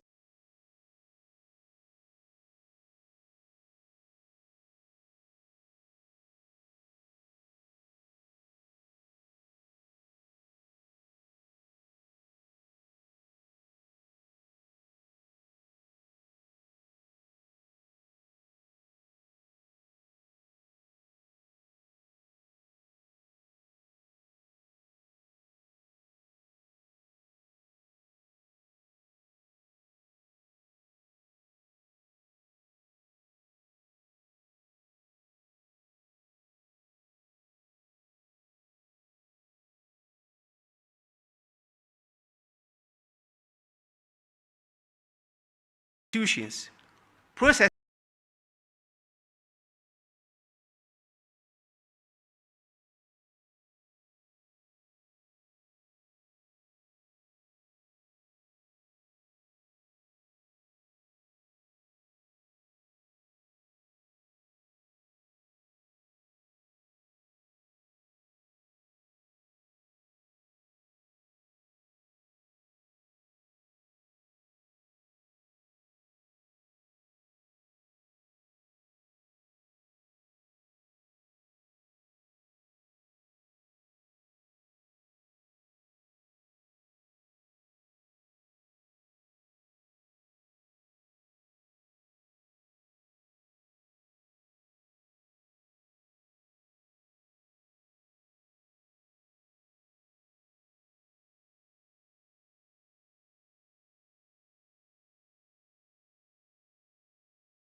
at its core, is the very essence and out of the court.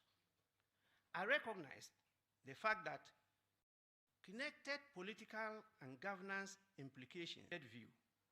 This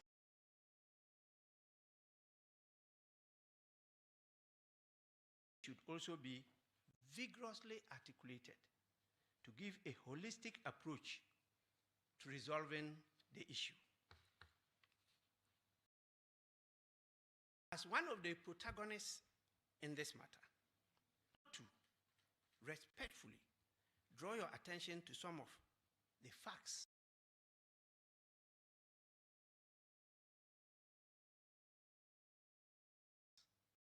principles and ethics of politics and parliamentary law to throw light on some aspects of the matter and to clarify the considerations that underpinned my actions. May be likened to a power play. Likened to a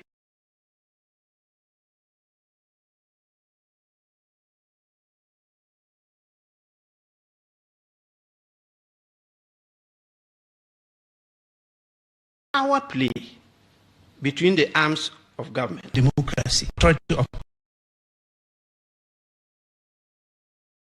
parliament, order, and the democratic system have toiled, sacrificed their lives, and shed blood for decades.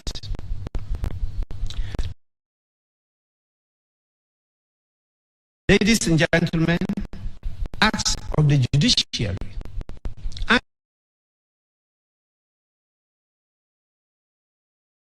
pose a direct challenge. Jurisdiction, authority, powers of the esteemed institution of Parliament, which is the repository of the sovereign will of the people of Ghana. Increasingly becoming clear to weaken Parliament.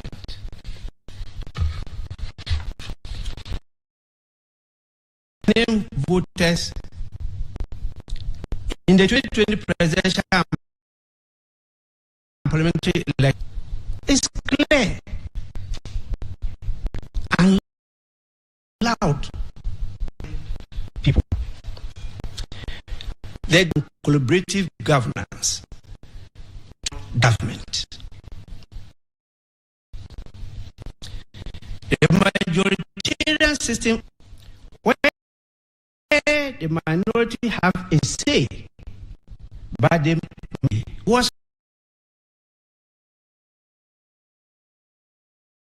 rejected by the voters.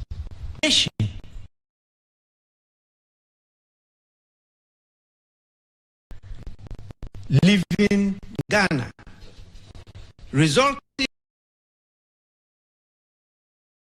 in the composition parliament to the voters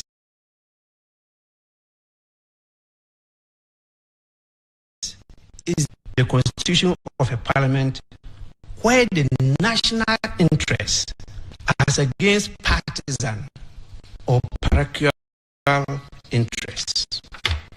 This is the context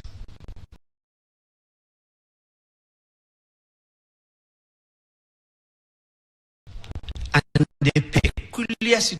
In fact, in the history of Ghana, to work with a president who belongs to a different party, to work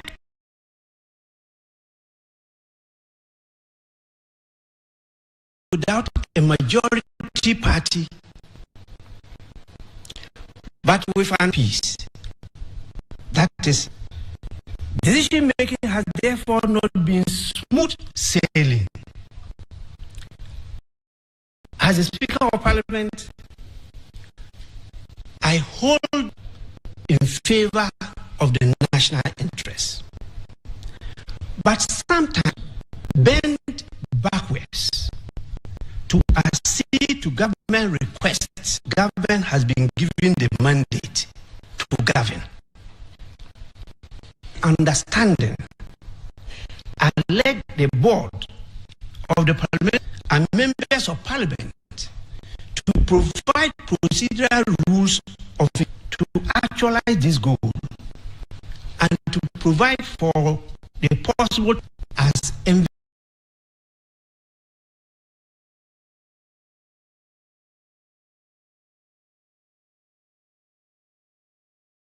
envisaged in the Constitution. Election of an independent president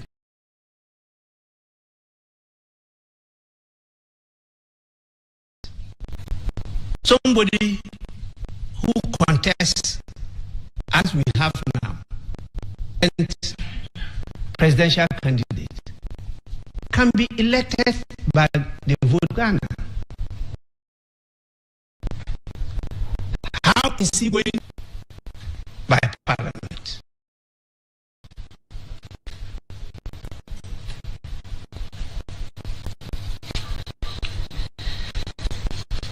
We have a possible minority government.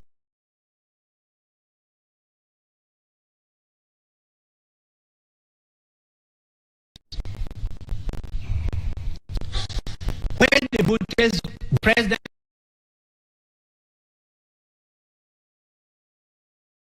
of party's government. And the familiar one we know is a majority government. Possible governments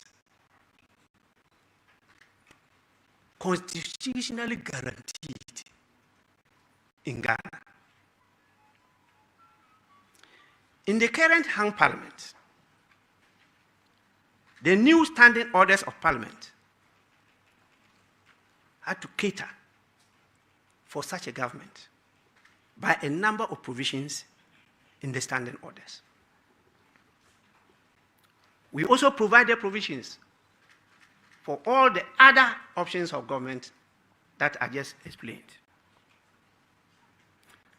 For instance, a day which we called a decision day has been designated in the new standing orders, where the Speaker,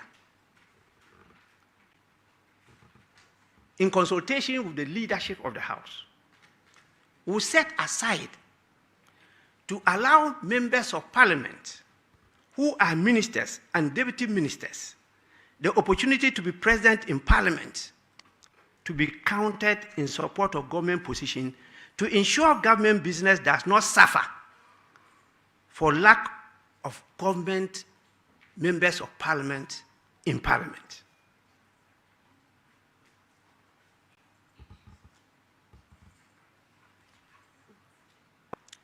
Despite the above, often the number of government members present still don't add up due to the nature of the duties and responsibilities of ministers and deputy ministers. The NDC members of parliament, however, understood the situation and on a daily basis cooperated with the MPP members of parliament to see government business through. In spite of this, the NDC members are said to be saboteurs of government business by the MPP members of parliament and the followers of the new patriotic party. Those of you who cover proceedings on a daily basis are witnesses how sometimes I have to look at the members of the NDC in a very stern manner,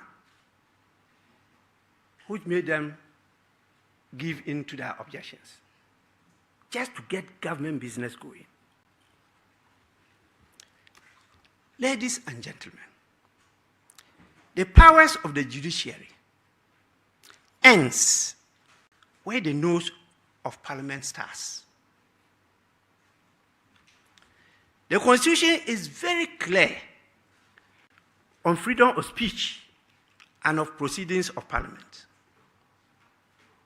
Articles 115 and 116 grant members of Parliament privileges and immunities of speech, debates, and proceedings on any matter or thing brought by a member in or before Parliament by petition, bill, motion, or otherwise. And I want to quote the two articles to you. Article 115. There shall be freedom of speech, debate, and proceedings in Parliament. And that freedom shall not be impeached or questioned in any court or place out of Parliament. Article 116. Subject to the provisions of this article, but without prejudice to the general effect of Article 115 of this Constitution, civil or criminal proceedings shall not be initiated against a member of Parliament in any court or place out of Parliament for any matter or thing brought by him in or before Parliament by petition, bill, motion, or otherwise. This means happenings in Parliament must remain in Parliament. So the court must, and has always been, hesitant to interfere in the proceedings and decisions of Parliament. In the celebrated case of Tufor versus the Attorney General, the Supreme Court affirmed that happenings in Parliament are a closed book. Despite these provisions, the courts are replete with debates and proceedings of Parliament. Most worrying is these proceedings are initiated by some members of Parliament, even leaders of Parliament, who ought to know better. Parliamentarians who are to be loyal to Parliament rather than to the Supreme Court run to the Supreme Court at the slightest opportunity to use the Supreme Court to undermine Parliament. This might be one of the reasons Parliament and members of Parliament are not respected and treated with disdain.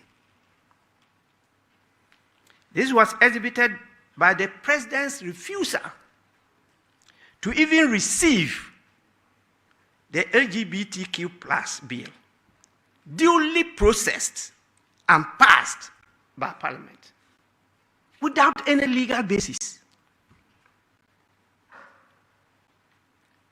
The Judiciary is supportive of this conduct by the receipt and processing of a suit on this subject matter. These are dangerous precedents in our democratic journey. Both the President and the Judiciary have sinned against the Constitution and must seek the opportunity to confess and repent to be forgiven.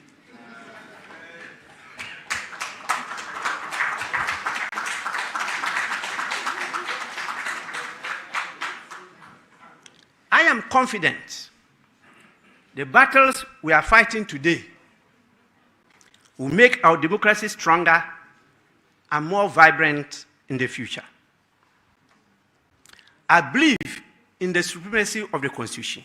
Mark my words, the supremacy of the Constitution, not the supremacy of the Judiciary or Supreme Court.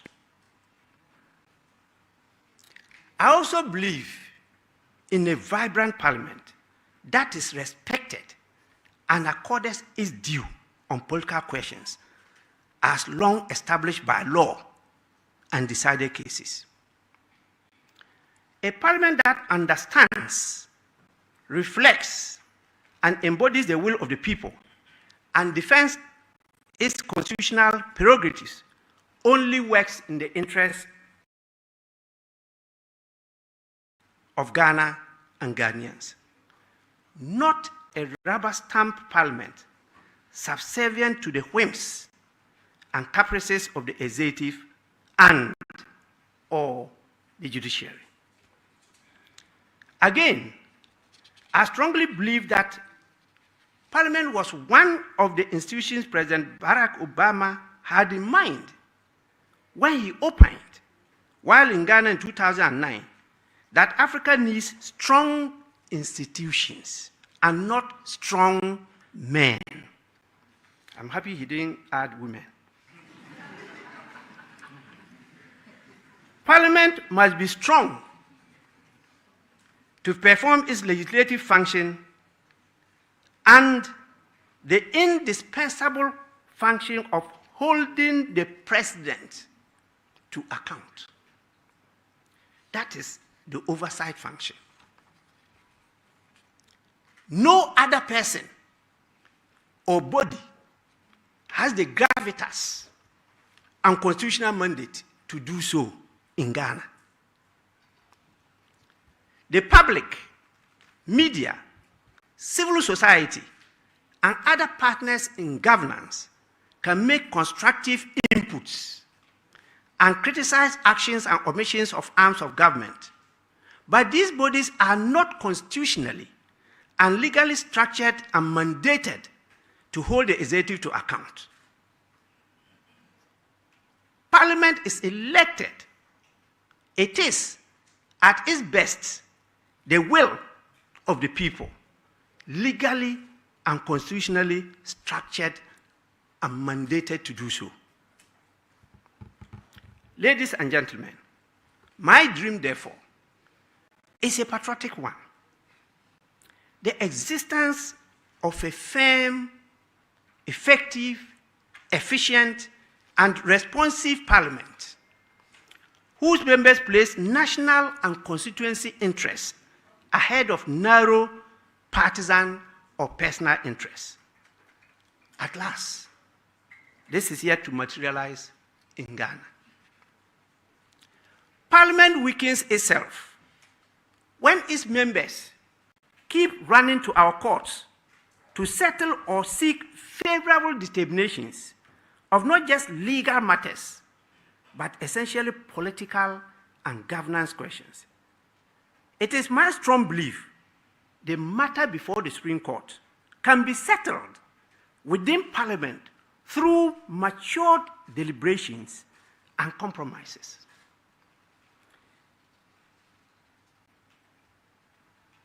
Please, make no mistake. Not all the strong men President Obama warned us about come in military uniforms. Some come dressed in suits.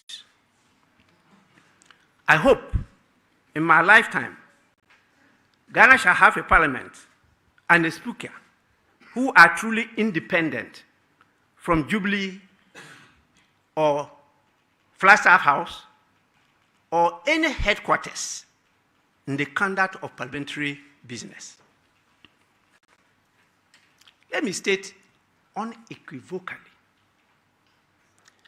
Parliament owes its duty to the people who established and elected its members to serve and represent them. The wheels of Parliament will continue to turn, and no person will be allowed to disrupt parliamentary proceedings or to undermine the democratic mandate of Parliament. When I ruled in January 2021 on the issue of which side constitutes majority and minority in Parliament, the ruling was in favor of the majority group then. It was not an act of lawlessness as to cause constitutional crisis.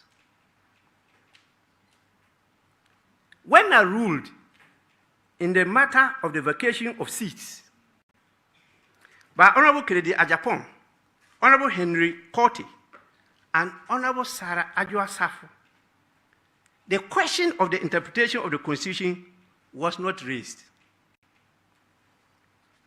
When my predecessor declared the former seat vacant in 2020, applying the same provisions of Act 97, the original jurisdiction of the Supreme Court to interpret and enforce provisions of the Constitution was not invoked. Peace reigned in these instances, and nobody cried and ran to the Supreme Court under the guise of constitutional interpretation. If I may ask, is it a legal matter for the Supreme Court to decide as to which side of the House constitutes the majority or minority? It is for good reason that justice is said to be blind, and further, that justice must not only be done, but must be seen to be done in all cases, not in only those cases to which some people appear to be sentimentally attached. Fellow Ghanaians, I respectfully call on the Supreme Court to apply the same swiftness with which the motion ex parte in the instant matter was granted to the case involving the President's refusal to receive the Human Rights and Family Values Bill passed by Parliament, which has been pending before the same court for almost a year without being heard. Ladies and gentlemen, consistency is not just an ideal, but the foundation of life. The court cannot enjoin 4 members of Parliament from serving their constituents for 12 weeks, but was very eager to deny the constituents of Asen North their representation because of the issue of allegiance. The court cannot deny the constituents of Sal the sanctity of representation for years. The court cannot even see that the Constitution itself permits a denial of representation within 3 months to the holding of a general election. It's in the Constitution. Ladies and gentlemen, the Parliament of Ghana shall commence sitting as by law prescribed from tomorrow, November 7th, 2024. I have earlier instructed the clerk to Parliament to transmit the LGBTQ plus bill to the President for assent. Ladies and gentlemen, finally, I'm aware of the business the government wants to transact through Parliament. And I'm willing to cooperate and collaborate with government. Despite all that I have said, Ghana first. And all Ghanaians should bear the President, Parliament, the Judiciary, and all our leaders in prayer for the betterment of our people and country. With this, I thank you all for your attention. Assalamu alaikum.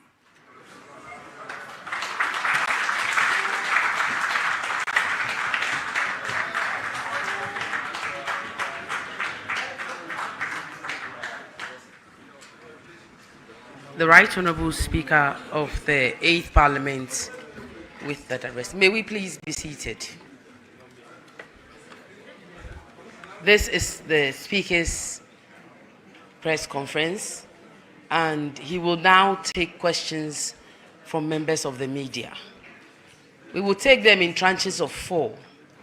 Please, brevity is the name of the game.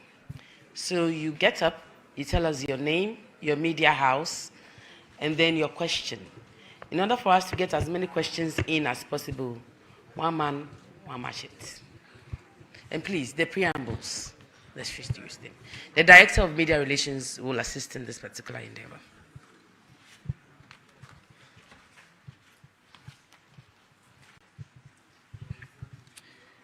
Thank you very much. Mr. Speaker, my name is Ibrahim Al-Hassan. I report for GH1 TV and Star FM. Okay, so one man, one question. Mr. Speaker, I just want a clarity.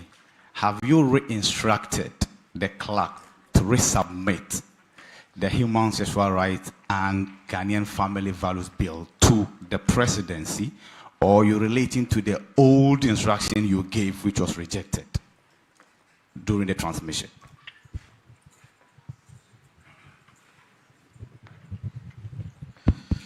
My name is Kwame Minka, TVXYZ Power FM. My question is simple. So tomorrow as Parliament sits, tell us exactly how the sitting arrangement would be. Because what we've been hearing is that the minority then has its majority, and would they remain as such, or there will be a shift? Thank you.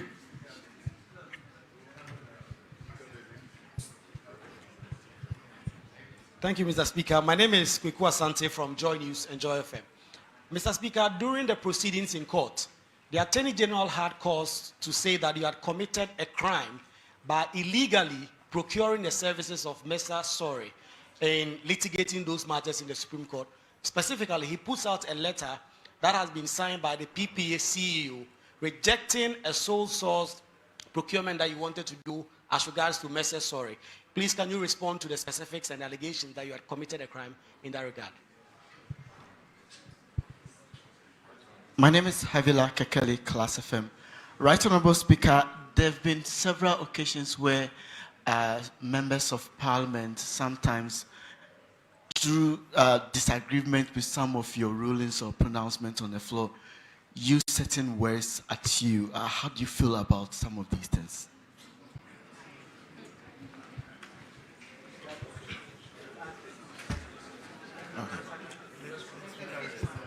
Mr. Speaker, we will respectfully take a fifth one.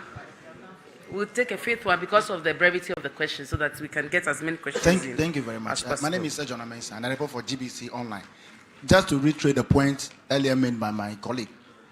Speaker, as we speak today, the media, we are somehow confused. You address MP as a minority leader and or a majority leader. You are told that, please, that's not my title. Or they'll just cut the line. Please, can you settle this debate for us? Who is the majority leader today in Parliament? The Right Honourable Speaker. Mr. Speaker.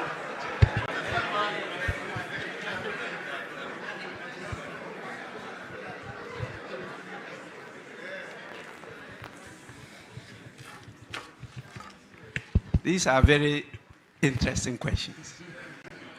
The first one is easy. It's a fresh instructions to the clerk to Parliament to resubmit the bill to the President.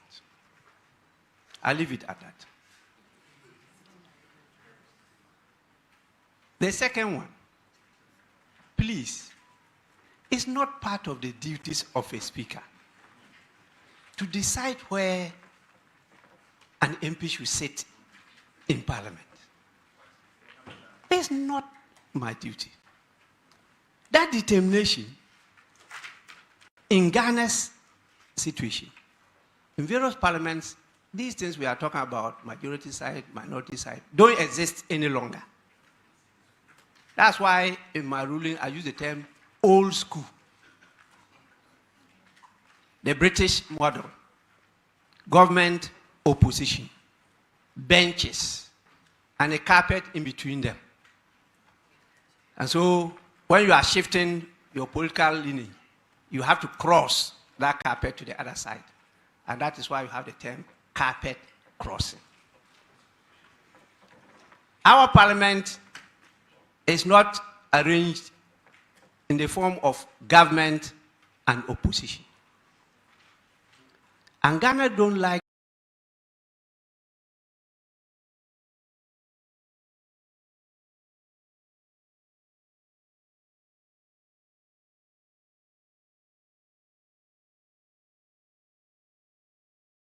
the term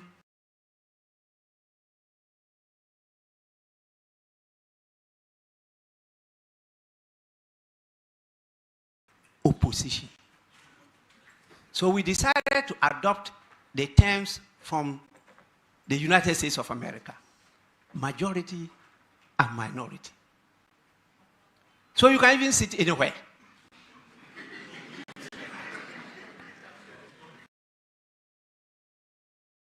But the numbers determine who is majority and who is minority.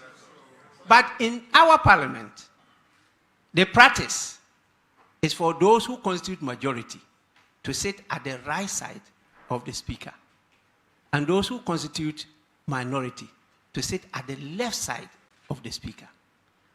That is because after independence in 1957, we adopted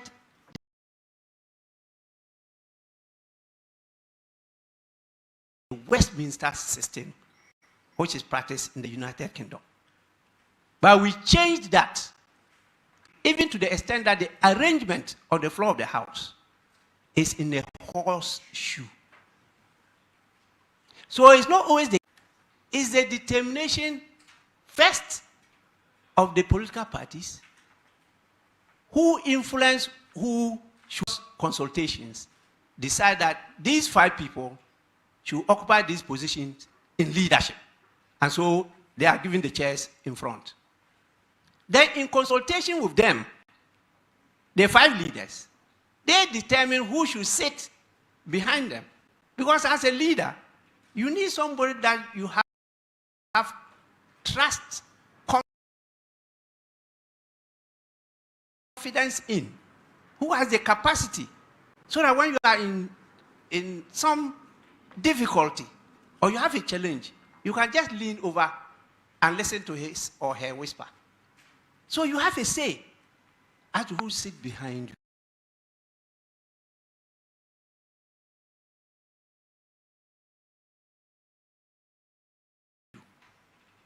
The speaker is not involved in this. The whips,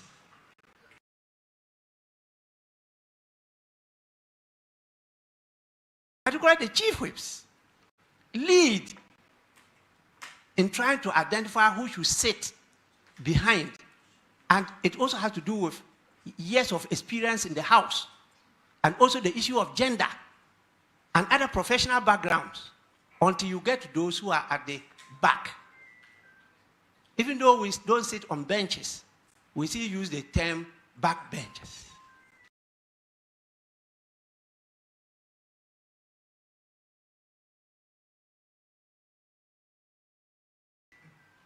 The speaker is not involved in this.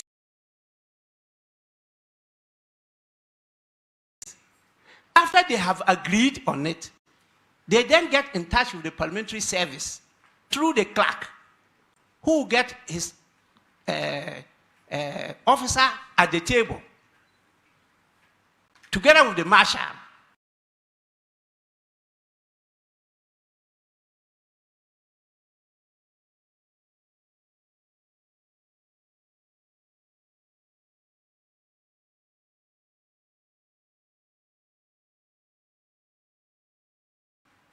And they will get the names, print them, and place them on the various tables as decided by the various caucuses. The Speaker don't come in this. Please.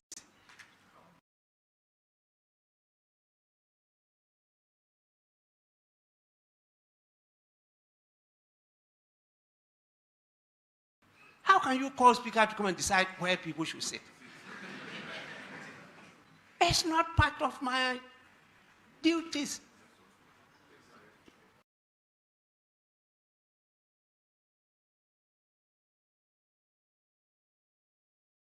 Number 3. I will plead with you. Go and look at that letter. He's the Attorney General. He did his service. There's vast difference between Parliament as an institution and the office of the Speaker. The Speaker is the party before the Supreme Court, not Parliament. So respected as learned. But it should not be part of what Obama referred to. We're doing everything as leaders, not to bring up our youth to believe that indecent, intemperate, insulting, and offensive language is the way to go. But people interpret freedom of speech to mean that freedom of speech without responsibility. You can just use any word. But you know how offensive it is to you yourself or your parent when it's used against your father or mother. But for me, what I believe in is that you reap what you sow. That one, nobody can run away from it. I think the last question, I answered it. As to who is majority, who is minority, I made it clear to all of you. It's not a function or duty of the Speaker. Thank you very much, Right Honourable Speaker. We will take the next tranche. I see Ahmed, the Director of Media Relations, is working to do that. Again, thank you very your much. name? My name is Ahmed Usman Khalid, Imam Zakaria, Gurguruwe. No, I have to plead the Constitution. Please, I bet mine.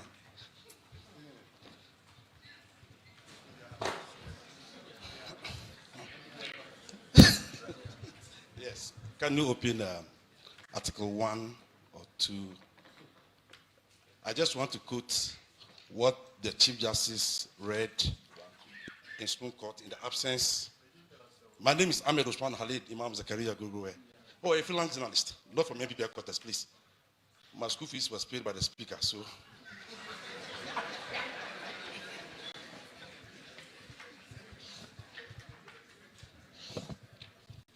Council, Article 2.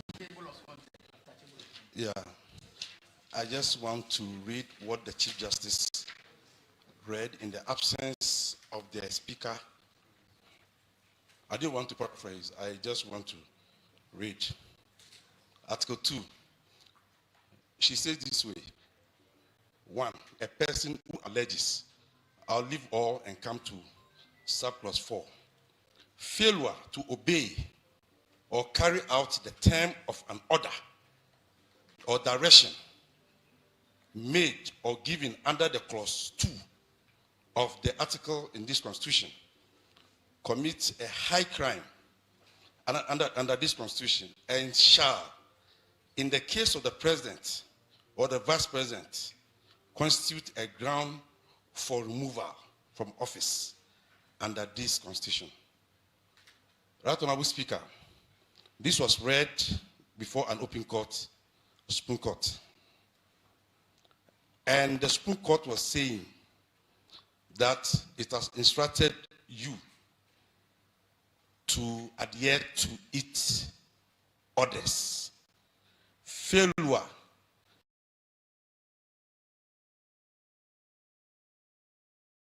is that she's going to apply Article 2, Clause 4 on you. That even the president or the vice president, if they go contrary, or if they refuse to, follow the order, they will suffer this particular punishment.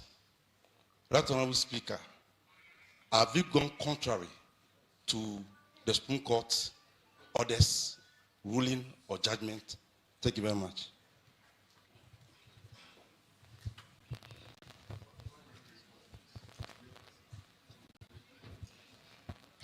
Okay, my name is Evans Oputilabi from TV SYZ and Power FM. Mr. Speaker, we want to know whether the 4 seats which were declared vacant still remain vacant.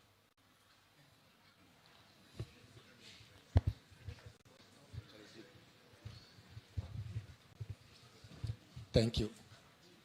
Thank you, Mr. Speaker. My name is Simon again. I report for the Accra Times. In one of the interviews, former Majority Leader, Honorable Chairman, had with Joy News, he said after your predecessor, former Speaker Michael Kay, gave the ruling in 2020, he disagreed with former Speaker Michael Kay, and you supported his stance. I want to find out why did you go back to support your former predecessor when you expressed disagreement with his earlier ruling? Thank you. Thank you, Speaker. My name is George A.C. and I'm with GhanaWeb. By your ruling on the 17th, the 4 MPs were supposed to have vacated their seat, and the court has ordered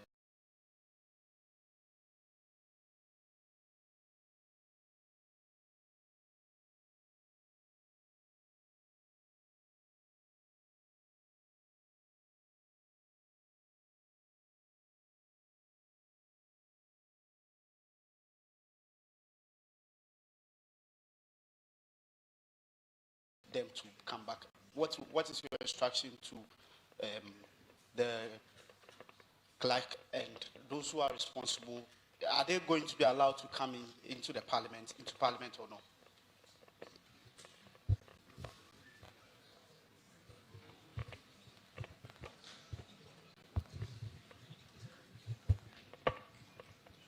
Thank you very much, Rather Honorable Speaker. My name is Nana Kweku Bofa, and I work with Opimso Radio in Menchia, Kumasi. Speaker, you have been accused of interpreting 1992 Constitution. When no, did you do so? Thank you. Thank you very much, Director. I think we've taken the fifth one. And so, Mr. Speaker may answer the 5 questions with Kweku Bofa's own on whether he misinterpreted the provisions in the 1992 constitutions when he declared the 4 seats vacant. Mr. Speaker.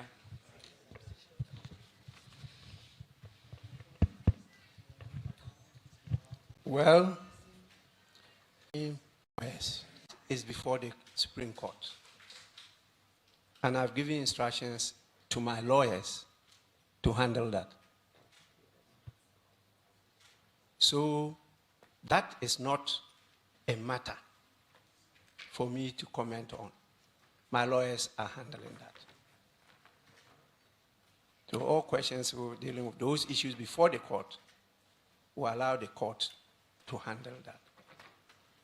What I would draw your attention to is that the practice and procedure of Parliament is so known to many, including the court.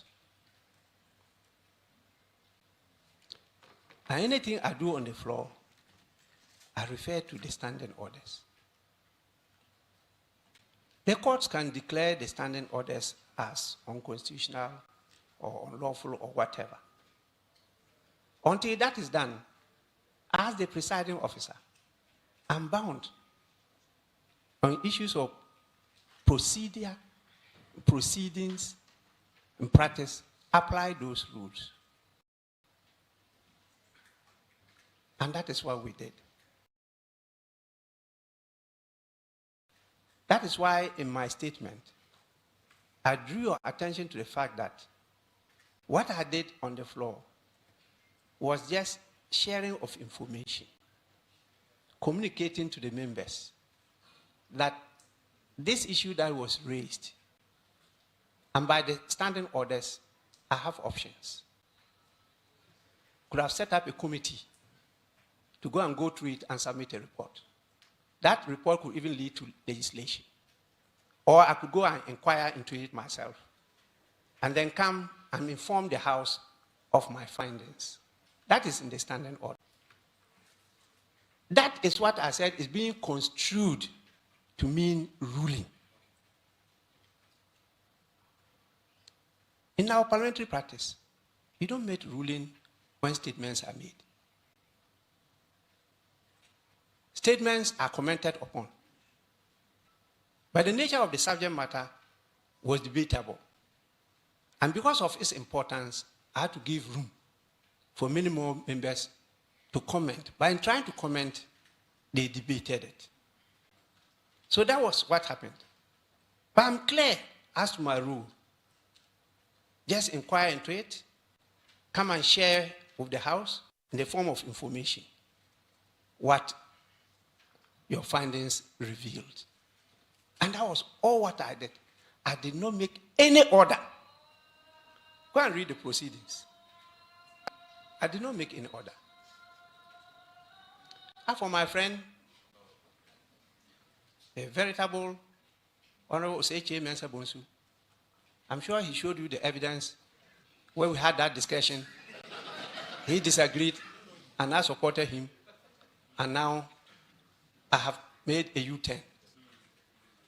I thought you should have asked him, when my predecessor made the ruling, whether his side disagreed with him and allowed the deputy speaker, his seat was vacated.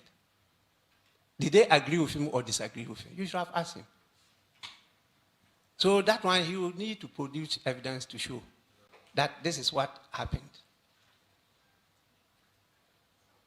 I don't know where we sat and held a discussion, or it's on the floor and the official reports are there for you to go and read, whether I got up and in my contribution disagreed with my predecessor. That is for you to make your findings on. And what's the last question?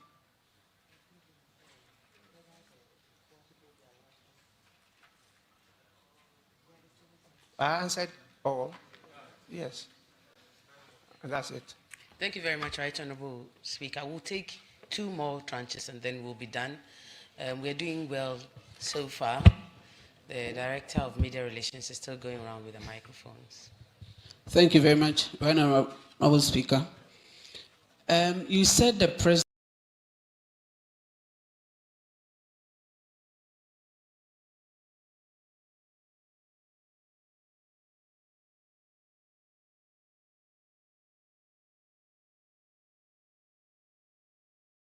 and the Judiciary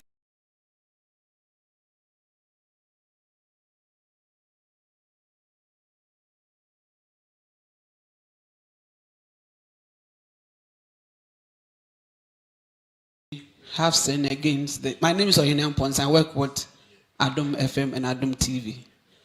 Now you said the President and the Judiciary have sinned against the Constitution. Would you tell us more on that? What would you say that will be the things or the acts they have done that will constitute, in your opinion, sin against the Constitution?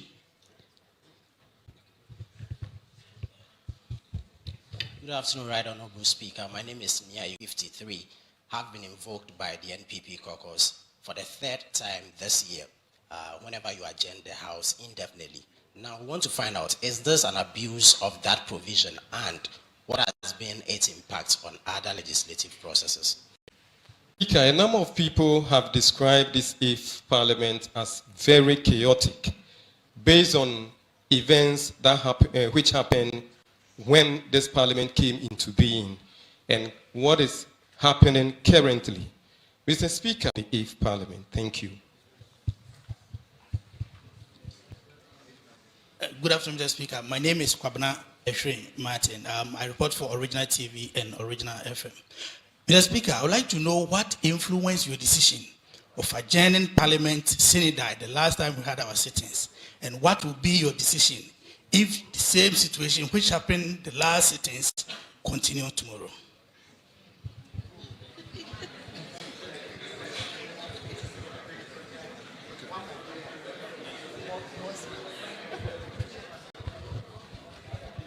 Yeah, thank you very much, Mr. Speaker. My name is Clement Akolo. I report for Parliamentary News 360. I also double as the Communication Officer for Parliamentary Network Africa. Mr. Speaker, you mentioned that both the President and the Judiciary have sinned. And when you look at Article 122 of the Constitution, it talks about contempt of Parliament. So if they have sinned, do they fall far of the contempt of Parliament, and what are you going to do about it? Thank you very much. Thank you very much, Ben. I think that's the 5th question for this tranche. I get the feeling that this could be the last one. Am I right, colleagues? Mr. Speaker, with your kind permission, if you may answer the 5 questions that have been referred to.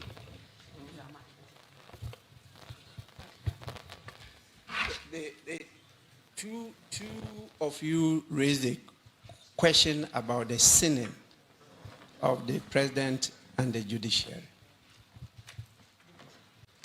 Please go through the Constitution or the laws of Ghana. There is nowhere where the President can refuse to receive a bill passed by Parliament. In fact, the crafters of the Constitution are so careful that they even took away veto power from the President. So in Ghana, our President cannot veto a bill passed by Parliament. It's clear in the Constitution that the President will receive the bill passed by Parliament. If he has concerns, he will communicate to Parliament that I have concerns on this bill that you have passed within 7 days. Then he has 14 days to put across those concerns back to Parliament, and Parliament is called upon to reconsider the bill, taking his inputs into consideration.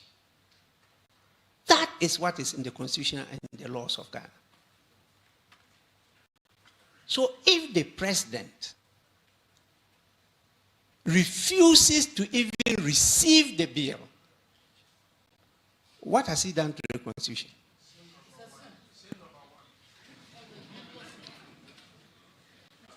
You understand? 2, in the Constitution, the President is permitted to refer the bill to the Council of State for advice.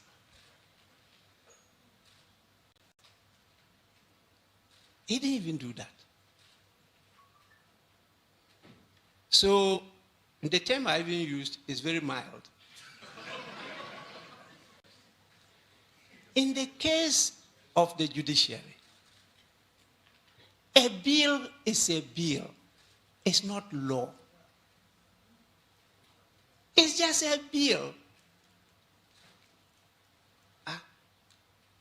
This is a draft that is being discussed. The Judiciary is going to do what? Be part of the law-making process. Tell us what to do in the bill. It's only when it's passed and assented to by the President, then it becomes law, that the Judiciary can come in to interpret and enforce. There's nothing like that. And this is something that immediately, with supersonic speed, it should have been jettisoned, not entertained at all by the court. Now what it means is that anytime any bill is before us, and we are working on it at this stage, anybody can just take it to the court. And that will mean that Parliament will have to stop and wait until the final determination of what?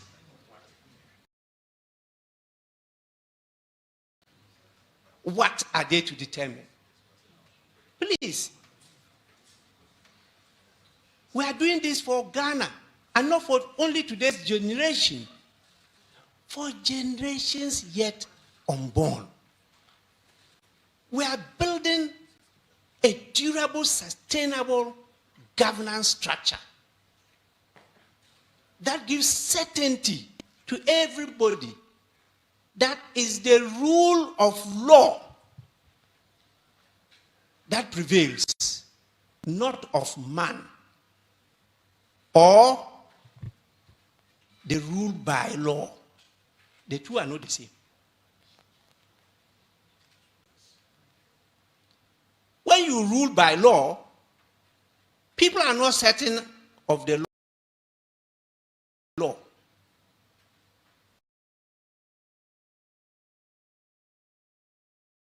And so even investors ran away. And as a leader for so many years, from 2001, I've been a leader.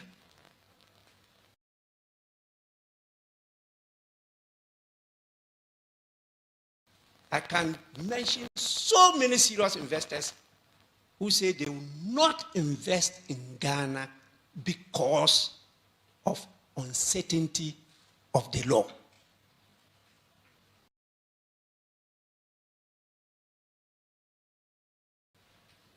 Attempts to invest here, you definitely have branches of the law, and then the courts and the system cannot tell you what the law is. And they lose a lot. So when you talk about unemployment, underdevelopment, and the rest, now who caused them?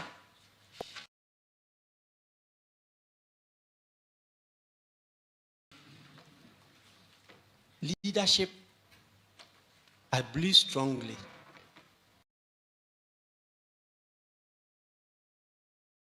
is cause. Everything else is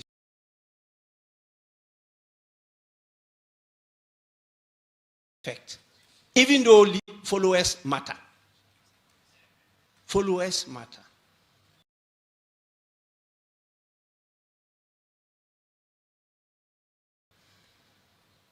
And that is where, in fact, we applauded the efforts of the president when in his inaugural speech, he talked about us being citizens and not what? Spectators. Today, Ghanaians are now more spectators than citizens. I think you have to wake up and become the citizens that he called us to be. That is where I'm moving towards. I don't have any ill will or malice. No. I don't have any ambition. If there's Honorable Babgin or whatever people don't want, please. And my holy village is always there to welcome me. I don't have any problem at all. But once I sit here, I take the decisions and I'm responsible. Nobody else but me. That's why I started with my oath. When I'm to account for my life to my Creator, nobody is to do that with me. I'll be alone. And I'll be there. I believe in life after death. In fact, we are even told that dying. I'm always prepared anytime to die. But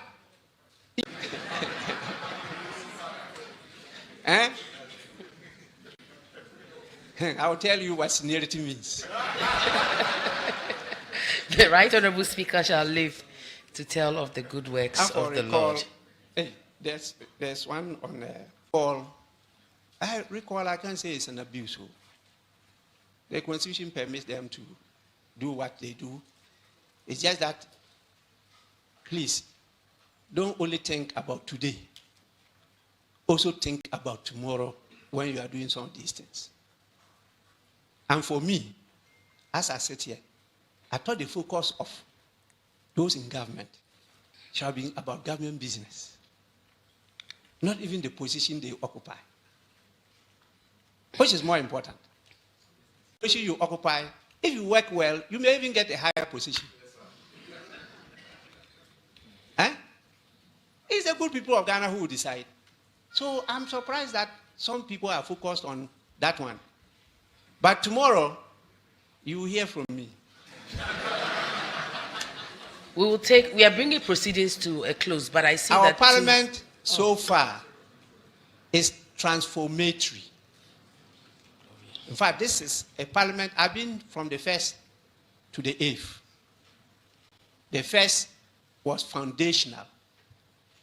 And the late Right Honorable Justice Daniel Annan had to use all his experience and wisdom to establish the parliament. And so he started by transforming the rules that we inherited from the 79 to 81 parliament, that's the Third Republic, and also putting the structures and personnel in place, creating the opportunity for further training, education, and the rest. He did that. The second parliament, led by the late Right Honorable Peter Alajete, focused on trying to strengthen the second speaker, I should say. Second speaker, third parliament. To strengthen the institution of parliament. And you recall sometimes he had some rough edges with the president. No wonder he lasted for 4 years only. And it established a 4-year term for Speaker of Parliament. The fourth was trying to stabilize the third speaker. And that was Right Honorable Ebenezer Sechi Hughes. I worked with all of them. The fifth came, and that was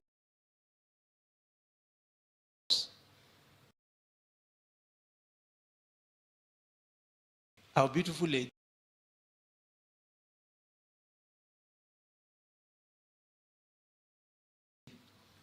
Supreme Court Judge,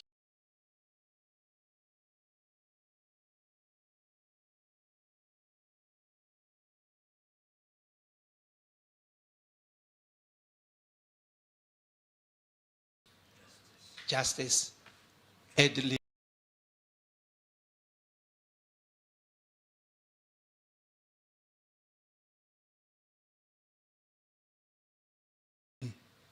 Bamford Ado.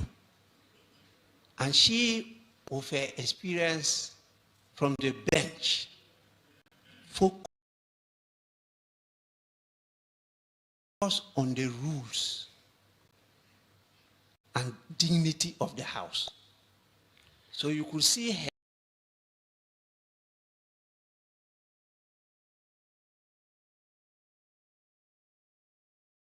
addressing her posture, her patience,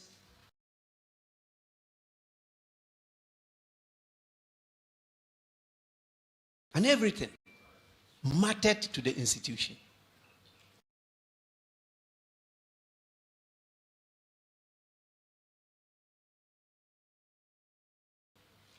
Then, the next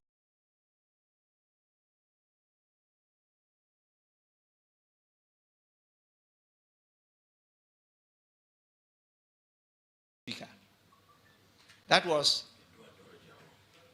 my brother, very good friend of mine, who was my chief whip, became my deputy leader when I was the leader later on became first deputy speaker and became speaker. So he, particularly their dealings at the Parliamentary Service Board to initiate a lot of things. And then our professor came, who in the 1990s used to come to the workshop of Parliament to take us on issues of governance and the rest, because he was lecturing at the what? University of Ghana, the Political Science Department. So we studied together. Okay, how many from each side of the house? We discussed that. How many minutes per person? We discussed that. Then I just come to preside and enforce what we have discussed. That is why it's difficult for us to be sitting at 10. Because sometimes I have to get them to make sure that there's some peace before we go out there. This is what we do on a daily basis. I just don't come and preside and impose my ideas. Even when it goes to voting, we agree. We will oppose. If you give ayes during the voice vote, we will challenge your decision. We will count hairs. We will do secret voting. We will not allow public voting. We discuss all this. And so even so, the discussion at that period, when leaders go on air and go and reveal those conclave confidential information, what is that meant to achieve? I should not invite them to discuss things with them again. And what will happen on the floor? In spite of all that, for 4 good years, people are still not appreciative. And I am the target. Hey, this is my God. Hey, he's a living God, though. So please. Mr. Speaker, we are live on GH1, GBC. Oh, you are live. And I would crave your indulgence that we take, I've seen some crucial questions that I think must be asked so that we can round up, so that they don't surcharge us for spending too much of their live airtime. And so we'll take the final tranche of questions and then we will bring proceedings to a close. Very quickly, name, media house, question, no preamble. Thank you very much. My name is Ernest Kofiedu. I work with the Daily Guide newspaper. Right Honorable Speaker, at the last agenda date, you said that because of issue of composition and that of the fact that Parliament had the correct number to do business, but didn't have the correct number to undertake decision. You are recalling the House tomorrow. Can you tell us whether these issues have been addressed and whether there has been meeting between yourself and the leadership of the House such that tomorrow's recall will also not degenerate into that confusion? Thank you.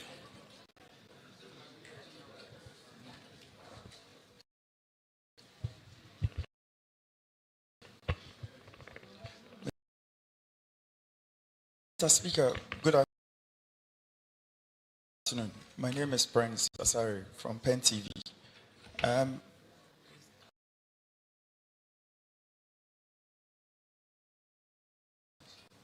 In your speech, you just said that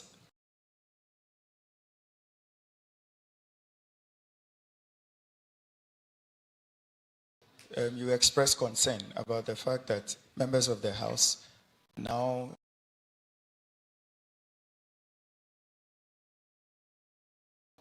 are resorting to the Supreme Court to deal with conflicts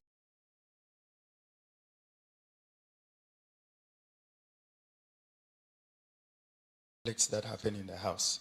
And you believe that that wouldn't help. Now we are having a conflict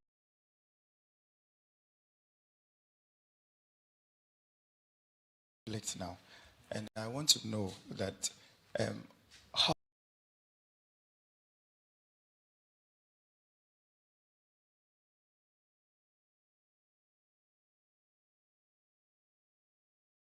do we handle this conflict resolution process, and who is to initiate it? Because you said you have been doing this for many years.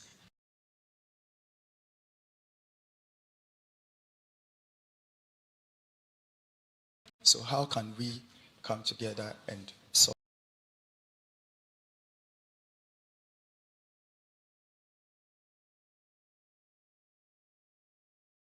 this impasse? Thank you. Let's move on.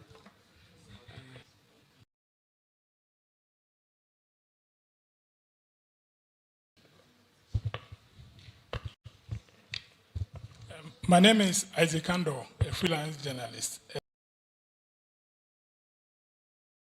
Thank you very much, Mr. Speaker. In your speech, you indicated that the matter before the Supreme Court could have been handled internally through dialogue and compromises. Please, is it too late?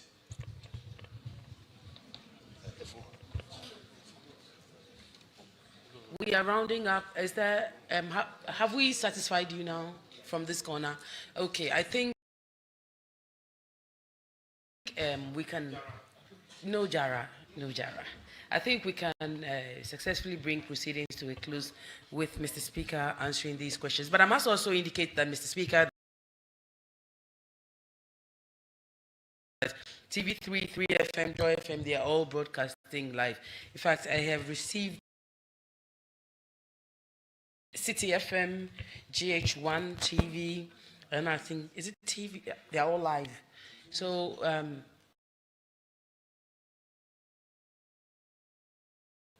today's been one of the days that we've had the most live coverages, and we are grateful to you. Before the Deputy Clerk comes to say thank you, just to let you know that we are live on all these channels and on our own channels as well.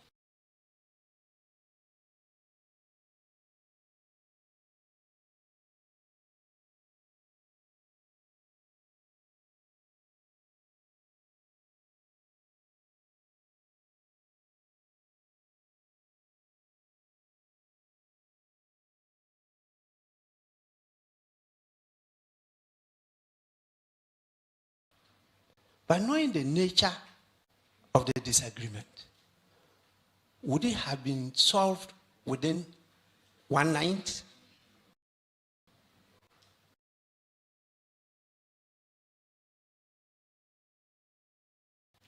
No. Because I've seen that the nature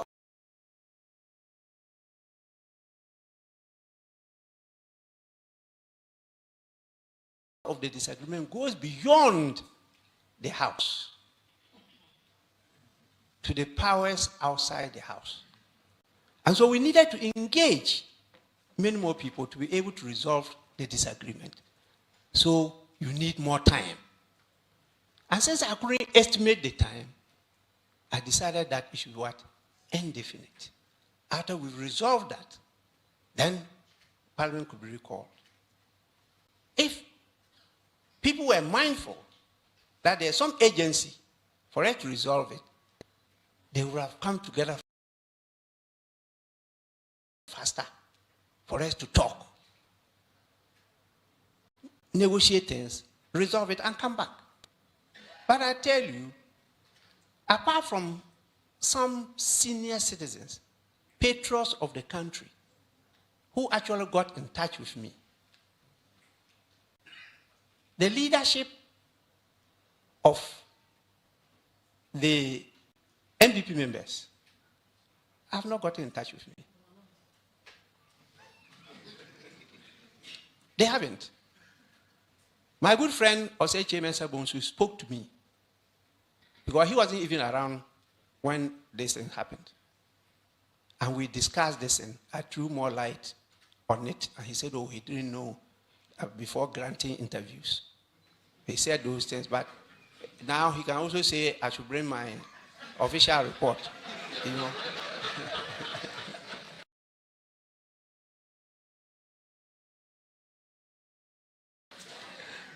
So, to the best of my knowledge,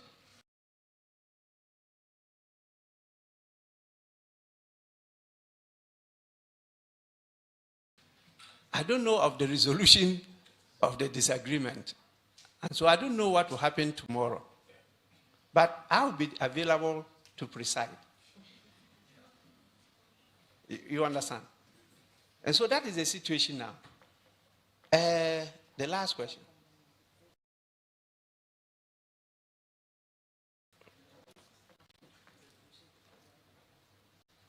Proposal.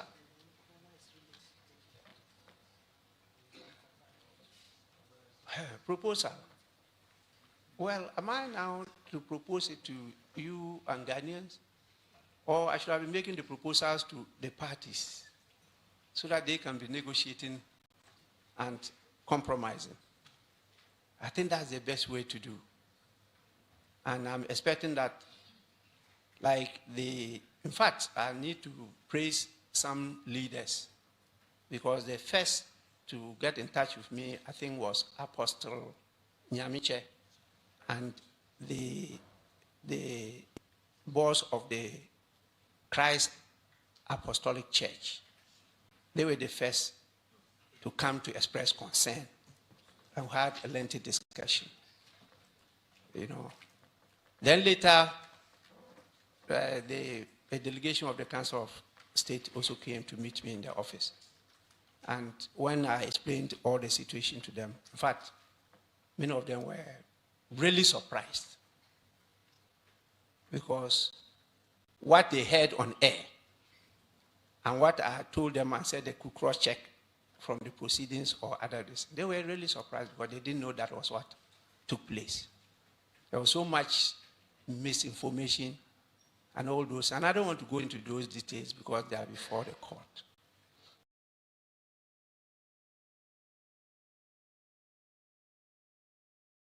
At the end of the day, the judgment of the court will set a lot of precedents. But don't forget, the law is that the Supreme Court can always differ from its earlier decision. That is a danger.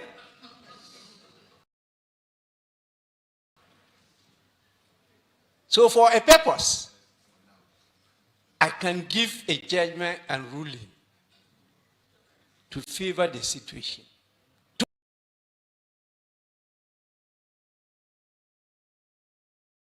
Tomorrow, I say, no. No, I disagree with that. And that is permitted by law. So when you tell me that, it means that the Supreme Court is supreme. And so when it orders, I must obey. When I know the same Supreme Court can disorder, you have to raise a question back. I'm a lawyer by profession. And the first time I appeared in the Supreme Court was 1983. 1983. That was my first case in the Supreme Court. I don't know whether those who are going there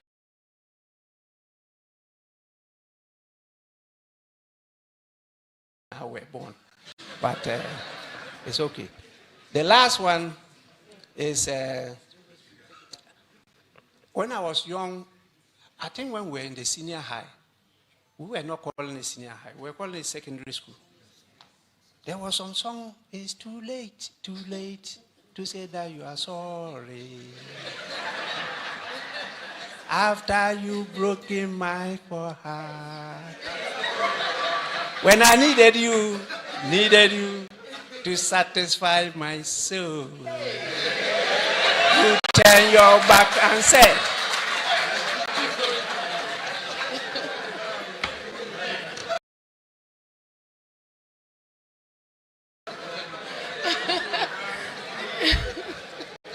now, I think we should add singer to Mr. Speaker's argument, because the skills keep adding as we go along. I said he was an old woman in an old man's skin. He refused, but... And so I think that you'd all agree with me that we've had a very fruitful good afternoon. Mr. Speaker, may I also acknowledge that Daily Graphic Online, Class FM, Channel 1 TV, Onua TV and FM, newsalertgh.com live, and many other news portals are streaming live. Like I indicated, we are truly grateful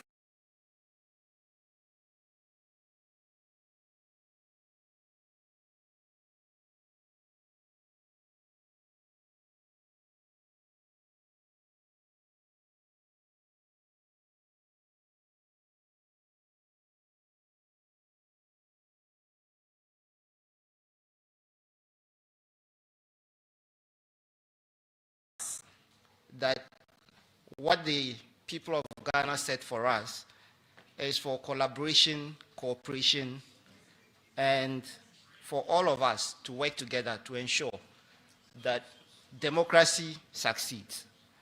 So on behalf of the Right Honourable Speaker and on behalf of the Parliamentary Service, we wish to thank you all. We are grateful to the Right Honourable Speaker for this opportunity to speak to the people of Ghana, to set the record straight, to let people understand that Parliament will continue to sit. Parliament will sit tomorrow.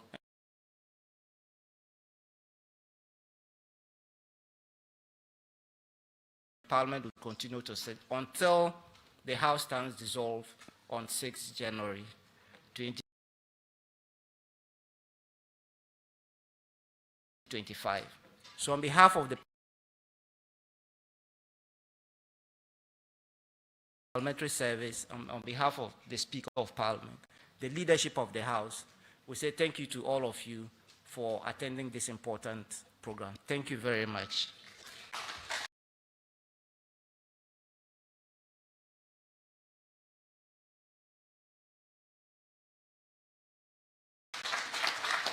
Thank you very much. May I welcome Mohammed Nyagzi to the podium, and Metro TV, thank you also for going live.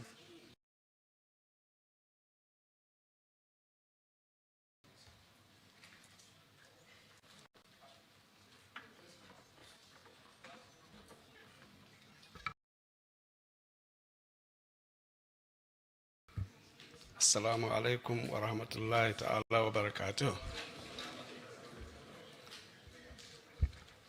Almighty Allah, we thank you for a very important program that has come to a successful end.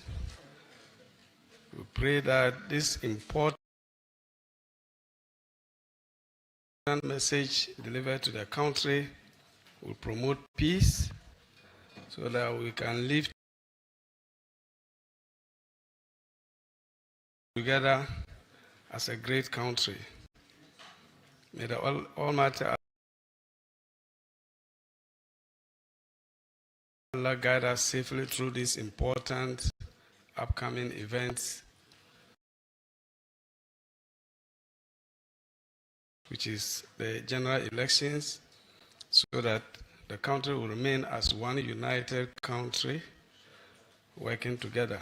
In the name of the Almighty Allah and the Holy Prophet Muhammad sallallahu alaihi wasallam. ربنا آتنا في الدنيا حسنة وفي الآخرة حسنة وقنا عذاب النار. سبحان ربك رب العزة عما يصفون والصلاة والسلام على المرسلين والحمد لله رب العالمين. Amen. Coordinating Director in charge of Research and Library, Mr. Mohammed Nyagzi Hadi, with the closing prayer. Ladies and gentlemen, thank you for coming. Mr. Speaker and his entourage and members of Parliament will leave first, and then the rest of us will follow. So please, let's be seated. Let's all remain seated while Mr. Speaker and the big men and women leave. Then we will follow.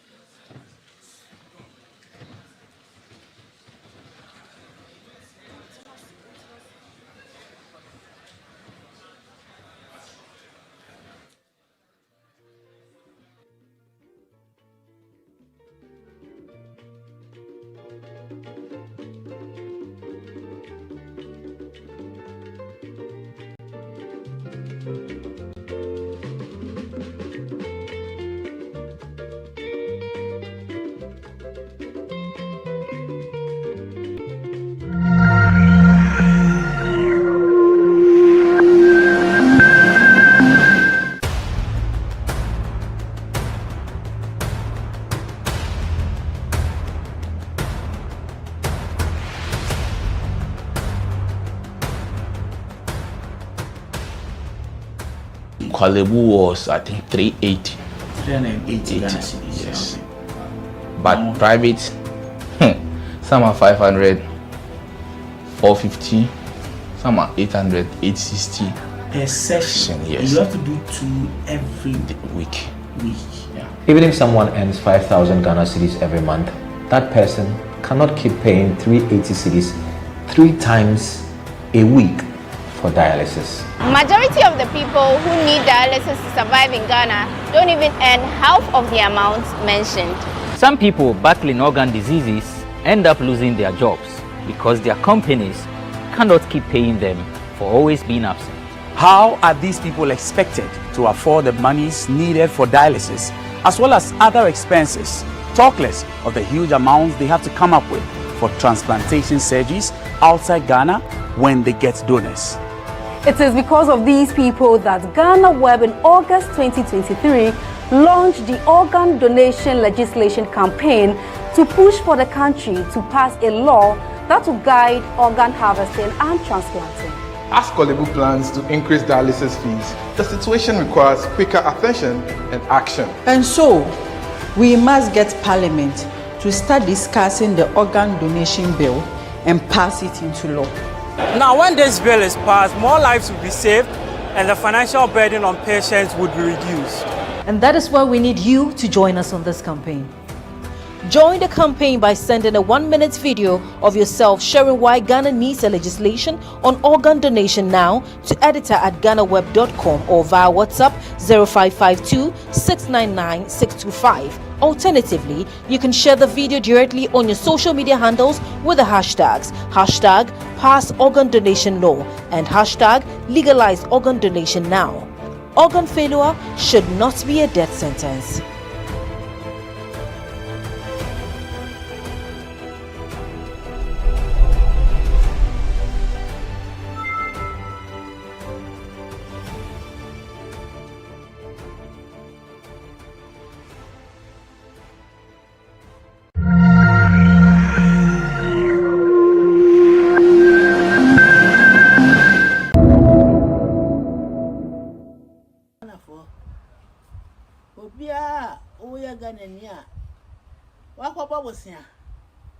Say bang you, say abontino. Now the canty, ya do walk to prison. Me buy ya, wa the car, one go we are the Nabosian or about, ya do walk to Modi. One be as may you are more about bunting. So about so remember what the count one, ya do walk to prison. Maybe you are more about bunting. As someone will catch them. The Ghana for more about was saying with the prison, when you are young was it. Maybe I have been in our mother, I have a mother. The Sicano will be uncle Uncle Bobosia. The Sicano, that's a common over, no, I saw to him, one to him, Crasicano.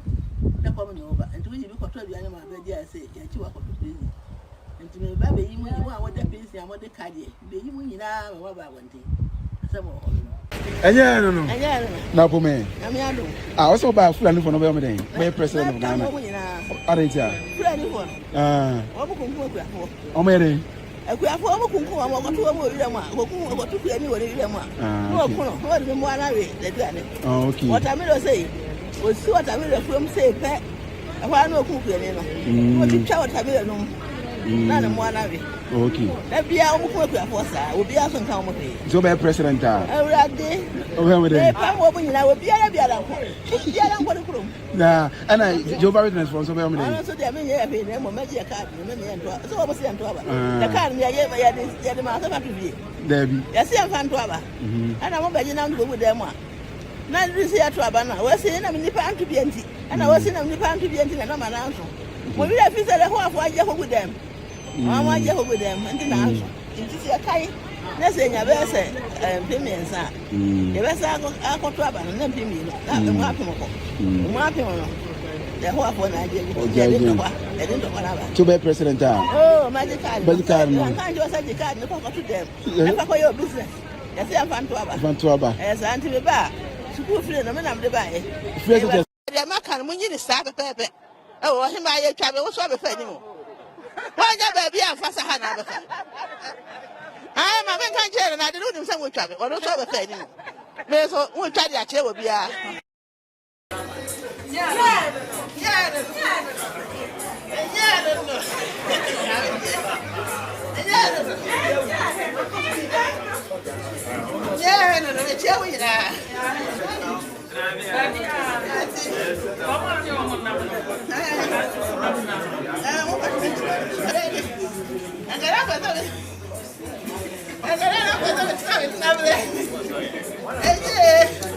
Yeah, what should I be saying? My baby, my catano, my baby. What can I say? I saw the Abaika, Rebecca. My catany, many Abaika. Maybe I saw. The chairman, I won't have many Abaika.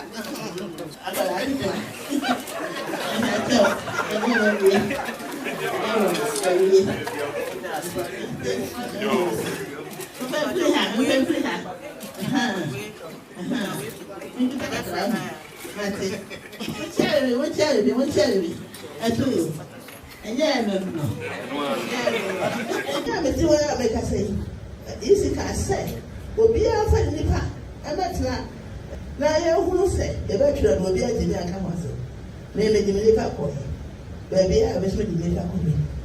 Need I actually come up. What the book are, the charity that can't hold the play can't hold. So, be a 1 year if you don't want you, and yeah, you will be a 1 year and and then I'm going to have when you say I'm going to never. When I go and never, you will yet day more. We yet day more. The bonfire and I'm going to anthology. But be also 1 year of it, where your bass from go, where your nippers from go. The poor basso, the poor basso, I didn't for one of the poor basso. I don't know what it is. Maybe I can't say, what's it? Any type you don't want to say, yeah, your hammer can be said. And so say, Guy may a family. Now, maybe no me you. I ban say, I listen to enforce the bar say, will be unquite church, you know. I want Kuren in our clatter since I where the above can say, or the other side, one fat in the fear number, no foul one for number. To me, I was say, I did, and one more side be added if you are no money for number go so. One more at me, that's what you have. That's also in the moment. What for computer at now? Now I watch church or not about you anymore. I do. I don't know that. I'm very sure I was saying, I'm very sure I was saying, that's not what I'm mind of my year. I'm in some way, and yeah,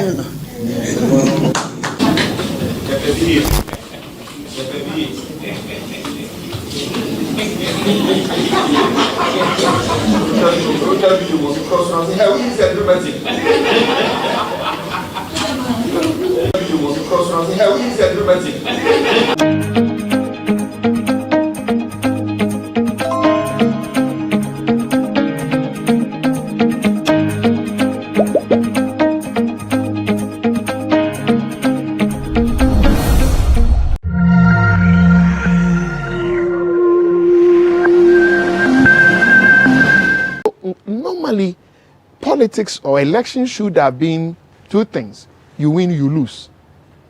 There's no middle line. But now if you look at the psychology of our election, I win and I win. There's nothing like I win and I may lose.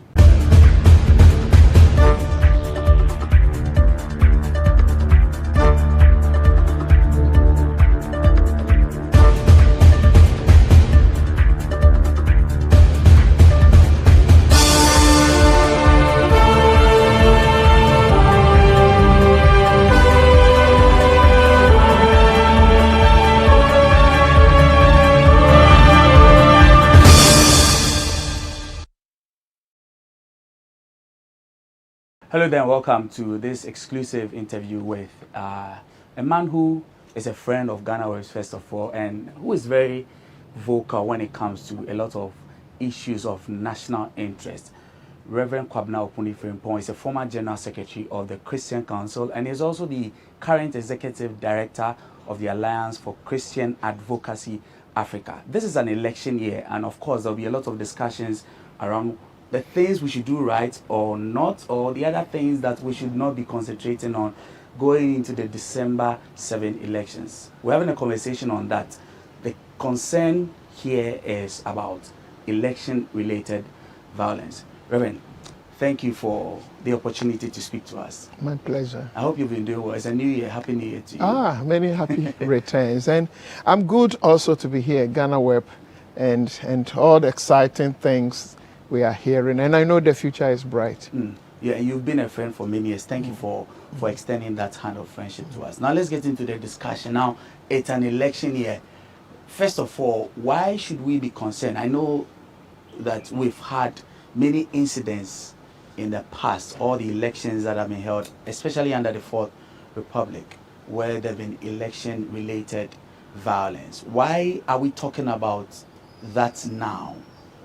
How I wish we would have been discussing, bread and butter issues, not violence, going to election.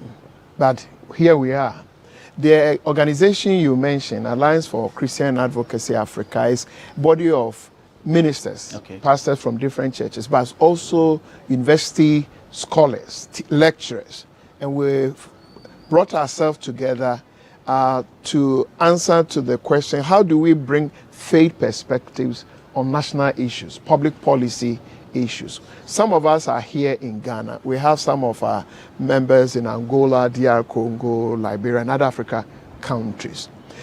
Now, we have taken time to study under the Fourth Republic, the past 30 years, the 8 elections that we have held as a nation. The reports are not secret materials.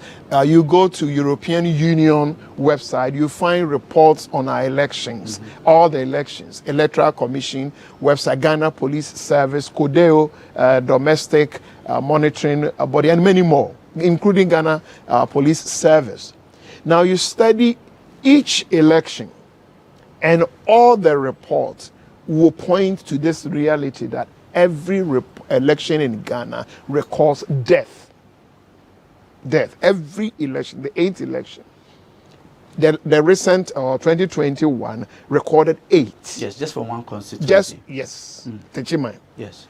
The sad part of it is even by-elections. By-elections are supposed to be just one constituency, not national, the general election that you have the whole country before you. Now you are talking about just one constituency like Ayawaso, and still our elections will record death. These are information you find it in the textbook. Now, it's not speculative things. It's not like some media people, These are the material available and the reality when it comes to our elections. And that brings me to the issue you are raising. Why should we be concerned about electoral violence? Leadership is about service. So if I offer myself to lead a nation like a presidential candidate or member of parliament, the message is, folks, I'm here to serve you. It's development. Then I will ask, if you are here to develop so that I will have access to development, why should I die before development? Why should Ghanaian young people die before your development, before you construct the road, before you give education? You are you are becoming the president. You are becoming my member of parliament. And in the process, I should die ahead of your developmental effort. Now that is what we are saying must stop. That we as a country must commit to zero tolerance of electoral death in this country. That the soil of Ghana must not drink the blood of the innocent due to that process of searching for leaders.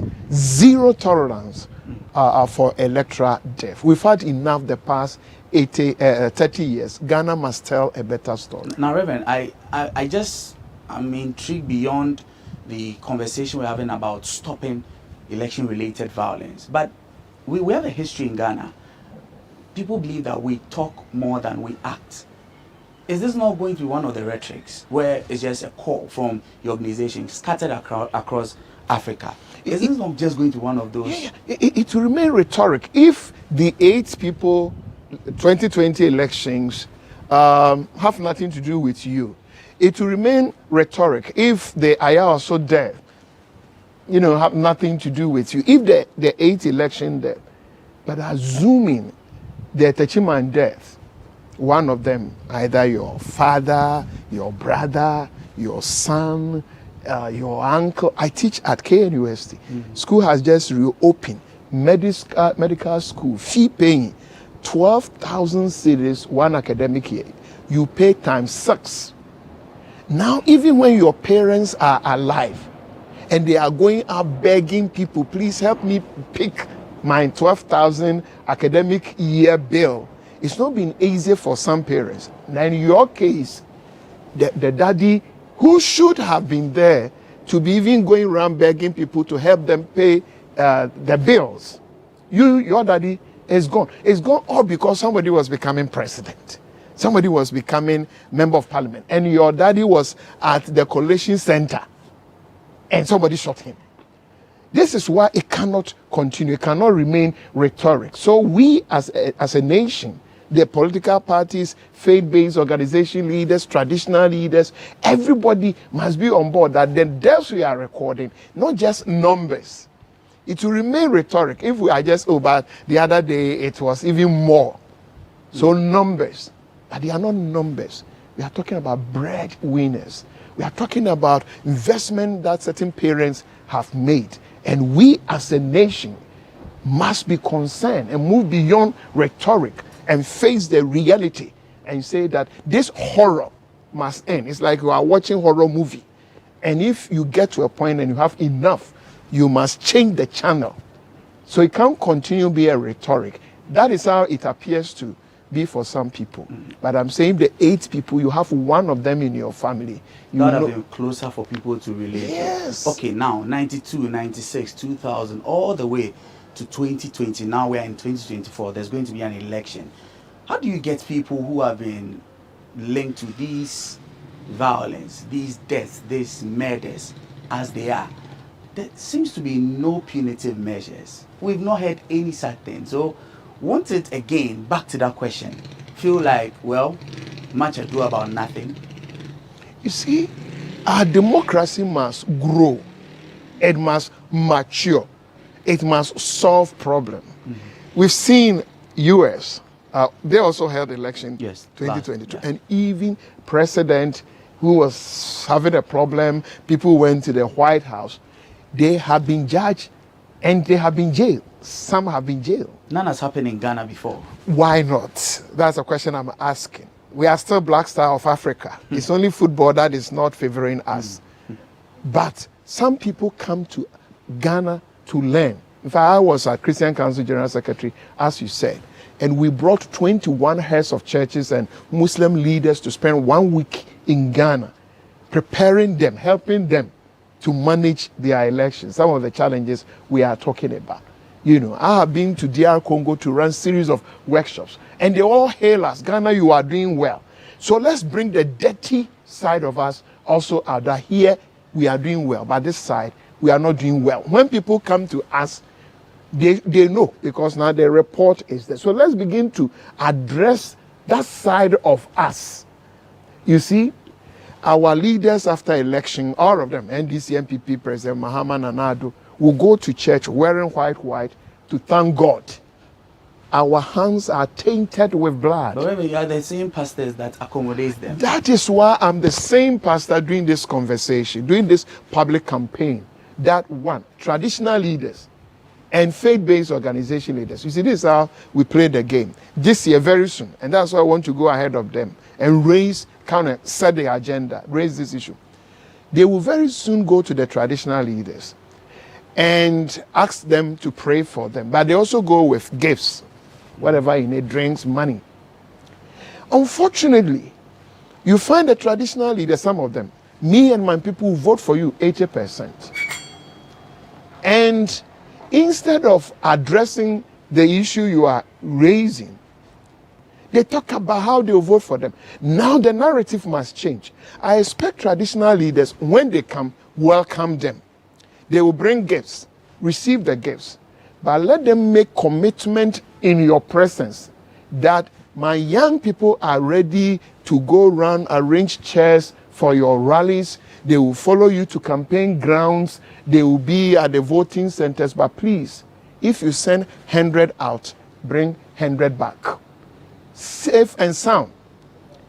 Mr. President, Mr. Honorable, whatever, give me this commitment, your word, that the young people, my citizens in this area, that will support you. They must support you.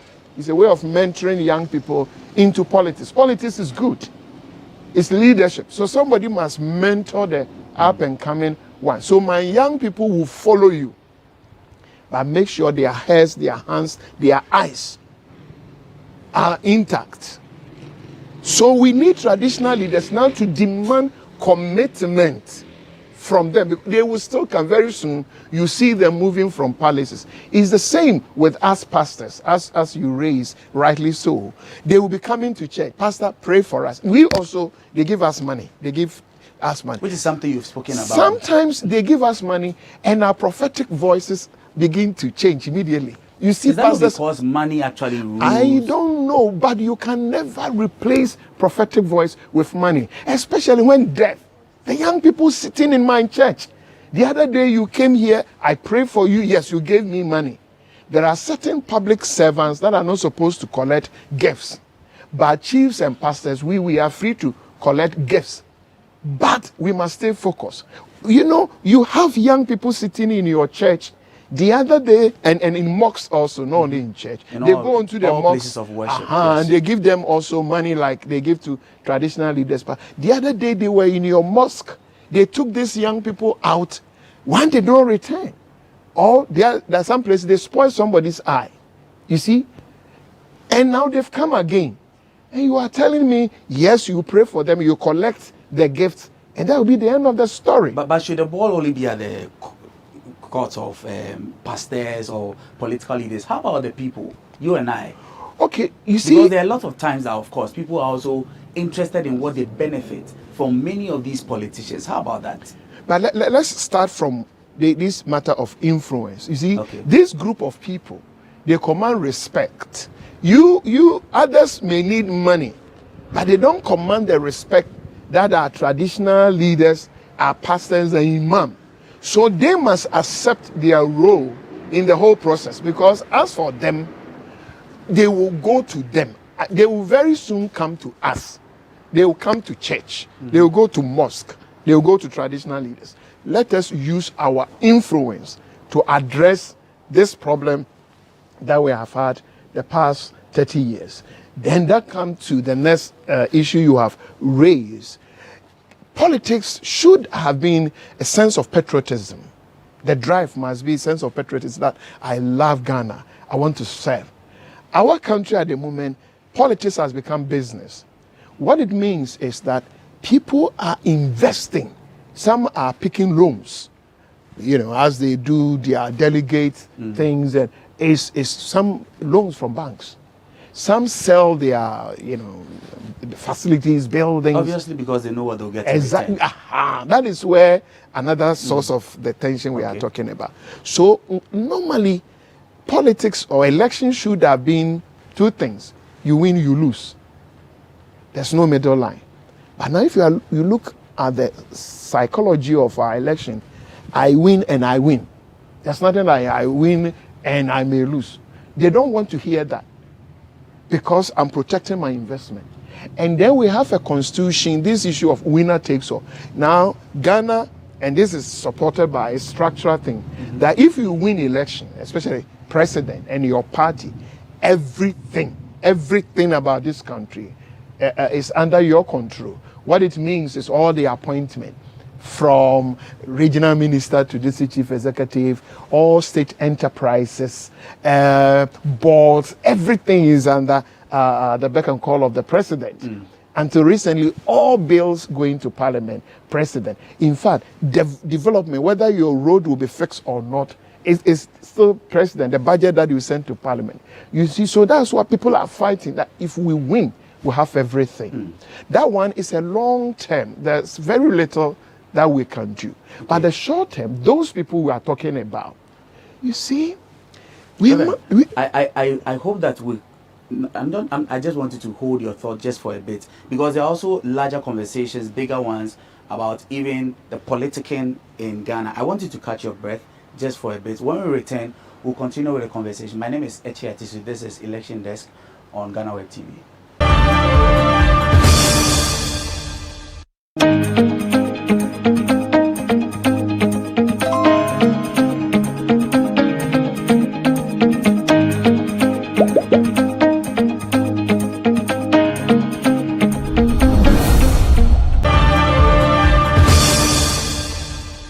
My guest is the Executive Director of the Alliance for Christian Advocacy Africa, Reverend Dr. Kwabena Opuni Frimpong. Now, before we went on that short break, I know the conversations are heated. The parts that leaders play, also the parts that politicians, and of course, the citizenry also play. Now, this is, before you even went on that break, you spoke about the Constitution. Now, the same Constitution allows for multi-party systems, but recently we more or less have like a two-party state. Let's start from there. Are the politicians of these two major political parties, the NPP and the NDC, are they the ones we should, are they not the ones we should be getting these conversations to more than just the larger population? You are right. At the moment, even though we have several, they are smaller ones. The smaller ones, but the two leading ones. But they cannot win election on their own. Okay. They will still need you. They will still need, like I said, churches. They will need young people. If you don't vote for them, they cannot win election. So they know, as for this, they know that they need you. And there's nothing wrong. That's the system of governance we have chosen for ourselves. The challenge now is politics in our country is becoming like a business. Meaning, go make investment, protect your investment, fight hard, win, and you have all.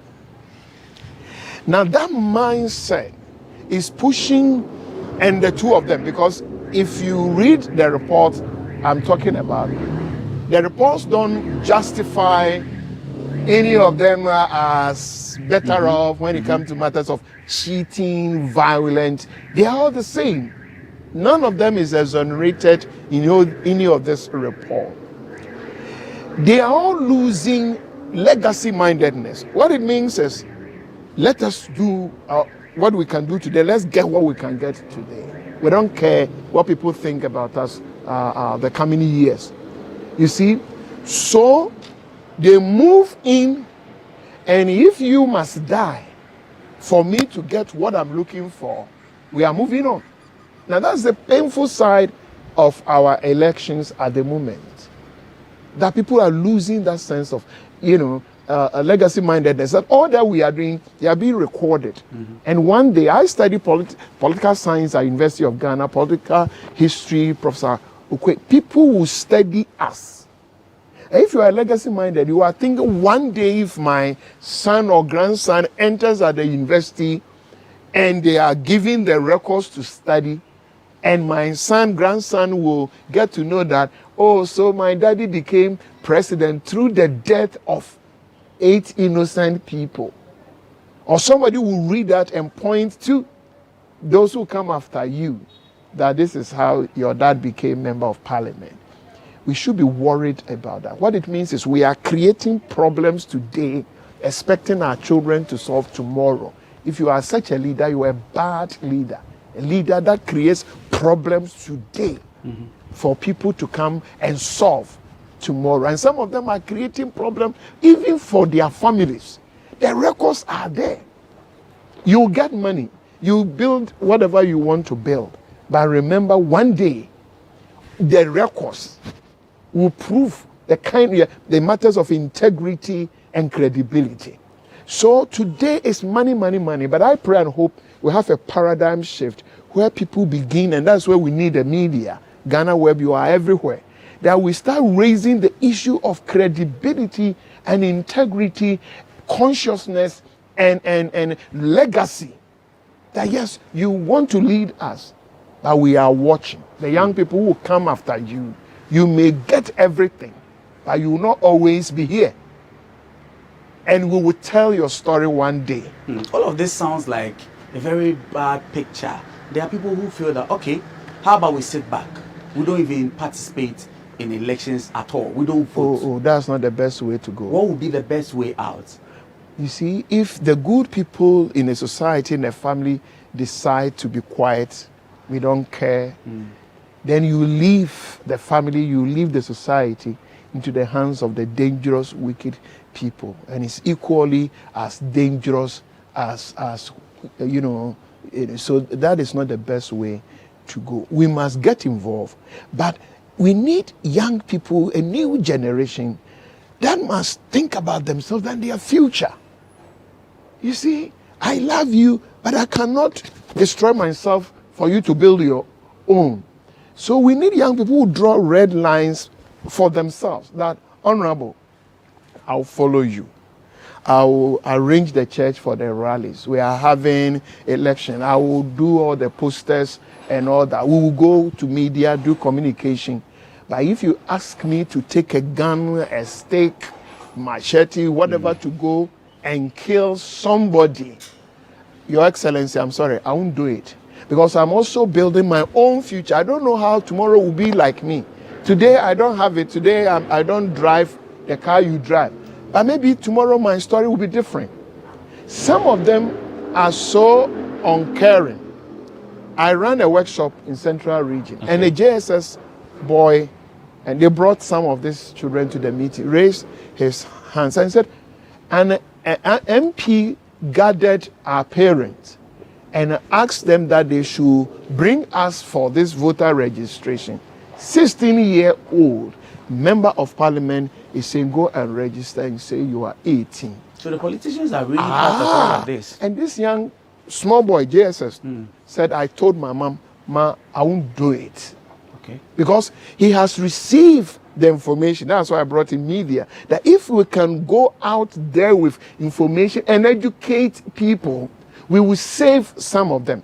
You know, at the university, the entry point information, if you are coming to university and you say you are 18, even though in reality you are 16, is very difficult to change. And these days with all the biometric thing we are doing.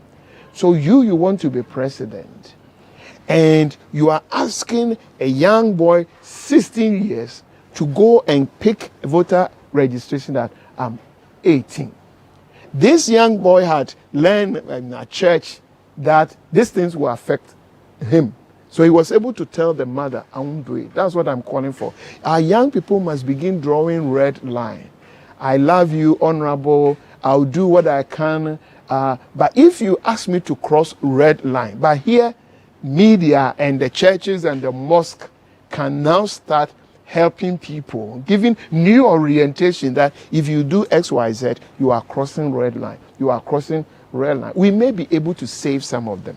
I was reading a research paper, that looked at the roles of youth wings of political parties in all of these discussions that we're looking at. Because there have been many instances where even internal youth groups have vandalized properties of their own parties.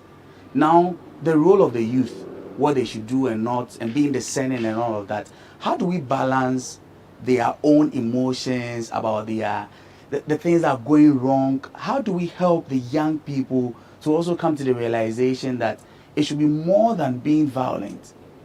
It's not like the young person will wake up this morning, have breakfast, and say, Chobwe, we are going to destroy MPP or NDC party office. It doesn't work that way. There's always a mobilization effort. Okay. It's somebody who designed the scenario you are describing, that, hey, this person, we are going there, we are going to burn the office, we are going to do this. Then they arrange for buses or whatever. And then they arrange the materials they are going to use, either stones or whatever. It's somebody's job. Make sure guns, they are all available in the car. It's not a young person. They don't have money to buy those things. Then they make fried rice available. So the bus is here, enter. you take your pack of fried rice or whatever, and then some 50 cedis.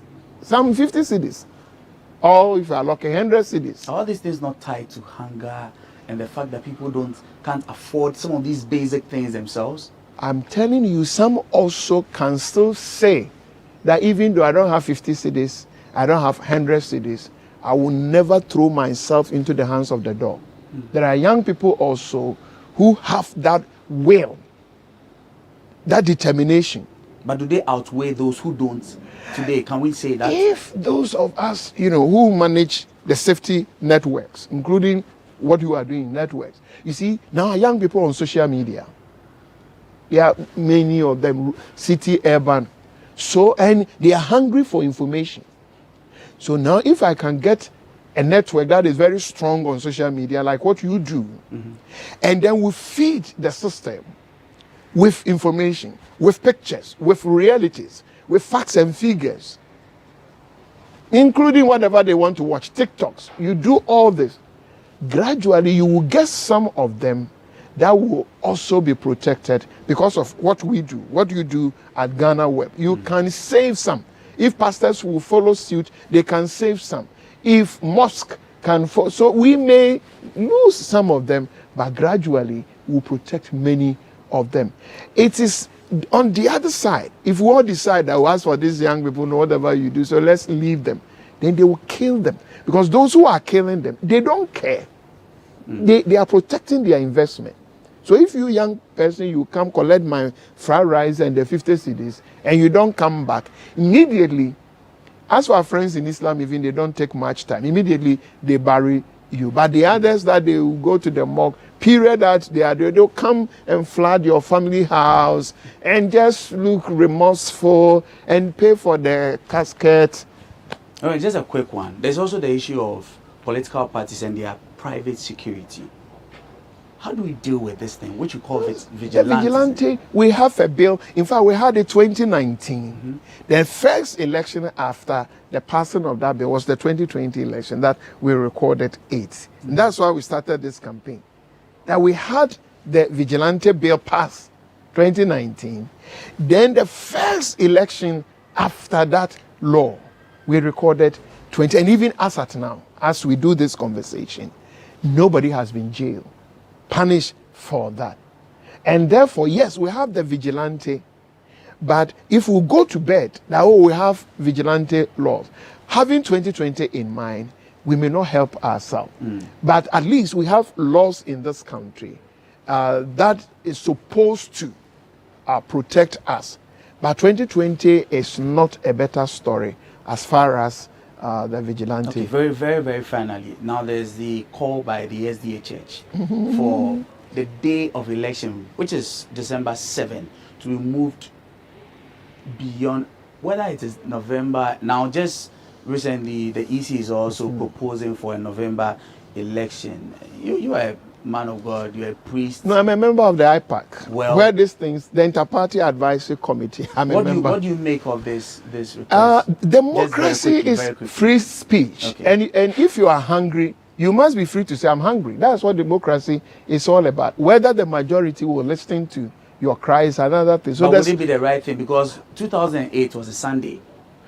The point is fine. If the Sunday people did not call for change and the Saturday people will call for change, that's democracy. So we should be open to hear them. Yes, you must listen. At the end of the day, but the EC itself, for some good reason, you see, because when you finish the election and there must be a runoff, they need enough time. And there's a time a frame that they must finish it, because if there's a runoff, you need another arrangement.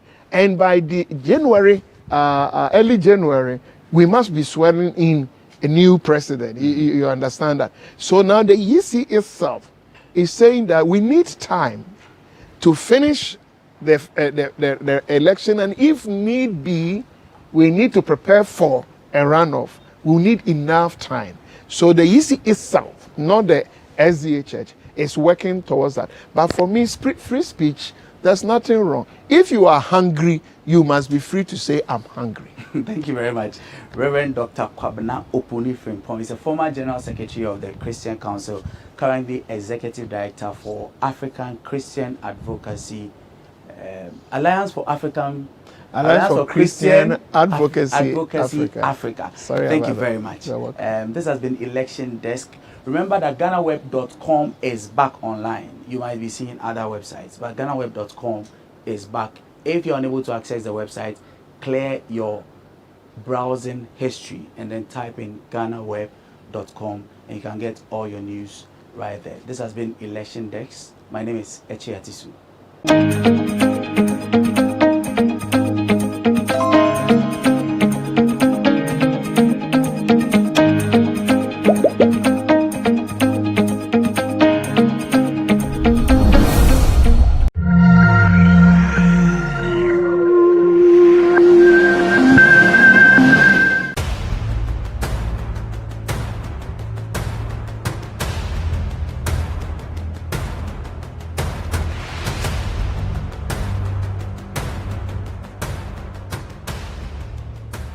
Kwalebu was, I think, 380.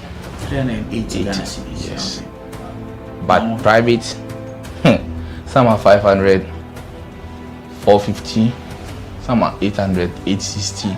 Per session, yes. You have to do 2 every week. Yeah. Even if someone earns 5,000 Ghana cedis every month, that person cannot keep paying 380 cedis 3 times a week for dialysis. Majority of the people who need dialysis to survive in Ghana don't even earn half of the amount mentioned. Some people battling organ diseases end up losing their jobs because their companies cannot keep paying them for always being absent. How are these people expected to afford the monies needed for dialysis as well as other expenses? Talk less of the huge amounts they have to come up with for transplantation surgeries outside Ghana when they get donors. It is because of these people that GhanaWeb in August 2023 launched the organ donation legislation campaign to push for the country to pass a law that will guide organ harvesting and transplanting. As Kolebu plans to increase dialysis fees, the situation requires quicker attention and action. And so, we must get Parliament to start discussing the organ donation bill and pass it into law. Now, when this bill is passed, more lives will be saved and the financial burden on patients would be reduced. And that is why we need you to join us on this campaign. Join the campaign by sending a 1-minute video of yourself sharing why Ghana needs a legislation on organ donation now to editor@ghanaweb.com or via WhatsApp 0552 699 625. Alternatively, you can share the video directly on your social media handles with the hashtags #PassOrganDonationLaw and #LegalizeOrganDonationNow. Organ failure should not be a death sentence.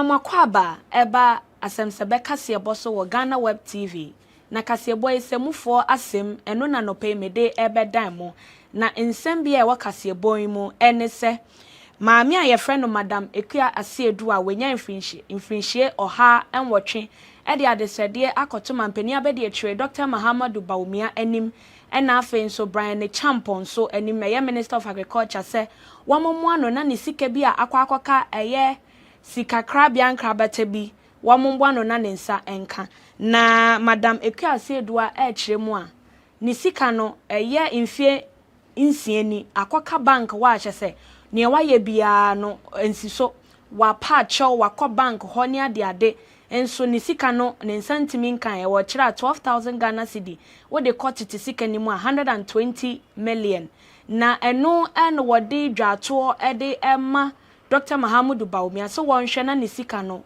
wonje mfama no wokyira nisika akoka ninti no ne nananom nyina na school kra wo ntimi nko na asem ayare ho pa no wokyira se onim se ne nkwa aka no santino wɔpɛso wɔyɛ bibia sɛ de bɛyɛ ne nananom ebenya daache papa bi ɛno nti na wɔsrɛ se wɔn nhwɛ engi ne sika emfa ema no meto akase bɔne nso a ɛyɛ sexy dondon a wɔno wɔn de na court yɛ de kɔ edu abɔne sɛ JB dankwa edu na wɔyɛ kane mrahye bedwani waje ne kra efri ne nsem no ono nso de nsem bi abeto abontene na nra ɛyɛ court tena ase a wɔn di ne nsem no ɛna sexy dondon na ɛkyerɛ sɛ wɔno kwadro a yɛde abɔ ne sɛ wɔn no oku mrahye bedwani a wonya ne baabi kore ɛnyɛ no kore na sexy dondon sanso kyerɛ a emra ana saa anadwo na atoyere nkyem ne si ya yeku mrahye bedwani wɔno na fie ho woni bi na wɔno ne pie kwa abonten senko kwa akɔhwehwɛ ɛyɛ tutu ni baabi ɛne no akɔye yɛ wɔ niema maako mienu bi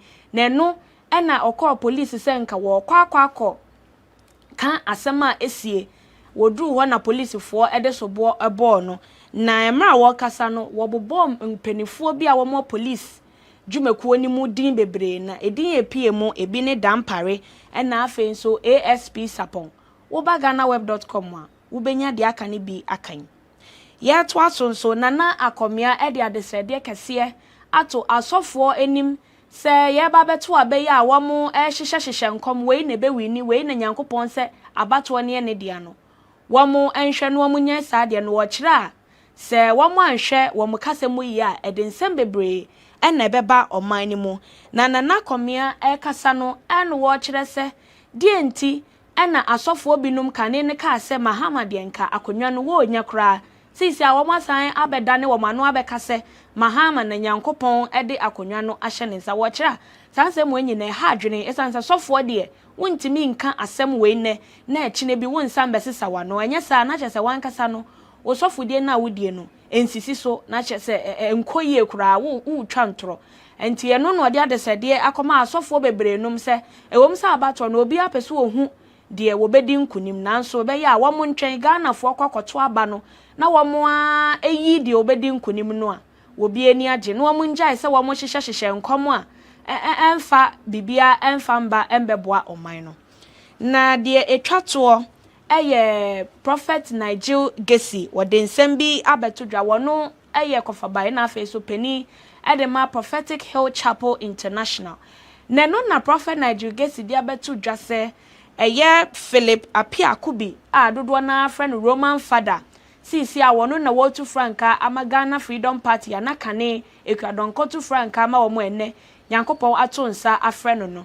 na Advocacy kyerɛ enkrofo bi kwahyehyɛ ekire efa akwati kwan so edi sikatwitwidie ekoma Roman father sɛ nkebeya enka eye 2024 abato ayebeto nyame ya adoma December no enk wontwe ne ho enfemfiri o sɛ de beya Ghana Freedom Party no abato won nya de omde omho behim nanso na Advocacy kyerɛ Roman father wanje sesika no amenne me ne wo kasa die wako file ni nomination ewo abato komisa ho eye nra den wo kokoye ya sisi a wono nso wo tu franka ediama eye party no na emra na Advocacy ni nsemi ebeto Ghanafo aye wo mu hu ye bebre pa efise enrada enkrata bebre ebeto abonten ebi kire se Ghana Freedom Party wo matwe mu hu efri abato ni mu ebi nso kire se enye nokre na nipa bi na ahye afa kwati kwan so a wo pese wo ye bibia se de be ya party no betwe wo ho na sisi ade eye Roman father wo kire a wo no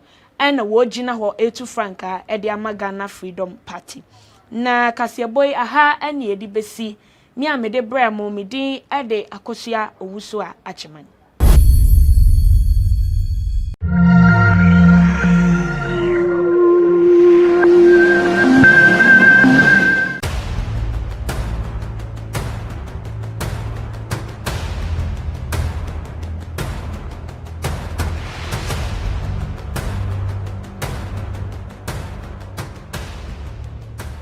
Kwalebu was, I think, 380.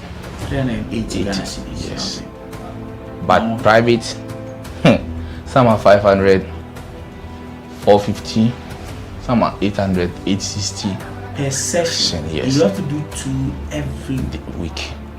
Yeah. Even if someone earns 5,000 Ghana cedis every month, that person cannot keep paying 380 cedis 3 times a week for dialysis. Majority of the people who need dialysis to survive in Ghana don't even earn half of the amount mentioned.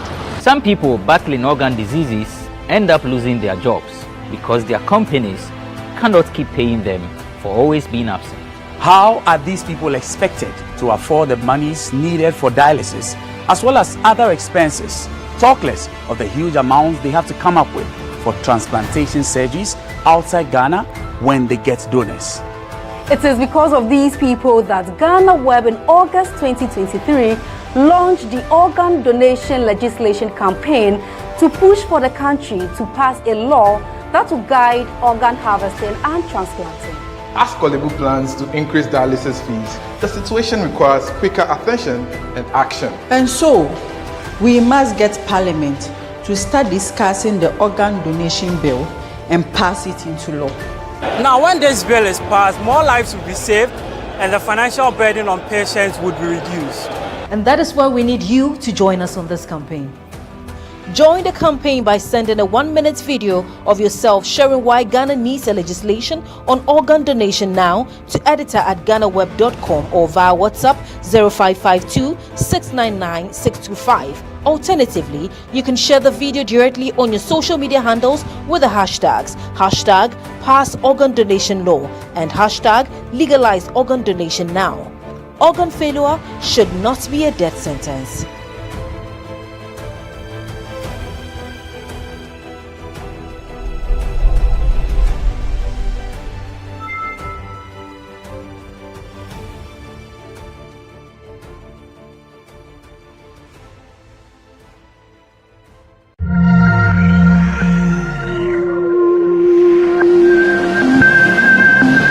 Anything concerning the gospel of fraternity, we are not supposed to put it out there for people to know that we didn't see into my go for one thing.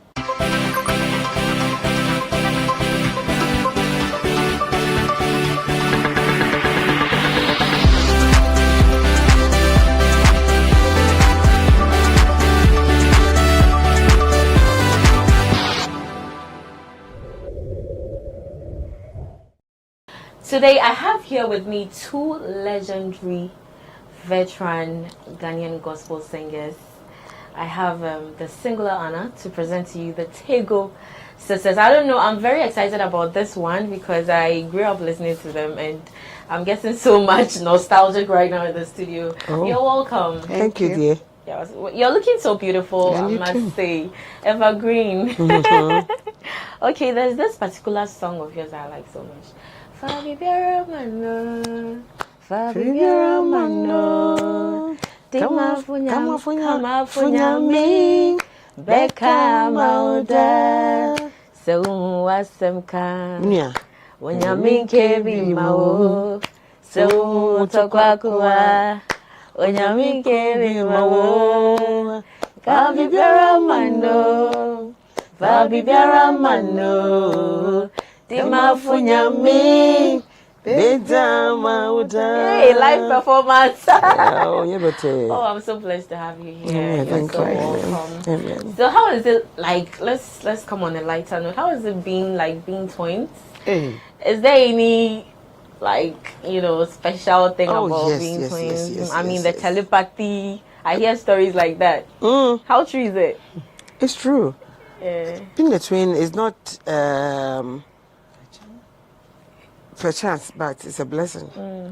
As if you're a twin, because you normally don't come. Yeah, just like anyhow. That. It comes by blessing. It's we are blessed. That's why God brought somebody to come so that everything that you people do is together. We can say something together at once, because the mind and the hearts are the same. But sometimes it goes the way God wants it to go. But it happens in a way that it doesn't happen all the time. Like a sister and sister, no. If you're a twin, you're special.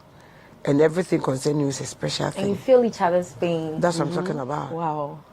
I heard stories about your background growing up the struggles, and I had one interesting one about the mixing of the concrete, and I was trying to imagine how mommy, like the two of you would go about that, you know. Can you like throw a little light on it for us? We grew up at Achimota. Yeah. And Achimota girls. Achimota girls, yeah. Achimota. Vacations, we don't go anywhere, we don't travel. So what we have to do to help my mom. Mama was sad. Do you know Banfo Pesi? Yes, I know. Yes, I know. My mom has shown it to me before. Really? Yes. He has to prepare some. So we have to follow my mom to go and sell. And sell it. And when there's yam season. Say pusa. Shoe. So besides that, we have to go to Achimota news station. That place was a stone quarry. So we have to go to Domi. We walk from Achimota to Domi to go and buy sugar cane and then the oranges. We'll come and put it down as we are carrying some of the stones. After 12, we come and sit at the back of my sugar cane and start selling. What's Anka war? I didn't know. You know, and there's at that time that area was not developed, so people are coming around, building around. So we have to go and carry some of the blocks. You know, and this girl will start missing the mortar with skills. You know. I'm trying to imagine. Oh yeah. Wow, encouraged on your head. Yeah, but by God's grace, God has been so good.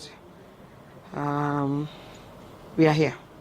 So single-handedly, your mom was the only one taking care of you. Exactly. Before we met adopted father, I couldn't feed Nana Wood. Nana Wood, I couldn't feed the second. So he adopted. He was building. That's where he found out that why these small girls are carrying all these things. So the former would say, "Oh, Nana, they live just behind the wall." Where's your mom? My mom is going to work. That time my mom works at Accra High School. So when she's not there, we have to do what the man got to do, what man got to do. So the man saw the way we were, you know, helping ourselves, you know, trying to do something. He can see that we want to do something for ourselves. So he decided to adopt us because we can speak Tree, Fanti, and English too. The children can speak Fanti and English. So if we can speak Fanti, it means the children will be okay. So this girl, she was a daddy's daughter, because daddy's girl, because there, everything was a rosary, and then she was enjoying. At that time I was living with a reverend minister. I was being beaten. Oh yes. So the man told my mom that no, the twins, we should not separate us. So we have to be together. So my mom have to come. There was an incident. Kaka said she would not allow me to go back. I have to come and stay with her. So I came back. I never go back. I said, hey, they would any. She was enjoying it though. Yeah. Oh, wow, she was enjoying. So she wanted me to come and join her to, you know, enjoy ourselves because we were tired. And besides that, we were going to studios to back people, just to get small alawa. You see, City Kubari, Jaulu, here Jaulu. At that time, Funky Town, the disco. He decided to set up a studio for recordings. So when American people, Americans started recorded African. We Are the World. We Are the World. And he said that his version, African response to the world. So he started singing, we are Yeni, we are see Tunie, Yeni Kwada, Se Ebe Ye, if you mene wo, Moma Yen Sum, Equa Biwo, Yebe to Mia Faso. Yenina, ye betu miaye, mene wo.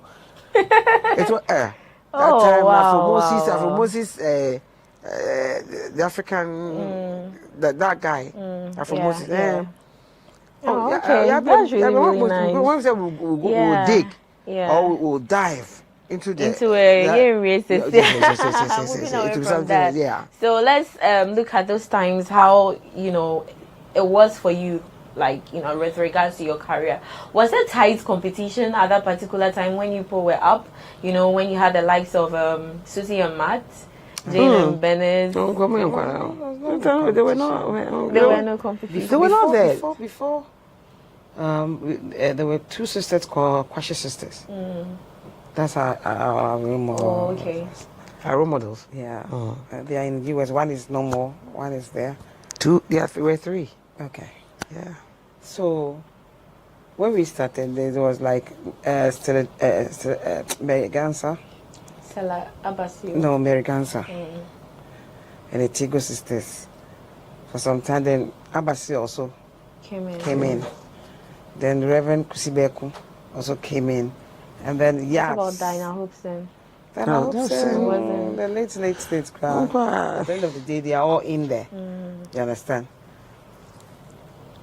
For me to see you going up and down, I would think that you have to calm down. Why do I have to think that? Well, I'm working for who? I'm not working for myself. I'm working for God. So anything that I'm doing, I make sure I give the glory to God. If He receives it, then I receive my joy. Why do I have to come and compete with you? Because what you are singing, I'm not singing the same thing. What I have, you don't have. The way I do mine, you don't do it. It was the same. So I don't think there was competition between musicians now that everybody is biting, talking here, social media is all over. Somersaulting. At that time, not social media. If you want to receive call, you have to go to Circle. You want to receive call, you have to go to Circle. Now you can sit at home, you can go anywhere, you can just type and you are there. No. Talk of backbiting and all those things that you just spoke about.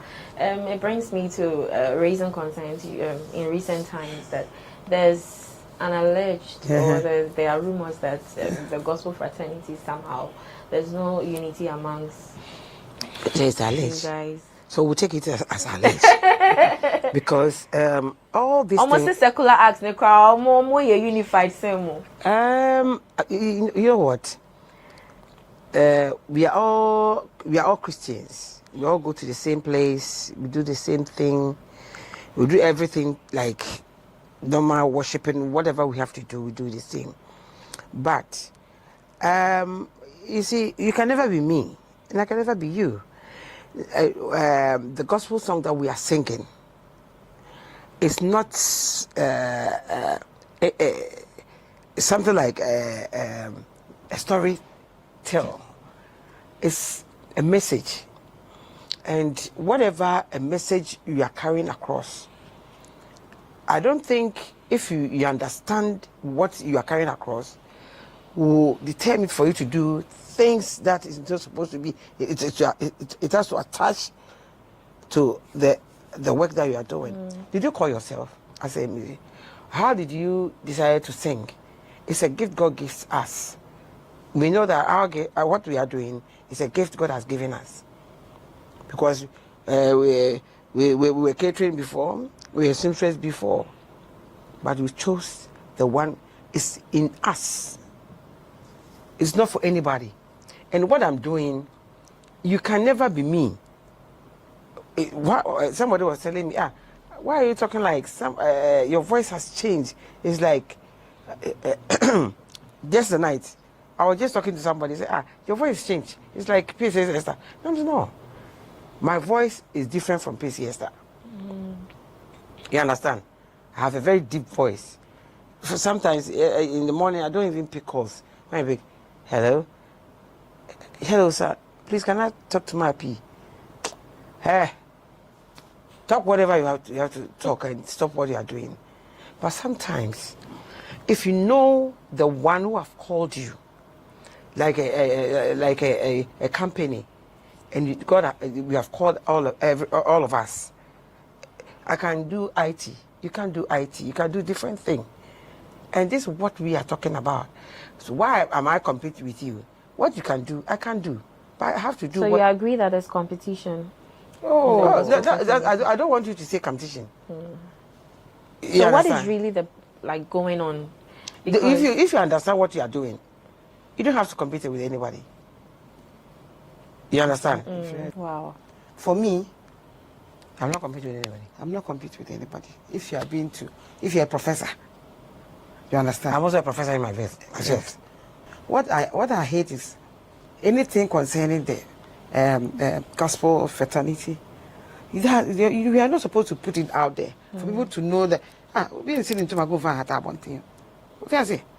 Do you have to put it out there so people to put your nose in there? People are commenting and they are talking about you. I mean, what is it? With regards to what you're saying, I think Christianers made a statement yesterday about secular arts being paid less than gospel artists being paid less as compared to secular artists. Where are they paying less? When they go for events, organizers pay secular artists, let's say 5,000, and they pay gospel artists 5,000, and they pay secular artists like 100,000 Ghana cedis. You're talking about 1 billion? Yeah. Some of them take as much as that. You see,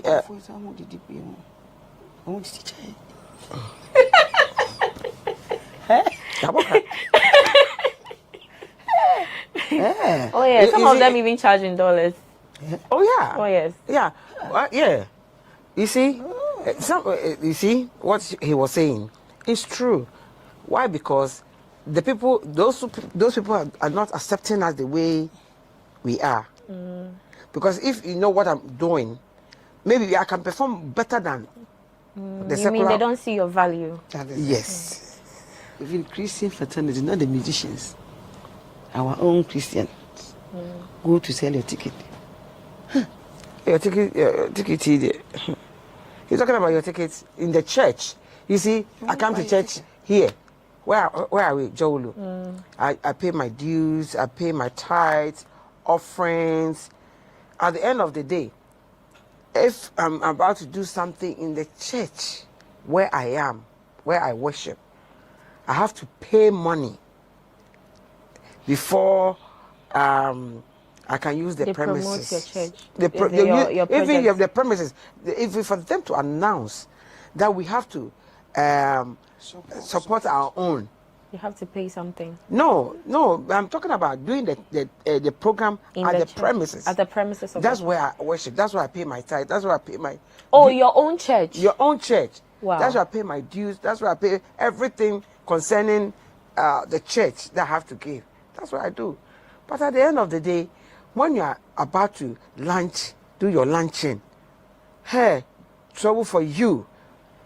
They will tell you have to pay for the generator and then the cleaners and whatever. So they will always give you a budget for you to pay. And this is a church you attend. Yeah.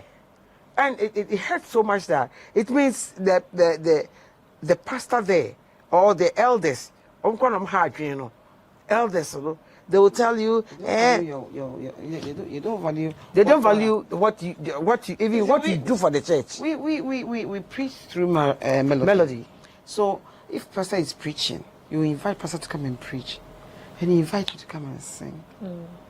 Even if you don't go hand in hand. You see, we don't Christian before we don't like to look like me piscate and me sorry or no. I need us for us. We don't. Are you talking about us? We don't sound like when you are there, finished singing, coming. We have to pay you. First, we're not thinking of that. But now, you mean you don't think of the business side of the job at first? But now, anything concerning God's business is money. You are tired of the God bless yous. Oh, the handshake. Sometimes it's a Pentecostal handshake. That's why now we have a manager. The manager has to, the company have to run. Tego Sisters ministry, it has to run. It runs with money. We have people that we work with. We buy fuel. Even coming here, we have to buy fuel. And then phone calls, we have to buy top up. All these things go with money. Anything you do now goes with money. First, there was not a lot of things that we do with it doesn't matter. First, they gave when we go to Kumasi, coming back, suitcase. So you have your clothes, your scarves, everything, you have it. You're not going. So the only thing you need is your transportation. Let's take a breather. We'll be right back to continue with the interview. Don't go away. Everyone needs the perfect snack to munch on during a fun moment. Wow. Enjoy the tasty McBerry Twist cupcakes, deliciously baked and packaged for a sweet treat. Premium quality cakes baked with love for all, enriched in butter and milk. Yummy.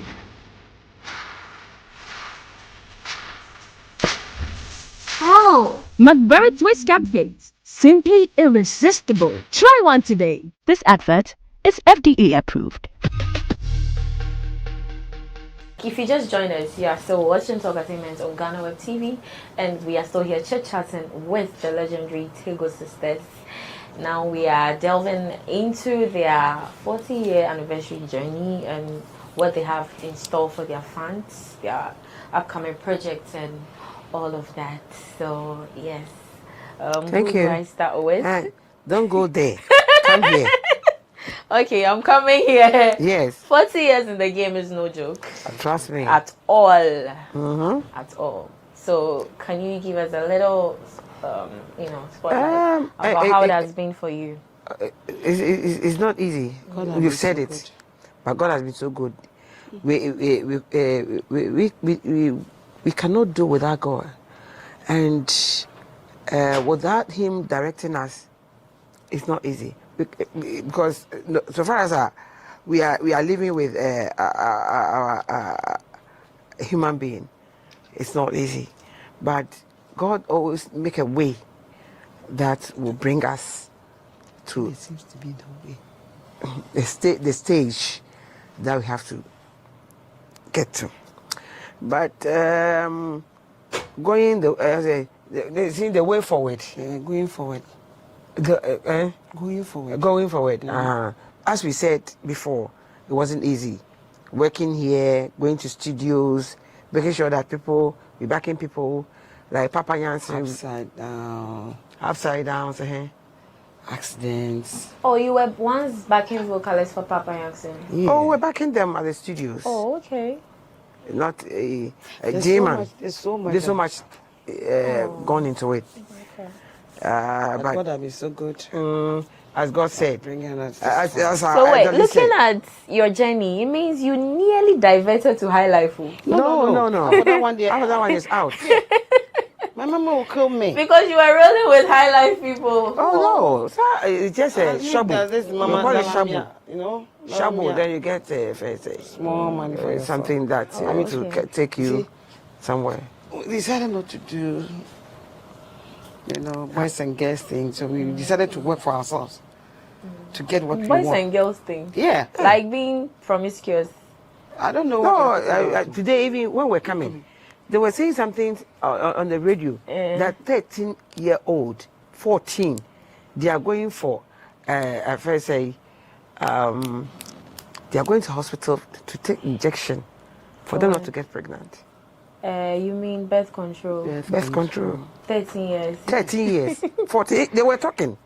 I see. In the news, they are saying that I have to go. I don't want to get pregnant. Wow. At that time, you cannot go out without your mom saying go. Hey, she'll go and I'll get beaten. Because for me going there, I like movies. I like watching movies. So I have to go to. Mom said, to where or. You're the eldest. Why didn't you tell her not to go? But I've already. She will force. But God has been so good. so good. For 40 years. Ups and down. Some accidents in and out there. But God has been so good. We have escaped from the smell of the fire. And then we just maneuver up to today that we are here. We thank God for it's that. Not good. It's not easy. Yeah. But God has been so good. We don't have to talk too much about whatever. The accidents and operations and whatever. Yes. So we decided to go and live in London. But for me, this weather, So we have to come back. We love The scars, they say, are all part of the journey. One day you show something for it. Yes. Precisely. Yeah. What do you have for your fans? You've starved them for a while. Yeah, they should watch out. Do you have anything lined up? There's a lot. With regards to your anniversary? They should watch out for Tego Sisters. We are coming. Okay. I mean, before we used to mount this billboards here and there all over Ghana. We've been going round, but this time, for us being silent for some time, we are coming like Kakai. Huh? Are we? You're coming like Kakai. Sometimes God will put you somewhere to groom you again the way He wants you to go, so that when you come out, how you are going to send the message across. So this is the time for us to, God has opened the way for us to come to do what He wants us to do. Sometimes you can do some things not your way, but you have to do things in God's way. So in God's own time, He brings you out for you to do some things to change the atmosphere. You understand me? Yeah. Okay. So now we are here to change the atmosphere. Life begins at 40. So we are going to try to turn things around. The clouds and then the surface. Okay. But now we have a new manager. Okay. They are trying to make sure that the Tego Sisters at 40 are well structured. Exactly. Yes. Things that where we should not go, where we should go. And they have to bring all these things to make sure that our ministry is focused to do what God wants us to do. His name is Ni. Ni, you're welcome to the show. Thank you very much. So we'll need you to shed some light on your rundown 40 years. of activities for the 40 years. That's right. We've lined up a lot of activities to herald the 40 years anniversary. So one, there's going to be a concert in all the regions, as our strength can carry all us. The 16 regions. All the 16 regions. Wow. That's what we intend to do, because we want every Tom, Dick and Harry of a Ghanaian to have a taste of this wonderful gospel music God has given us. It will start in Accra, where we have a celebration of the Tegos. That's in the name of a concert. And this celebration, we are not only bringing together, as we call, gospel artists to come and celebrate them.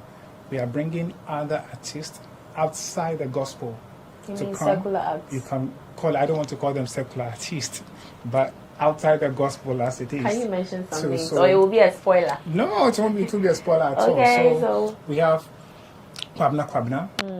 We have Kwame Eugene. We have Pat Thomas. We have Kofi Kinata. Wow. We have Asabia Cropper. And these are the names that is outside what you call the gospel. You are not bringing musician. Shatawale. Well, I mean, they are friends, so Shatawale can pull a surprise on that day, But the good thing is that all the musicians that are coming to sing their songs to celebrate them. Wow. Yeah, so you see Kofi Kinata singing like Yedin Kunim or Nyame Ekesi. So we're going to portion the songs to each of the musicians to sing as they sit and watch them celebrate the tables. So that's how we're going to do. Then we have other gospel musicians as well coming in. We have Amy Newman. We have Stella Seal. We have Mary Gansa. We have Ohima Messi. We have the reigning gospel artist of the year, that is PC Esther. And then Joe Metal as well is in there. Nanaya Wasari. I don't know the last time we heard about Nanaya Dumankuma. Then we have Reverend Yaps.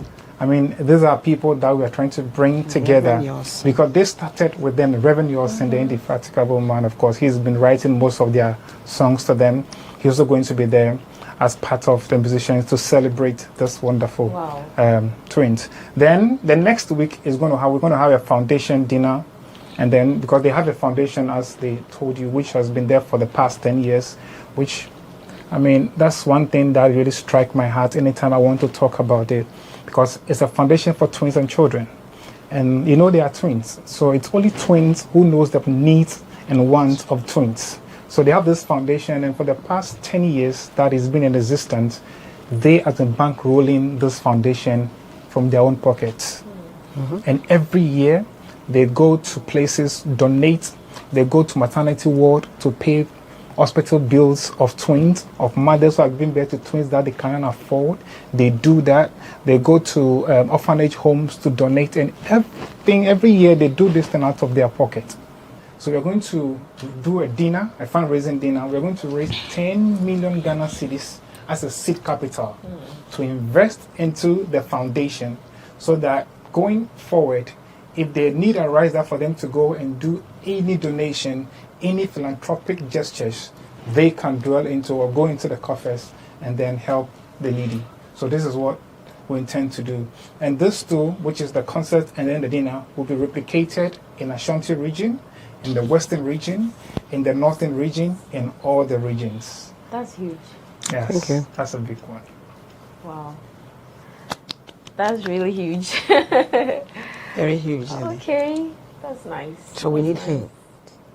We need people to partner us, come on board with us, to make sure that these children also will grow up. As we said, we had an adopted father.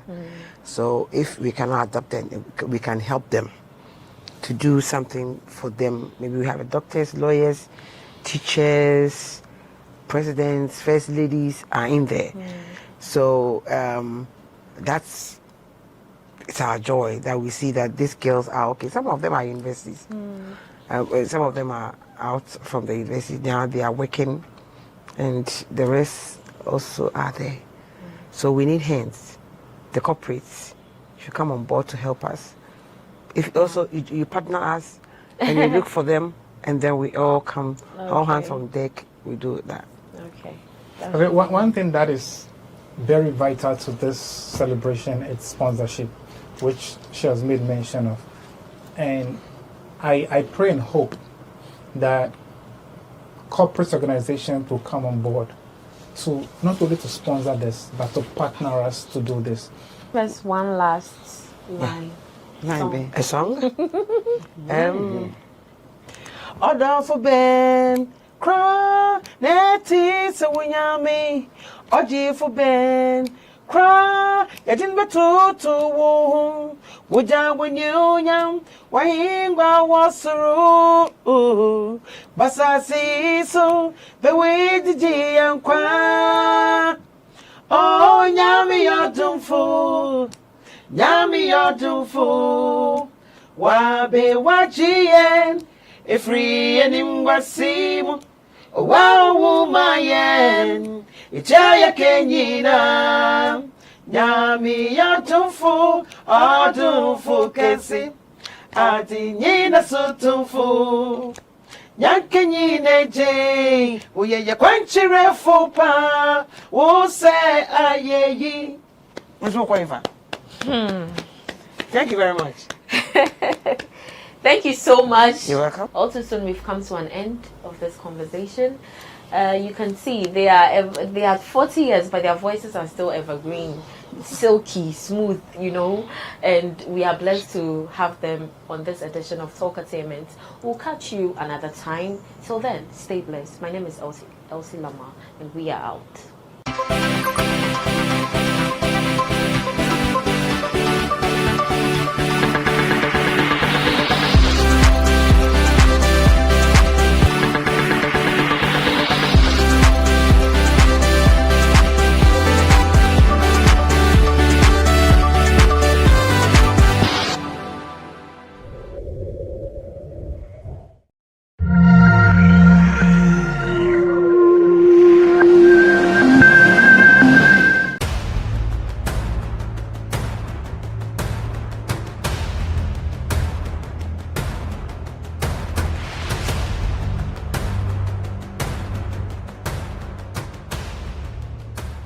Kwalebu was, I think, 380. 380 Ghana cedis. Yes. Okay. But private, some are 500, 450, some are 800, 860. Per session, yes. You have to do 2 every week. Yeah. Even if someone earns 5,000 Ghana cedis every month, that person cannot keep paying 380 cedis 3 times a week for dialysis. Majority of the people who need dialysis to survive in Ghana don't even earn half of the amount mentioned. Some people battling organ diseases end up losing their jobs because their companies cannot keep paying them for always being absent. How are these people expected to afford the monies needed for dialysis as well as other expenses? Talk less of the huge amounts they have to come up with for transplantation surgeries outside Ghana when they get donors. It is because of these people that GhanaWeb in August 2023 launched the organ donation legislation campaign to push for the country to pass a law that will guide organ harvesting and transplanting. As Kolebu plans to increase dialysis fees, the situation requires quicker attention and action. And so, we must get Parliament to start discussing the organ donation bill and pass it into law. Now, when this bill is passed, more lives will be saved and the financial burden on patients would be reduced. And that is why we need you to join us on this campaign. Join the campaign by sending a 1-minute video of yourself sharing why Ghana needs a legislation on organ donation now to editor@GhanaWeb.com or via WhatsApp 0552 699 625. Alternatively, you can share the video directly on your social media handles with the hashtags #PassOrganDonationLaw and #LegalizeOrganDonationNow. Organ failure should not be a death sentence.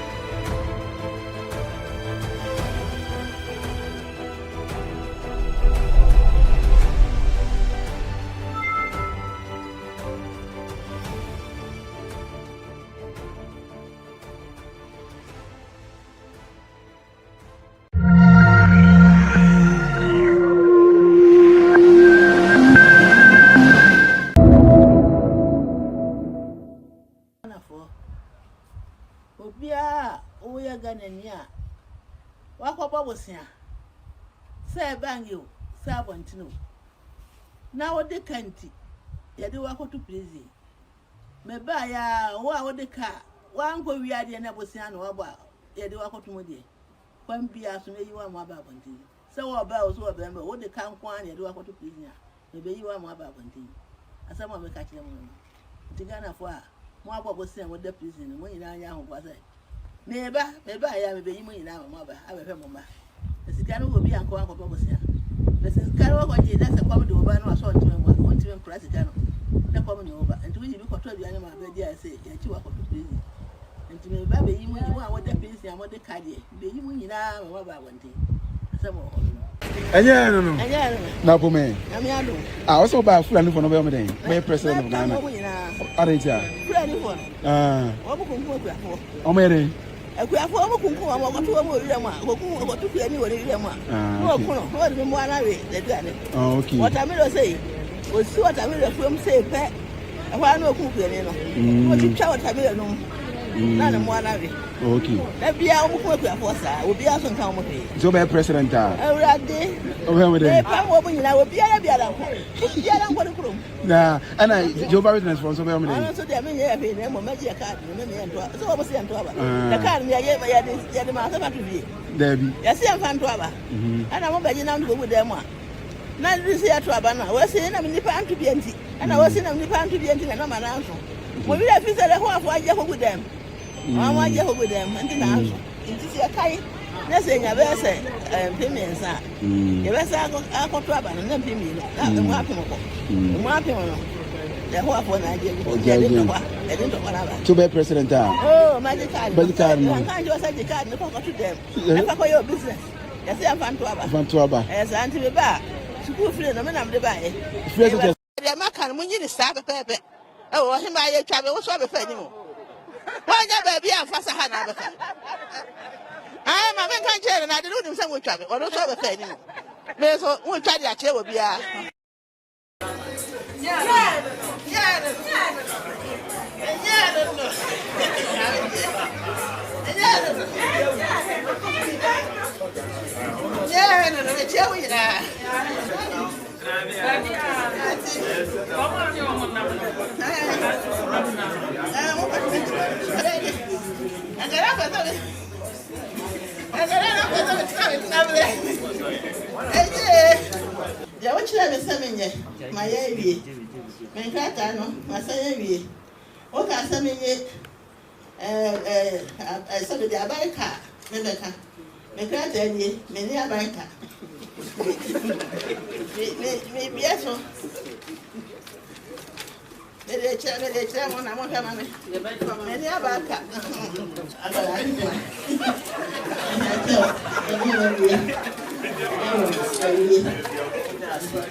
Yabahama can be say, and say, Guy may a family. Now, may baby no me you. I ban say, I isn't an enforced the by say, will be unquite church, you know. I won't crumb in our clatter since I where the above can say, or your best sign. One fight in the fear number. No one found one for number. To me, I was saying, I did, and one more side if you are no money, if one number goes so. One more at me, that's what you have. That's also in the moment. What for computer at now? Now I watch church and not the about anymore. I found that I do. I don't know that. My baby, I'm usually out there. I'm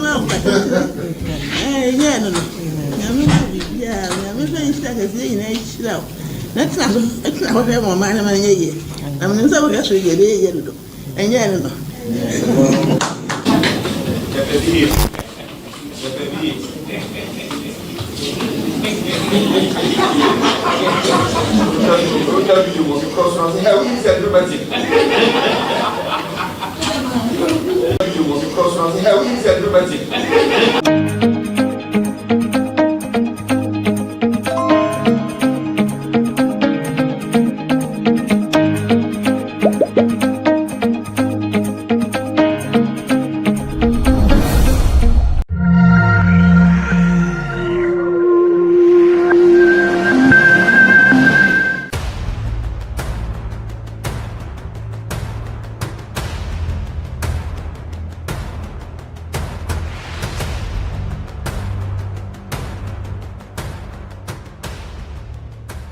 Kwalebu was, I think, 380.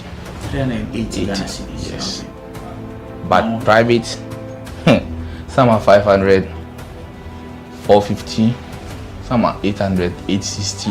Per session, yes. You have to do 2 every week. Yeah. Even if someone earns 5,000 Ghana cedis every month, that person cannot keep paying 380 cedis 3 times a week for dialysis. Majority of the people who need dialysis to survive in Ghana don't even earn half of the amount mentioned.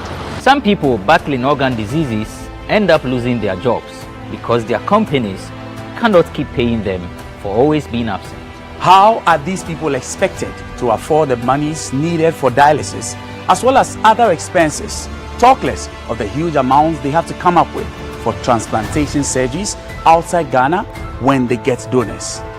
It is because of these people that GhanaWeb in August 2023 launched the organ donation legislation campaign to push for the country to pass a law that will guide organ harvesting and transplanting. As Kolebu plans to increase dialysis fees, the situation requires quicker attention and action. And so, we must get Parliament to start discussing the organ donation bill and pass it into law. Now, when this bill is passed, more lives will be saved and the financial burden on patients would be reduced. And that is why we need you to join us on this campaign. Join the campaign by sending a 1-minute video of yourself sharing why Ghana needs a legislation on organ donation now to editor@GhanaWeb.com or via WhatsApp 0552 699 625. Alternatively, you can share the video directly on your social media handles with the hashtags #PassOrganDonationLaw and #LegalizeOrganDonationNow. Organ failure should not be a death sentence.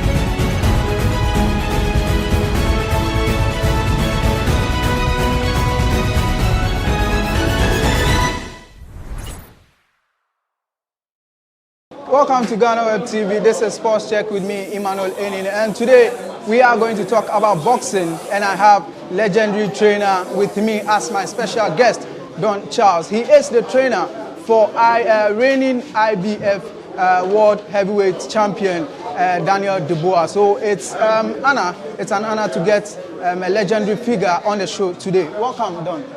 Thank you for having me. It seems today is your first time visiting Ghana. Yes, indeed.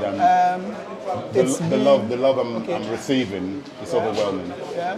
I feel honored. All right. So it's been a little over 24 hours since you landed. How has it been for you, the environment? Yeah, like I said, I'm pleasantly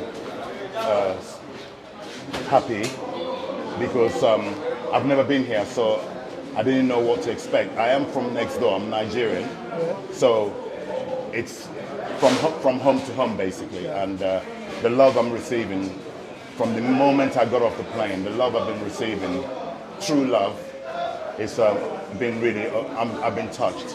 Yeah, you are a big figure in boxing, and whenever you land in a country like Ghana, we get to talk about some legends who have been in the sports before.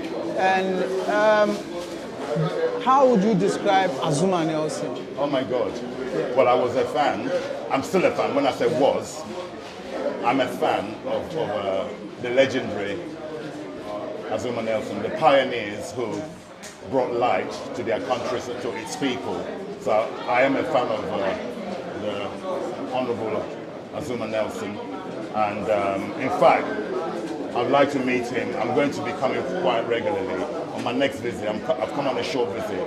My next visit, I'm going to make a point of arranging to meet the legendary man. You being a trainer, how has Azumah Nelson's career influenced you? Wow.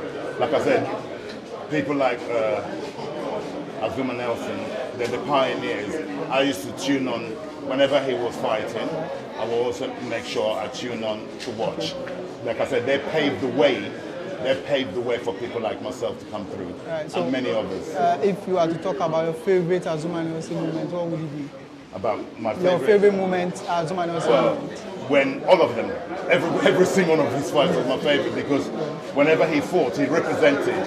He fought for himself and he fought for his people. So that's literally every fight he has, to me, is memorable.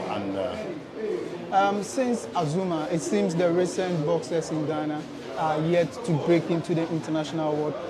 What do you think has been the barrier for them, looking at the career Azumah Nelson had in the recent boxers? Yeah, there's a lot of factors. It's a very difficult industry, so it's remarkable how people like Azumah Nelson was able to penetrate it was actually more difficult during his times to penetrate. You have to be extraordinary, which he was, an extraordinary person and an extraordinary fighter.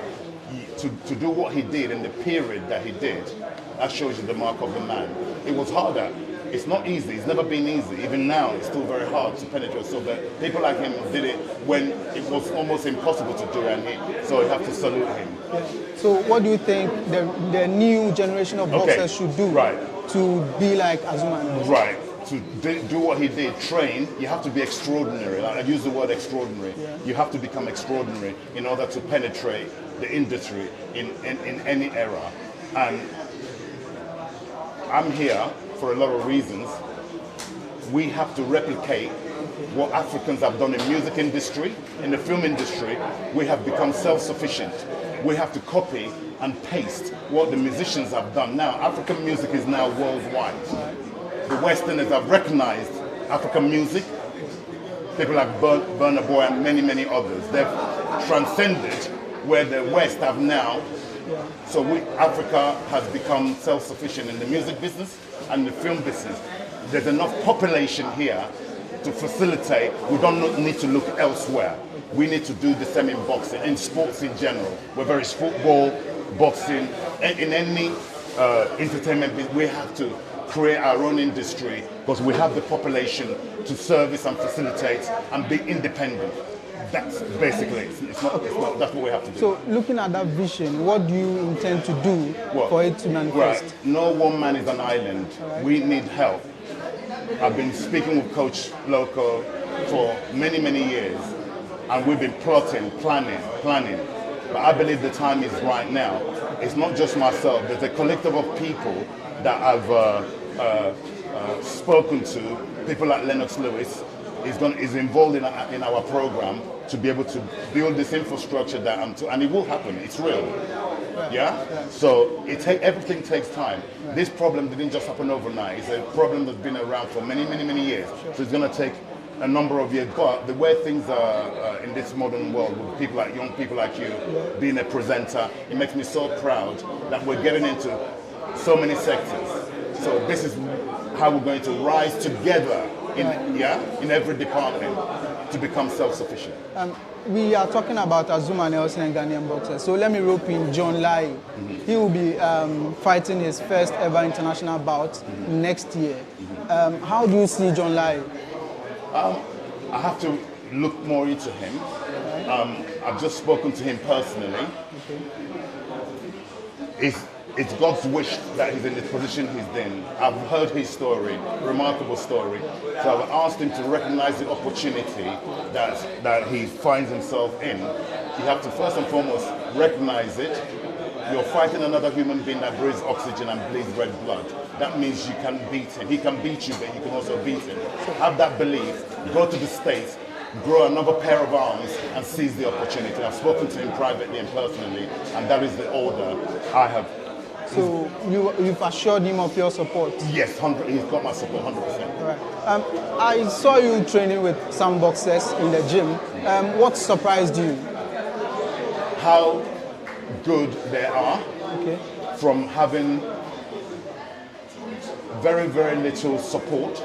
Coach Loco, God bless him, because where would these kids be otherwise? He's been a servant to his people, and to produce champion from nothing, that's remarkable. And I'm here to support him. All right, sure. Let me bring you down to your boxer, Daniel Dubois. You masterminded his victory over Anthony Joshua. How was it like? It's God's work. It's God's work. Myself and Daniel, we've only been working together for 14 months. And what we've achieved in 14 months, nobody thought that we could do it. But we believed that we could do it. And we did it with the help and backing and support of our Father, God. All right. So was there any trick that you gave him that maybe Anthony's footwork is not good, do this, do that? What were the tricks that you gave Daniel? Well, like I said, when it's written, destiny, I'm a strong believer in destiny. When it's written, it was already an established fighter, an accomplished fighter, Daniel Dubois, when he joined me. I used my experience I've gathered over the years as a trainer and also the belief that I have to remind him of his obligations, that he's not just fighting for himself and his family, he's fighting for his people. He needs to win for a lot of reasons. And when you're able to dial into the same frequency as any human being, once you can dial into their frequency, it's impossible. What seems impossible becomes very possible. So what is the future for Daniel right now after becoming the world champion? Well, the natural thing is to become an undisputed, unified, God willing, and then undisputed. That's the plan. All right. Let me come down to Ghanaian culture. Have you tasted any food yet? Any Ghanaian food yet? Yes, jollof rice. There's a competition between the jollof, Nigerian jollof, and the jury is still out. I've tasted just a small portion today for the first time, so I'm still here to decide. So you can't tell the difference between Nigerian jollof. They're very similar. But like I said to you, we should meet again, and I'll give you my verdict. You don't want to be in the argument? No. Okay. No. I wanted to put you on the spot though. Yeah, you did. Like I said, honestly, I ate it 3 hours ago. Just 3 hours. And the jury is still out. All right, sure. Thank you and enjoy your time in Ghana. We hope to see you another time so we can have an extensive This is not a one-off conversation. visit. This is, in fact, I plan to be residing in Ghana. I want to live here, and that's the plan. There's a lot that's in plan. It's going to take time to establish. Are we talking about Don Charles having a gym in Ghana? An academy. A boxing academy? Yeah, in conjunction with my brothers here. Okay. Coach Loco, Paul, and Sammy. All right. So you heard from the man himself, and their vision is to have a boxing academy and groom young talents, give them the platform to shine on the international stage. The support and the infrastructure that's been lacking, the support and the infrastructure that may be lacking, we're here to bridge, to give them that foundation. Can you imagine? They're already achieving with that very little. Imagine when they've got real support, what they can do, what's possible. Right. So it's been an exciting episode, and I'm glad to host Don Charles here and have a nice conversation with her. See you in the next episode. My name is Emmanuel Enin. Thanks for having me, Don. God bless you. God bless you too.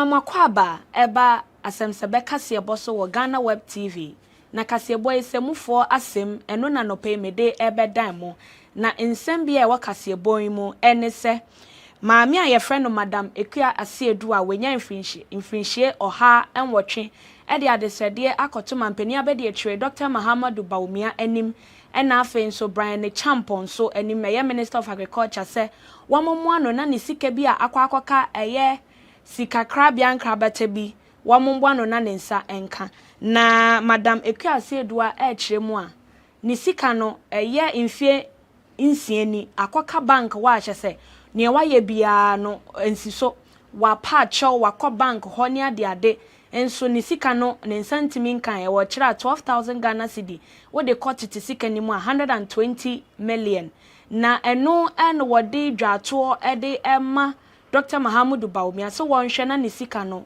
wonje mfama no wokyira ne sika akoka ne nti no ne nananom nyina na school kra wo ntimi nko na asem ayare ho pa no wokyira se onim se ne nko aka no santi no wopese wo ye bibia se de be ya ne nananom ebenya daache papa bi eno nti na wo sere se wo monhwe enji ne sika emfa ema no meto akase bone nso a eye sexy dondon a wono womode na kokot ye de ko edu abone se JB dankwa edu na woye kane mrahye bedweni waje ne kra efri ne nsem no ono so de nsem bi abeto abontene na nra eye court tena se a womudi ne nsem no na sexy dondon na ekire se wono kwadu a ye de abone se wono oku mrahye bedweni a wenya ne ba bi kure enye no kure na sexy dondon sanso kire a emra ana sa anadwo na atoyere nchem ni si ya yeku mrahye bedwani wono na fie ho woni bi na wono ni pie kwa abonten senko kwa akohwehwe eye tutu ni baabi ene no akoye ye wo niema maako mienu bi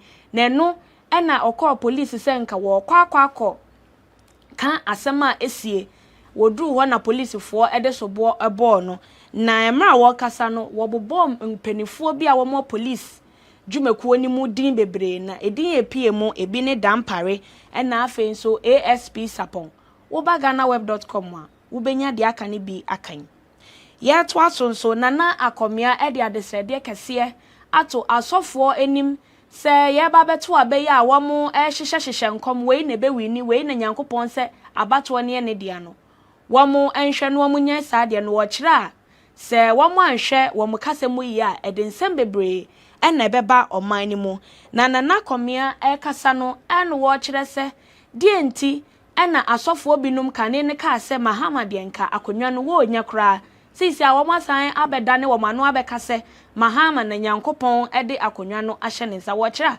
sanse mo nyine ha adwene esansa sofo de wontimi nka asem we ne na ekine bi wonsan besesa wano enya sa na kyese wankasa no wo sofo de na wodie no ensisi so na kyese enkoyie kura wo twa ntoro enti eno no de adesede akoma asofo bebre num se ewom sa abato no obi apese ohu de wo bedi nkunim nanso be ya wo mo ntwen Ghana fo kwakoto aba no na wo mo a eyi de obedi nkunim no a wo bi eni age no wo mo njai se wo mo hyehyehye nkom a emfa bibia emfa mba embeboa oman no na de etwato eye prophet Nigel Gesi wode nsem bi abetodwa wono eye kofabai na afa so pani edema Prophetic Hill Chapel International na no na prophet Nigel Gesi dia betodwa se eye Philip Apiakubi a dodo na friend Roman father sisi a wono na wotu franka ama Ghana Freedom Party anakane ekwadonkotu franka ama wo mo enne yankopon ato nsa afreno no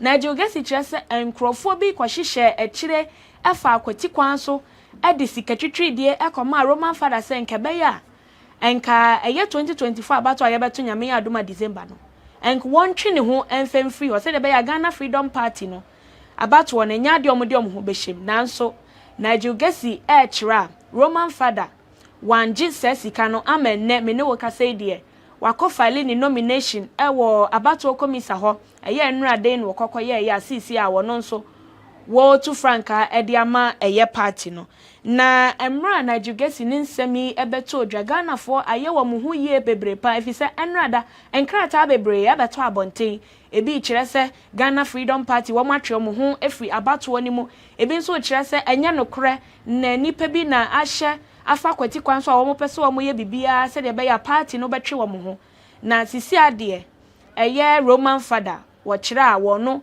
ena wo gina ho etu franka e de ama Ghana Freedom Party na kaseboy aha ene edi besi mi amede bra mo medin e de akosua owuso a acheman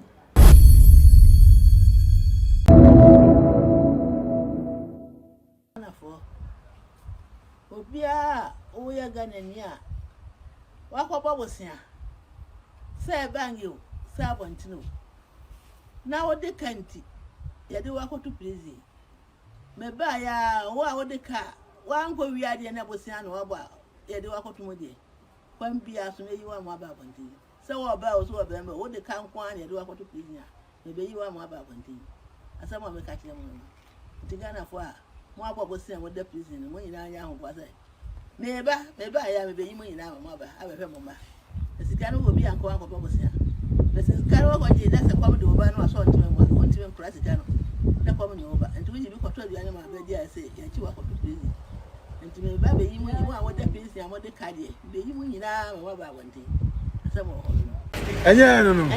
Na po me. Ami ado. Ah, also ba Fulani for no be me be president of Ghana.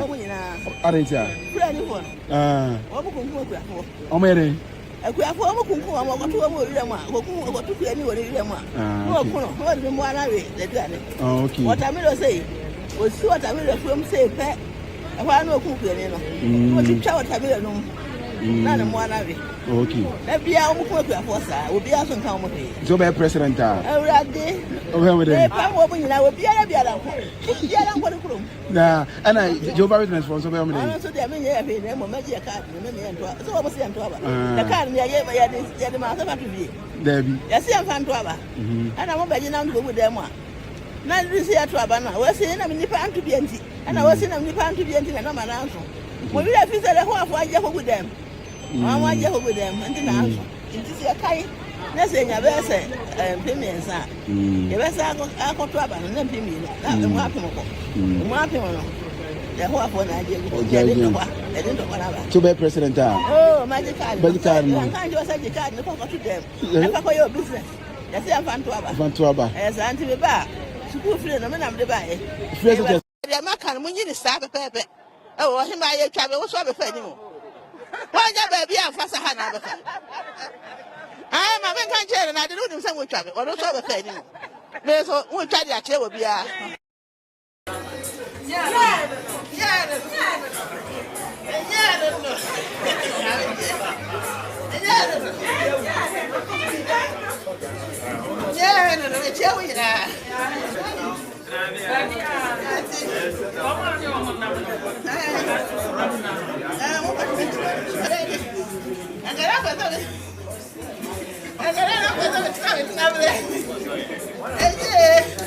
Yeah, what you have a seven year?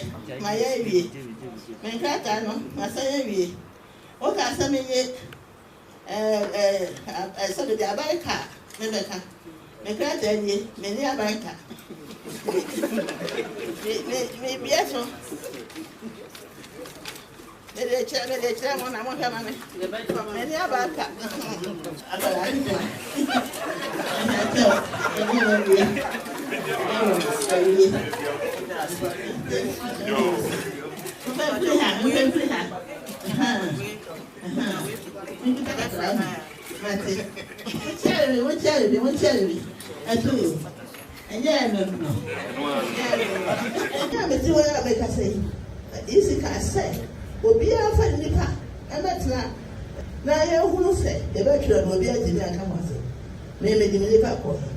Baby, I was with the Did you actually come up? What the book are? Yeah, the challenge that can't hold the fake at home. So, yeah, 1 year I feel watching. And yeah, trip. Well, be a 1 year and trip. And then I'm going to face when you say I'm going to buy. When I go and buy you, we are day more. We are day more. The bonfire and I'm going to anthology. But be also 1 year of it, where your pass from home, where your new pass from home. The poor Basso, I didn't for all of the I don't know what it is. Maybe I can't what's it? Any type you don't want to say. Yeah, your Bahama can be said. And so say, Guy may a family. Now, may baby no me you. I ban say, I listen to enforce the bar say. Will be one church, you know. I want Kuren in our crater. Since I where the above can say, or your best sign, one fat in the fear number, no one found 1 number. To me, I was say, I did, and one more side be added if you are not my phone number goes so. One more at me, no, so what you have? That's also in the moment. What for computer at now? Now I watch church or not about you anymore. I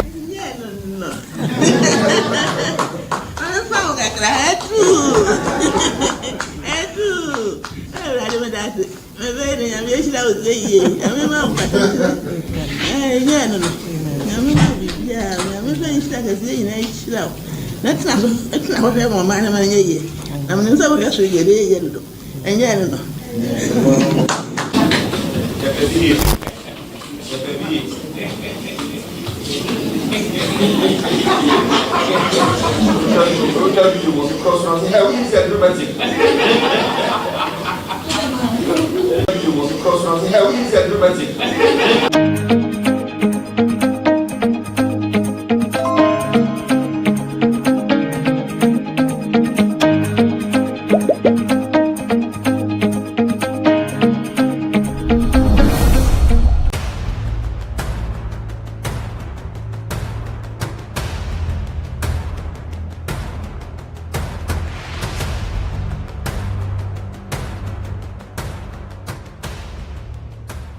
Kwalebu was, I think, 380. 380 Ghana cedis. Yes. But private, some are 500, 450, some are 800, 860. Per session, yes. You have to do 2 every week. Yeah. Even if someone earns 5,000 Ghana cedis every month, that person cannot keep paying 380 cedis 3 times a week for dialysis. Majority of the people who need dialysis to survive in Ghana don't even earn half of the amounts mentioned. Some people battling organ diseases end up losing their jobs because their companies cannot keep paying them for always being absent. How are these people expected to afford the monies needed for dialysis as well as other expenses, talk less of the huge amounts they have to come up with for transplantation surgeries outside Ghana when they get donors? It is because of these people that GhanaWeb in August 2023 launched the organ donation legislation campaign to push for the country to pass a law that will guide organ harvesting and transplanting. As Kwalebu plans to increase dialysis fees, the situation requires quicker attention and action. And so, we must get Parliament to start discussing the organ donation bill and pass it into law. Now, when this bill is passed, more lives will be saved and the financial burden on patients would be reduced. And that is why we need you to join us on this campaign. Join the campaign by sending a 1-minute video of yourself sharing why Ghana needs a legislation on organ donation now to editor@ghanaweb.com or via WhatsApp 0552 699 625. Alternatively, you can share the video directly on your social media handles with the hashtags #PassOrganDonationLaw and #LegalizeOrganDonationNow. Organ failure should not be a death sentence.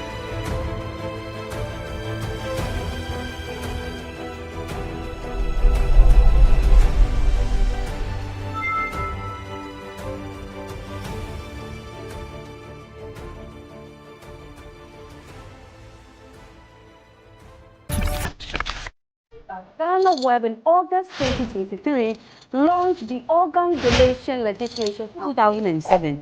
The sad reality is that today our democracy as a country is threatened. Words of affirmation or love language comes to edge us on. When this bill is passed, more lives will be saved and the financial burden.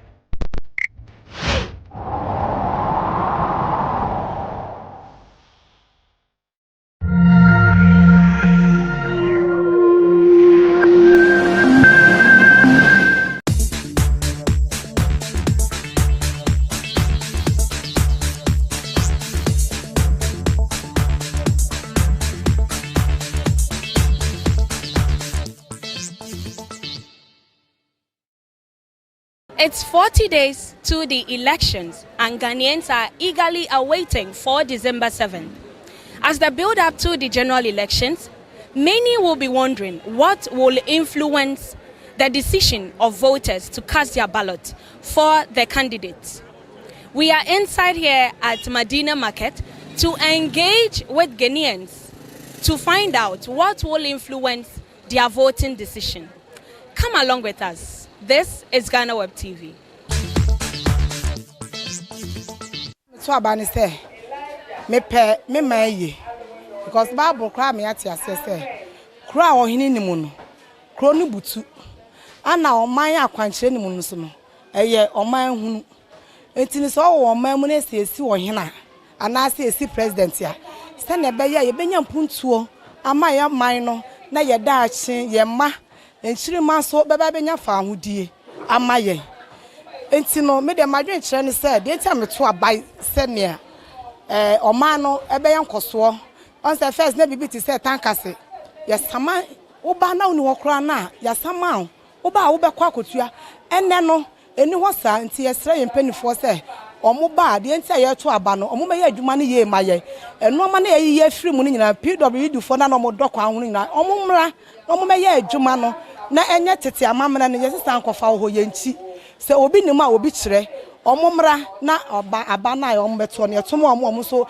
enyina ye maye na aba na ye to ya daade ye seye no eno so abanfaso amaye ama oman ne nyina medamase So our mother here says she is looking to vote based on development. She is calling for the next government to bring back and reinforce the town council initiatives, and then the people that were made to weed and all that, to clear the uncleanliness in the country. So she is looking to vote for somebody who will ensure development of the country.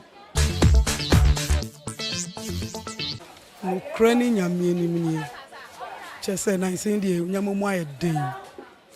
since our government we back on nyamoma ye ma ye na measure so to abai wasi ye change yes same na chese say ne take an no ne etiminya because nyama ye to be say times abro so ama chese dwedie ni kura na enye de bio te no kura ni me pese wasi yes se bibie mu na say.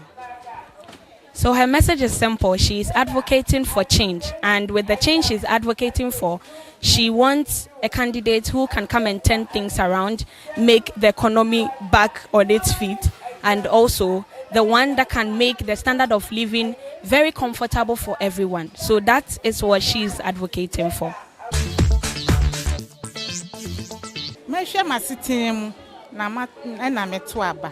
Na bansu me to a me hwe de oba be siesie o mani yie na mato aman onu ti na me to aban because I see an ye bre me ton fruit first pawpaw crate ufa crate back wa na endu 90 series say fa no 2.5 enti say an me to aban de me to me to bi da ba afi we de me to pa ti enu ani say me to ama obi a oba be hwe o mani si yie aman onu ti na me to aban. So to summarize everything she has said, she says she's going to cast her ballot, and the decision that will influence her is a candidate who will be able to turn around the fortunes of the economy. She complained about the hardship in the country currently, and so she says based on her current standard of living and living conditions, that will be the major thing that will influence her to cast her ballot coming December. So near me, we saw me to say, yes, Nana by with the free education by. But so, so I say, Sukunukra.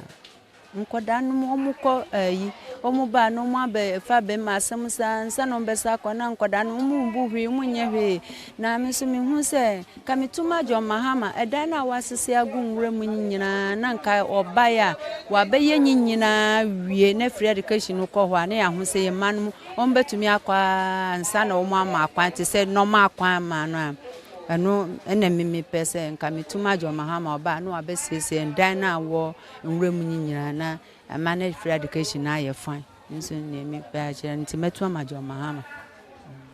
So our mother here says she is looking to cast her vote considering the free SHS education, though she commended the initiative, the entire policy. She believes the abandoned school building project, which have been abandoned, needs to be completed to be able to accommodate all the school-going kids. So she will vote based on a candidate who will be able to complete all the abandoned projects and also properly develop the free education initiative better. Yentimi kase way back, abeye sema way back obeye sema this enyami because say awiase ayedin anye Ghana nkwa ukọ bebia awiase na ayedin enti de hia nipa no beba yeto abama no enya asunje ana ade na ebede ebedi ena ye hia ye say jomaham na eba ye obi nsi na na ye enti mi agi kire mi say o jomaham na ye good Nana, because your mom te embrace your mom tem de embrace by nana by the yabre and no correct about pay. First no eba market ye benye cons kakra by say we benye cons na obre. Only the vet marker. Yes. So according to him, he will look at his current standard of living to cast his vote. He complained about the low sales, how things have skyrocketed, prices of goods have increased and all that. So he is looking to cast his ballot for one that can promise and also make things easygoing and affordable for everybody, or for them in particular, the market men and women, to be able to make profit and huge sales at the end of the day. Oh, about 20 dear. Me consider a near bear me no anami and Sabi. Me oh, me to a batch Accra. Me to a bar, Kufoni Gigi, pencil me to a bar. And me to a bar, President Tamo pencil me to a bar. And another so ne Mahama so me to a bar. Na me first aba me to ye no. Benefit me nya ye no. Me gusu enjoy say benefit na bepem ne. Me first aba me to ye na me yerenyam. Kofo ewini ye. And odi free maternal e buy. Me ba ene owo SS.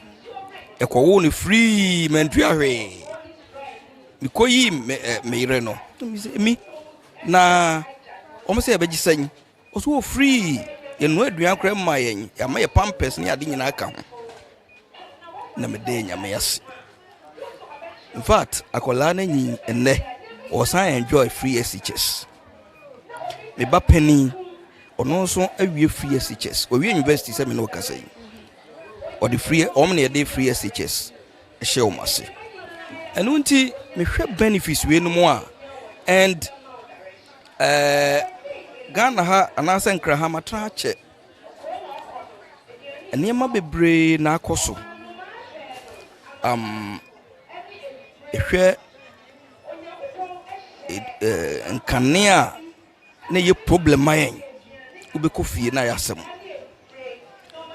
me frigi say me dem ne me nyina say because of presso nti me hwe no me compare ene no eswati fa kra nti me mom de eno ene be informe ama metimi gina say aha no metuma bako yeah because me de compare benefits amenya say me eno be informe me baby say metuma bako.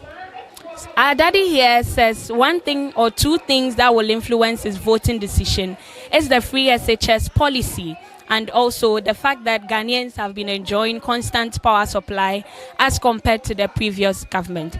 So many of them here inside Medina Market have explained to us what will influence their voting decisions, from development to peace and stability to free SHS to constant power supply. Many of them are eagerly awaiting for the upcoming December 7th elections to cast their vote. This has been GhanaWeb TV, and my name is Mandy Ajiman.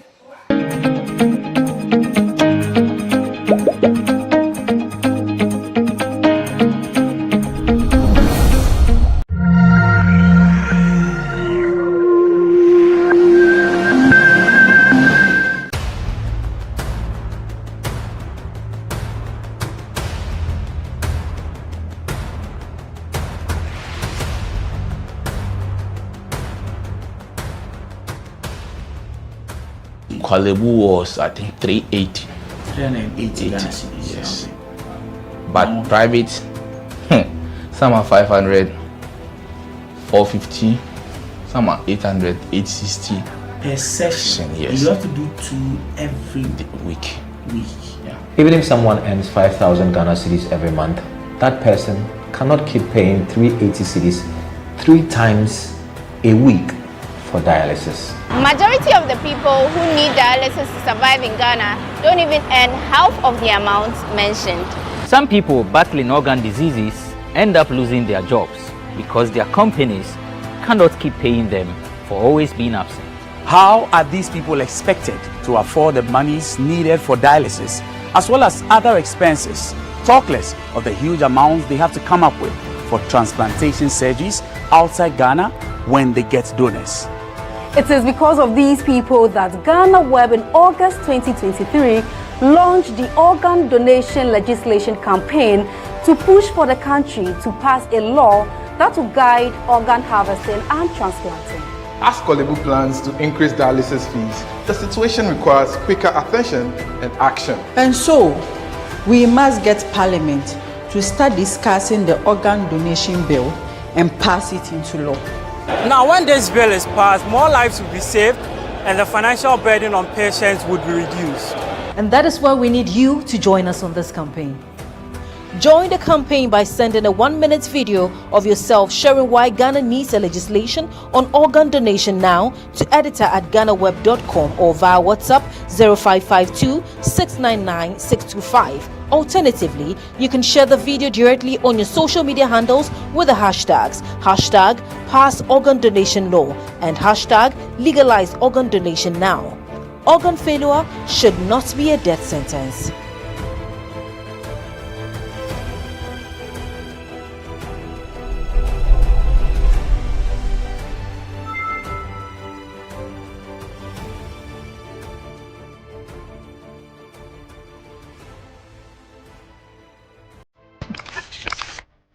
GhanaWeb in August 2023 launched the organ donation legislation 2007. The sad reality that today our democracy as a country is threatened. Words of affirmation or love language comes to edge us on. When this bill is passed, more lives will be saved and the financial burden.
We are still exploring the migration story of the Anglo people. So far, we know there are 3 narrations, and the most prominent is the one about Nochi. But there's more.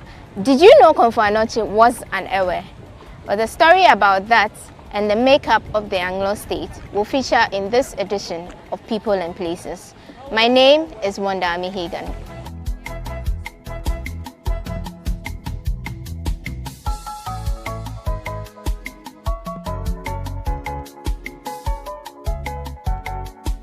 Welcome back. This is People and Places, and in the last episode we were speaking to our resource person Togbi Kumasa, who is the Agbotadia of the Togbi Te Agbozo stew. He was telling us about the migration story of the Anglos. He spoke about 3 accounts of how they moved to settle on their present lands. Togbi, from our last conversation, you spoke about twins, Togbi Charlie and Togbi Chala, who had a role to play in the migration of the Anglos. Yeah, Togbi, Charlie and Chala were the sons of Aklomada. Their father was called Aklomada. And the brother of Togbi Charlie is Do Dala. In Anglo, if you have a twin and they have the next to be a boy or a son, it's called Do. Do, yeah. Yeah. So if you go to Chama today, there is Dala Nini. Do Dala Nini is 2 in Chama. Okay. That proved that there was a man called Sali. Their father was Aklomada. Okay. And Aklomada's father was Gamadra. And Gamadra was Kuboka. So Kubwaka gave birth to Gamadra, and Gamadra gave birth to Aklomada, and Aklomada gave birth to Sali and Sala, and their brother Do. So Sala, as a twin brother, he was also a mystic, and a herbalist. He didn't follow the migrating group to Anglo, but he left the Dogbo in Ngoche and went to Awukubwa in Akwa Pim area. Was it during the period he was asked to go and spy on lands? No, it was Sally was asked to spy, but the twin brother, he just left on his own. He left on his own to Awukubwa. Okay. And he went there because when he was there, the Awukubwa Hini heard of him. He was a herbalist, so he was there treating people.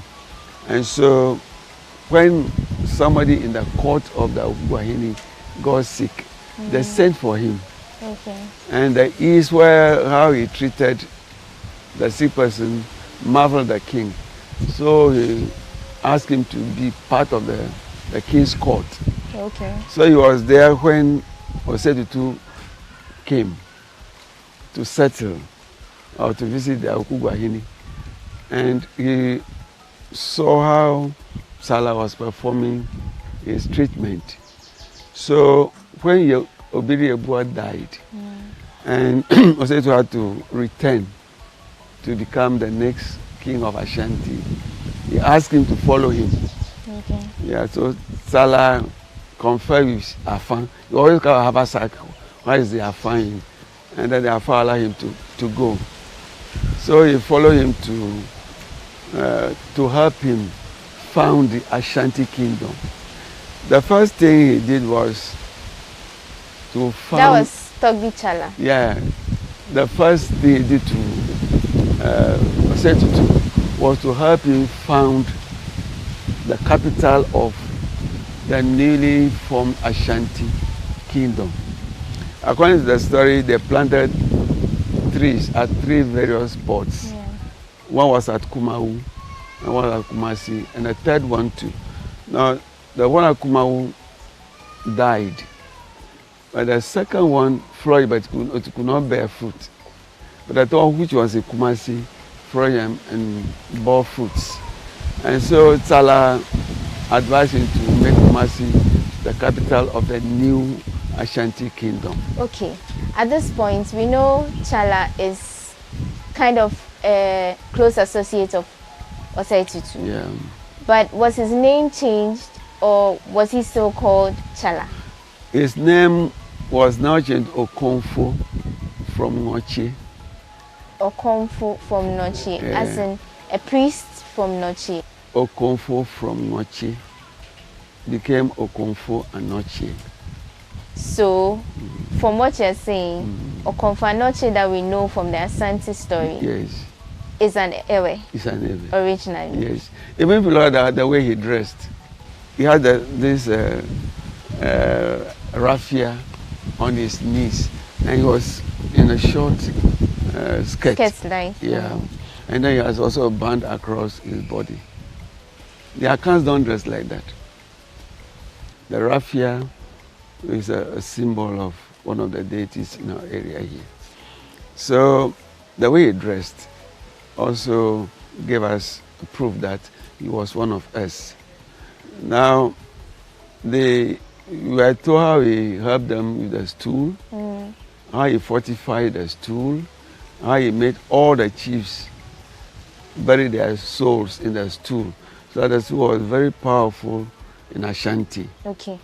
Now, he did the same thing to the Sri in Ngoche. So they did that before he left? Okay. Before he left. Okay. So it wasn't something new for him. Okay, that's about Chala, who now we know became Okonfo Anoche. Yeah. But how about his twin brother? His twin brother, Charlie, who helped the people escape. Yes. So he came with them. But he sometimes vanished and then returned. Because when he left them at Sevier, when he came, the people tried to rebel against their leaders, that they wanted to return to Ngoche. But when he knew that it was hunger, that was causing them to desire Rebel. to return, he was carrying a haversack, and there were some grains in the house. He took a grain and he just spread it. And within a very short time, the maize grew, and then the people harvested the grain just on the same day. And then he caused 2 granites. And the granites came, they used it to grind the maize into powder. Oh. And then he disappeared again. Now, in every land, wherever he settled, he left marks to show that he was once there. And when he was of age, even when he came here, he settled in Tomu area. And he started to farm. Now, he caused rain to fall only on his farm. And the people became annoyed. And they caught him, tied a big granite on his back, and put in the Volta River. That's Charlie. Yeah. But the next day, they found him riding on the back of a crocodile and holding the granite. Wow. And he called, he said, "Children, see your man." So he rode on that back of that crocodile to enter the Kita Lagoon here. You know, the Volta River has a distributary which passes through Sabietula and enters the Kita Lagoon. The granite on his back is still near Sava. And it's a mobile granite. Sometimes you find it here, another time you find it. It moves? Yeah, it moves. In the same town? Yes. It's in the lagoon, in the Kita Lagoon. Oh. Now, if you go to Anyako, there is another settlement called Sava. So the granite is, I saw it. When the lagoon dried up, I saw it on the floor of the lagoon. Now from there, he went to Chama. It was Chama where he really settled. So if you go to Chama now, you will find his stool, where he was made a chief. You can find a saucepan, where he sometimes settled to fly. And then it was from there. Yes. He sometimes disappeared. He didn't only vanish, but he also flew. Yes. Like he turned into a bird?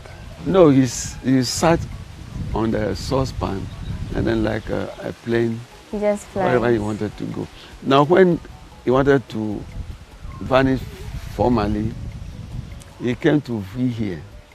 No. And planted, if you go to V now, you find some 7 agar beans. He planted them. It was here he crossed the sandbar to the coast, and he called the faithful crocodile and he took it to eternity. The same crocodile? Yes. So before he left, he taught the people how to invoke his spirit. So whenever they are performing rites for him, they call him by that name, and he appeared. But when he came to Cham, he got even married. After he formally left? Before he left. Before he formally left. Now there is a forest in near Anyako. He has a shrine there, and then his wife stays in that forest. Now in Anglo now there is a clan that belongs to his line. People. His Okay, line, we can see that. People descended from him. But did his people actually see him flying? Yes. They did?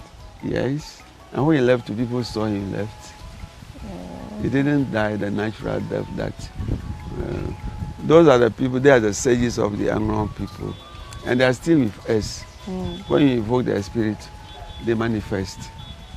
Not like us, but you know that the person you are calling is present in your midst. Yeah. We want to go into a conversation about the smaller states under the Anglo states. But before we do that, we want to understand where the term or the name Anglo came from. Yeah, you recall that Vanya was the leader of the migrating Anglo people. Yeah. So from Kata, from Keji to Kata to Tebi, then they went to Dudu before finally going to Anglonga. Now when they reached Anglonga, he told the people he was very, very old and he could not travel any longer.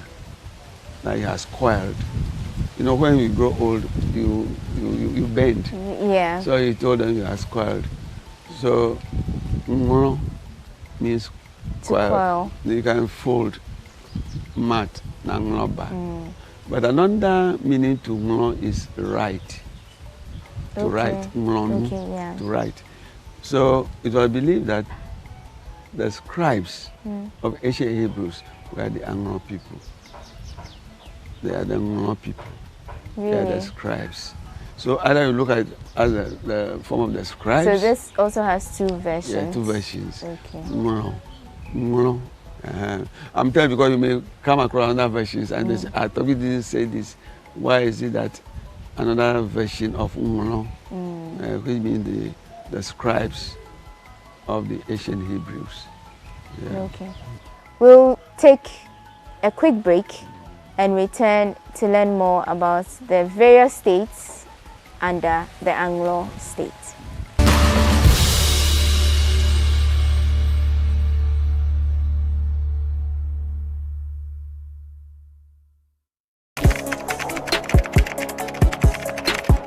We table issues relating to the arts and entertainment for a riveting discussion, of course, without fear nor favor. The question the presenter asked them was a dumb question. You need to speak the fact and move.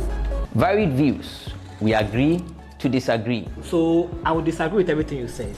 I think that he's a smart guy. I think what he did. No, but I also said he's a smart guy. Yeah. I guess that I'm waiting for the what next. Yeah, I don't think that we have to wait for what next.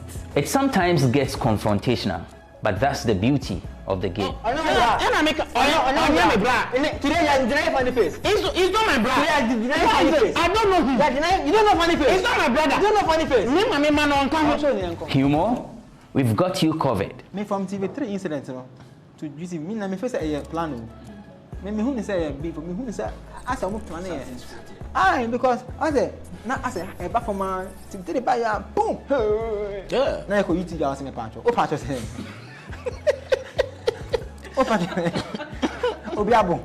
It's a package. We meet, we sit, we dialogue, we learn, we progress. My name is Benefo Babgin Abrantepa, a proud blogger, and this is my forum.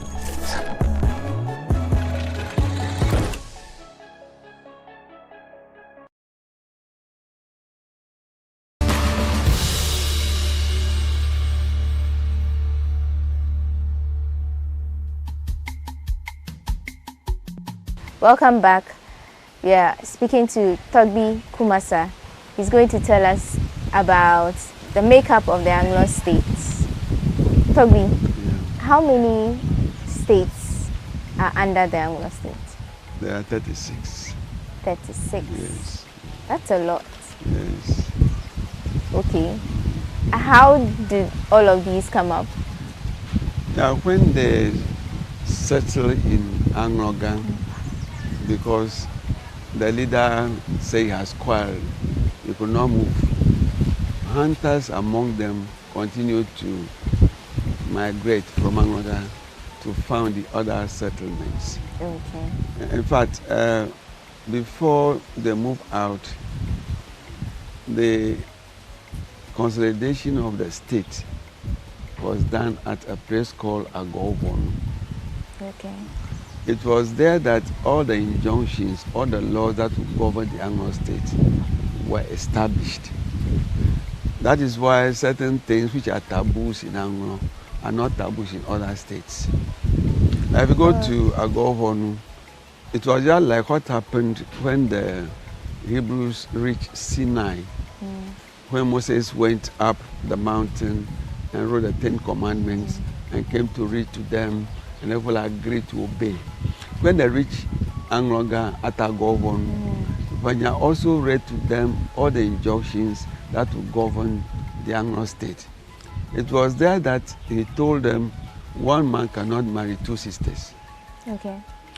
And also that one sister cannot allow two brothers to go into them. So that's like the Ewe version, the Anglo version of the 10 Commandments. Yes. Okay. It was also there that they were told if you are a wife, you must be faithful, because your husband will establish the house. And if you are not faithful, if you go and come back, you become mad. Now they dug a hole and all these things were said. They put some herbs. And when all these things were said and people agreed, they slaughter ram, pour the blood on the herbs, cover it and erect a mound, langma, called Toli there. If you go to Anglo now, you see the Toli. Okay. Then there is also another old shell of a sea turtle. That is used when people here are having juju against one another. And everybody realize that juju is not very helpful to the community. For example, there was a time the women made a juju which will make the men bear the pain of pregnancy and delivery. Really? Yeah, so if the woman is at the point of labor about to deliver, it is the man who suffer the pain. But the men realize that this thing, if he continues, they will not have many children because the pain was unbearable. So that juju was made dysfunctional. And there was another juju, if I like you now, I'll not talk to you. I'll just say the word, then you run into my room and lie on my bed. But also that was like forced marriage, because if the spell breaks, then the woman become annoyed with the man. Where there was no love. So if you go to Agobonu now, you have the grave of the founder, Toby Fanya. It's also there. Okay, that is a landmark, and we'll come to that conversation. Yeah.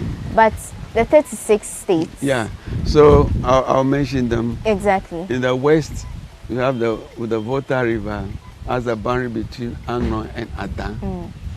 Then the major town there is Anyangu. It's a major town. And Anyangu is surrounded by other smaller settlements, like Tunu, Bomigo. Now from there, you come to Jita. It's also another settlement. That's 3. Then you come to Atoko. Okay. Atoko is also another. Okay. Then Strongway. Okay. Then Vuti. Then Anglogan. Then we. Then from we you come to Tegbi. Tegbi. Okay. Then you come to Jelukofe. Then you come to Kata. Then you come to Vozan. Then you come to Keji. Then you come to Blekusu, Hobi. Then you come to Adina. Then you come to Denu, Aplau, Soma. Then you go to Kliko. And then you go to Apipa. Then Wata. Then you go to Poigny, Jodze. Then you come to the Ave areas. Then Ave Havi. First Ave Heavy, which is also called Atagba. Then you go to Ave Afiaranyiba. Afiaranyiba. That's a hero. Yeah. Ave Afiaranyiba. Then Ave Havi. Then from Havi, then you come to Aveno. Then you have a people, then Anglo Afiaranyiba, then Anyako Konu, then Seva. They have a Bolova Ngolofi. Then you have a Tiavi. Then you go to the Shime area, you have Tregui. And then you have Galosota. And then Agote. So then you come to Alakple, Koji. So you know there were some 36 towns. I can't remember all of them. Okay. Yeah. So they form the Anglo state. Okay. But even between that you have divisions. They are the major towns with paramount chiefs. For example, we have Anglo Kukwa Kama. Okay. That is where the Ahomafia resides. The Ahomafia is not a paramount chief, it's a king. And he took the Ahomafia title. When Agokoli got to know that they escaped, here there were some problems because they left without taking the stool. The stool was still left in Noche because they escaped by night. So when they came here, the need for the stool emerged, and they had to go and bring the stool. So Toby String asked the sons to go, but their mother refused. They knew that since they escaped, if the sons go, they'll kill them. So they had to ask the sisters to go instead. The sister's son. So Kokui's son and Abui's son. Kokui's son was Adanaza, and Abui's son was Togolo. So these two people went to Mochi.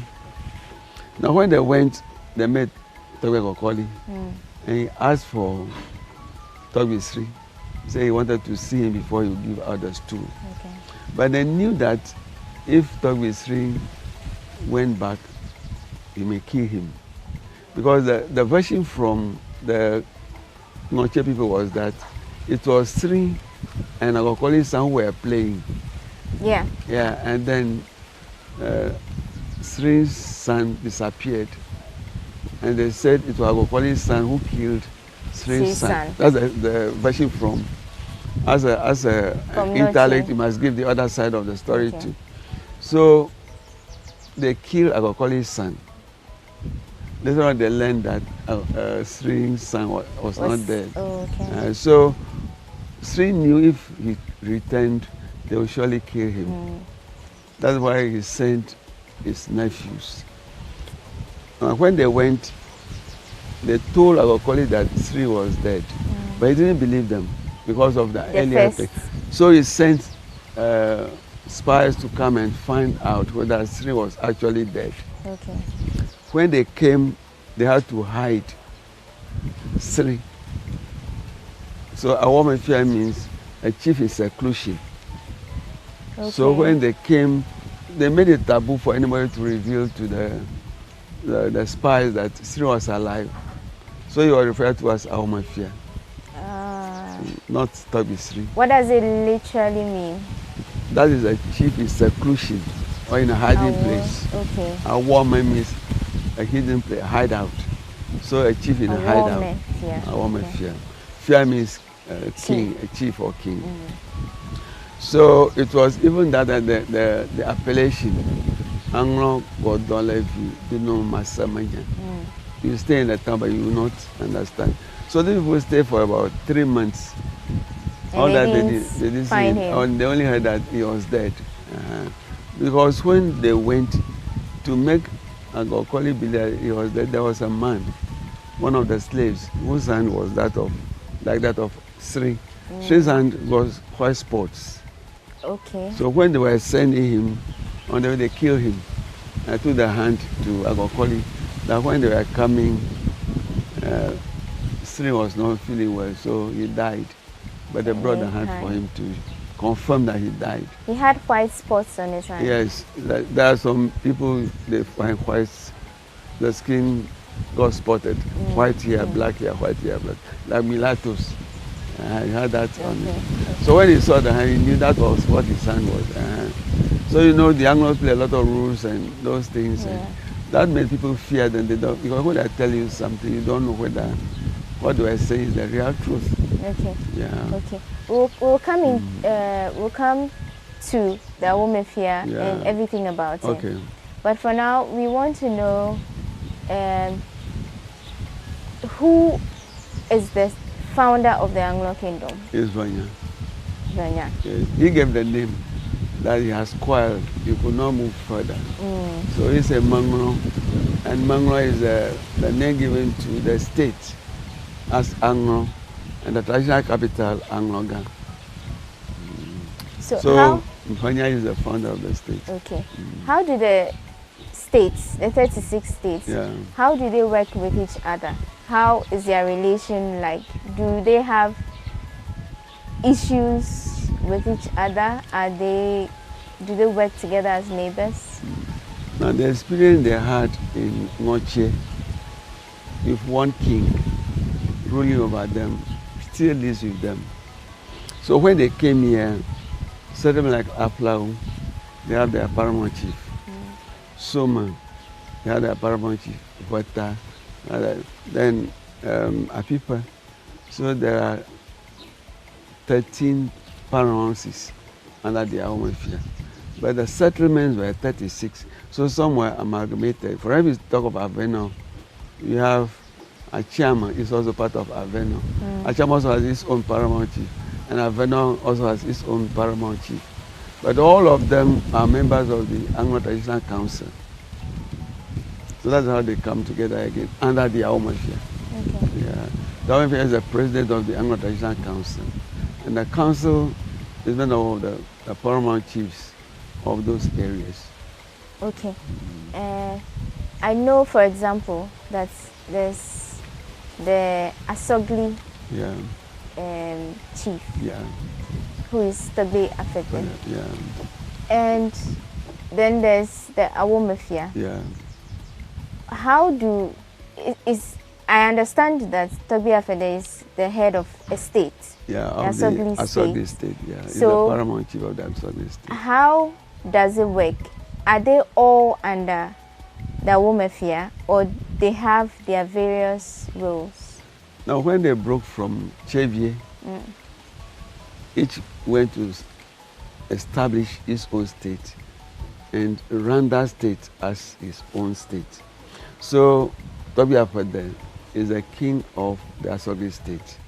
Togbe Gabusu is the Akpini state. Togbe also the Peki.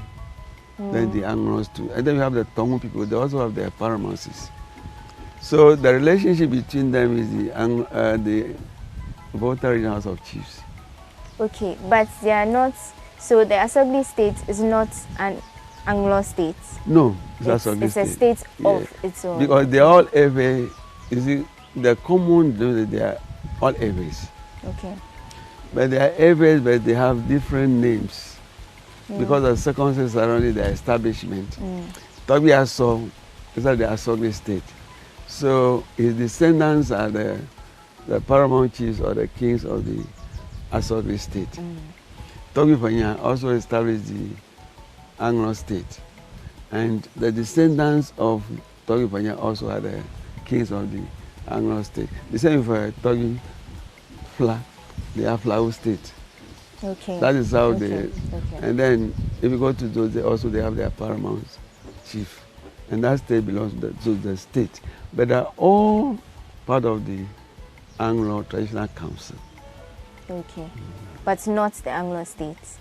No, the Anglo Traditional Council is different from the Anglo state. No, where you are is Anglo Kukwakama. Okay. But the Anglo Traditional area, or the Anglo state, comprises Apipa, Aflau, Vata, Vanyi, Jodze, Ava Heavy, Ava Feringba, Ava Habi, Aveno. Those paramounts. Those are the same as the 36. No, the 36 states are different. No, they're not different. They are under, because if you mention Kata now, Kata has sub settlements under Kata. If you talk of Jodze now, there are various states or settlements that come under Jodze. But among the 36 states, there are paramount states or paramount settlements. And it is those paramount settlements which are the paramount chiefs. Okay. You have to talk about Aflau now, you have Roba, so many settlements come under Aflau. Briefly before we end this episode, let's talk about the clan system of Ewes. How does that work? How many clans do you have? In Anglo? Yes. We have 15. 15 clans? Yes. Only under the Anglo state? Yes. When we go to Aveno, they also have their clans. Their clans. Now, clan, you see, generally, clan is, the every word for clan is blood. Okay. Blood. So, the people who descended from the same male ancestor belong to one clan. Brother Vanya, the clan is Lopao. If somebody is a Lope man or woman, he must descended from Vanya. No. If the person is Agavao, he must descend from Aga. The Aga there. The various leaders. No, the Aga who was... Yes, who was Yeah, his descendants are the Agavao. Okay. Atazanyaki, the descendants are Amladao. But how are the clans formed? Now, when they came here, they realized that the state must be organized so that they have specific functions to perform. Now, we have the ancestor who started the clan system was called Kubwaka. Okay. So Kubwaka had a son called Gamadra. And Gamadra, his children, Atu and Etse, and Atu is Vanya, Tese Atazanyaki. The two, their sister is Asongwe. That Asongwe also had Bone, that is Sri. And all the people descended from Sri and the brothers are Azovia clan. Okay. And they are those who provide us with the Aomafia. Okay. Then Bone had a sister called Kokwi. And Kokwi had a son called Adalaza. So Adalaza had the Bata clan. So anybody who descends from Adalaza line is the Bata clan. They are the other Aomafia making king. Then he also had another sister called Abi. Abi had a son called Atogolo.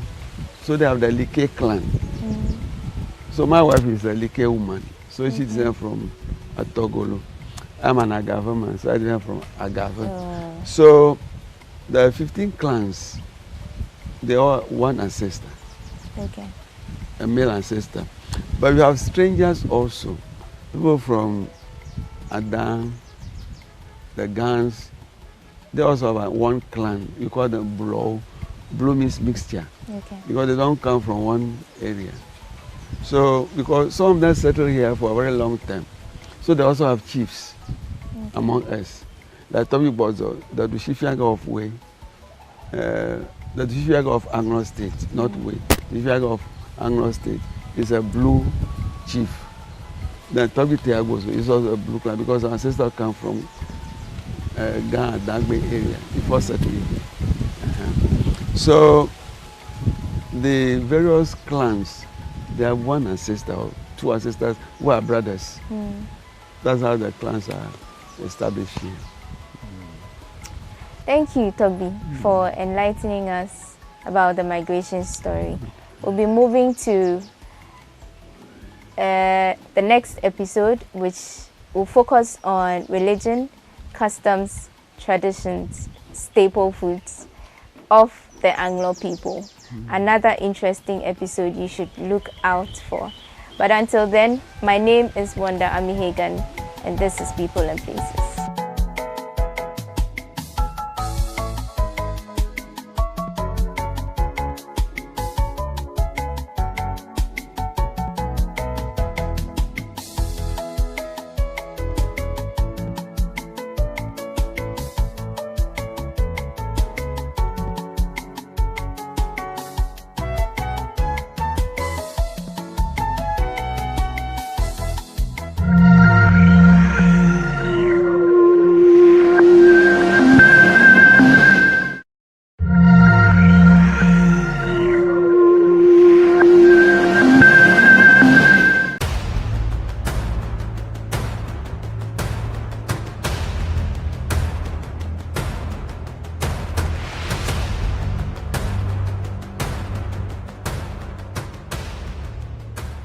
Kwalebu was, I think, 380. 380 Ghana cedis. Yes. But private, some are 500, 450, some are 800, 860. Per session, yes. You have to do 2 every week. Yeah. Even if someone earns 5,000 Ghana cedis every month, that person cannot keep paying 380 cedis 3 times a week for dialysis. Majority of the people who need dialysis to survive in Ghana don't even earn half of the amount mentioned. Some people battling organ diseases end up losing their jobs because their companies cannot keep paying them for always being absent. How are these people expected to afford the monies needed for dialysis, as well as other expenses, talk less of the huge amounts they have to come up with for transplantation surgeries outside Ghana when they get donors? It is because of these people that GhanaWeb in August 2023 launched the organ donation legislation campaign to push for the country to pass a law that will guide organ harvesting and transplanting. As Kolebu plans to increase dialysis fees, the situation requires quicker attention and action. And so, we must get Parliament to start discussing the organ donation bill and pass it into law. Now, when this bill is passed, more lives will be saved and the financial burden on patients would be reduced. And that is why we need you to join us on this campaign. Join the campaign by sending a 1-minute video of yourself sharing why Ghana needs a legislation on organ donation now to editor@ghanaweb.com or via WhatsApp 0552 699 625. Alternatively, you can share the video directly on your social media handles with the hashtags #PassOrganDonationLaw and #LegalizeOrganDonationNow. Organ failure should not be a death sentence.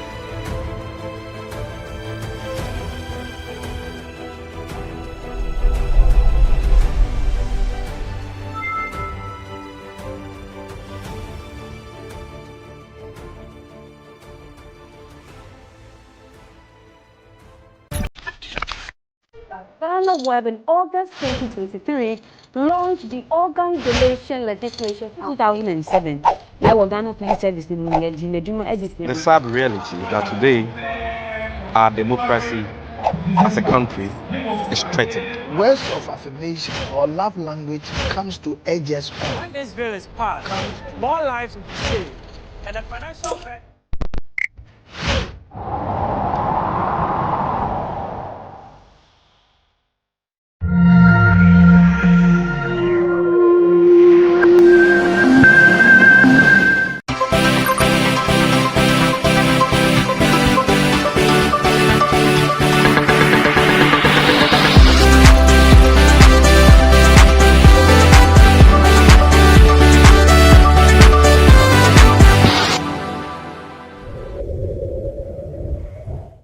And welcome to another episode of Talkatainment on GhanaWeb TV. Now, as you can see, we're not at the usual studios. We are here at the Made by Grace concert with PACA Esther. My name is Isaac Dadzi, and we are at the Accra International Conference Center where the Made by Grace concert is currently happening. So we are expecting performances from very renowned gospel artists in Ghana, including Oima Mercy, PACA Esther, Perez Music, Amy Newman, and many more. Now, allow me to bring in a guest who is going to be sharing our expectations of today's event with us. Hi, you're welcome. What's your name? Oforiwa. Okay, and is this the first time at the event? Yes, please. Okay, what are you expecting from today's show? I'm expecting those artists. I'm expecting Oima Mercy. I'm expecting PACA because I've never seen her before. So I want to come and then witness and then to see how she looks like. And then most of the time I like to listen to her music. So when I heard of the program, I decided to come so that I can also be blessed. That's why I came today for the program. And she ran a menindo. Edu maybe na kayedi modio. Meradina mia mama sere. Edu mami ye na menindo. And she ran a menindo. Amen, amen, amen. I'm expecting an encounter. Encounter? Yes. That's it. Yes, and to just meet the Lord, have a revival. I planned coming for last year's own, but unfortunately I couldn't. And then a friend who attended actually expressed how blessed he or she was. Yeah, so I believe with the ministering artists who will be ministering tonight, yeah, I know I'll be blessed. I think my favorite is Joe Metal. Yeah. Okay. And I can't wait to see him minister during. Me jifu Yesu, me krado fu. Dan when you share me imagine kwa mi ni obia ubetu mi ajemi. I think that's all I can. Thank you so much. Okay, I'm expecting a great show, good show. I'm here to be blessed with PACA. I love her songs, so I decided to come over. Is this your first time coming to the Made by Grace concert? No, I think this is my second time. So I'm expecting a good show and a great show for God to do something new this time around. We are only expecting that the grace of God will be abundant in the house, so that anyone who came with expectation will go back and being fulfilled. Enter his gates with thanksgiving, and into his courts with praise.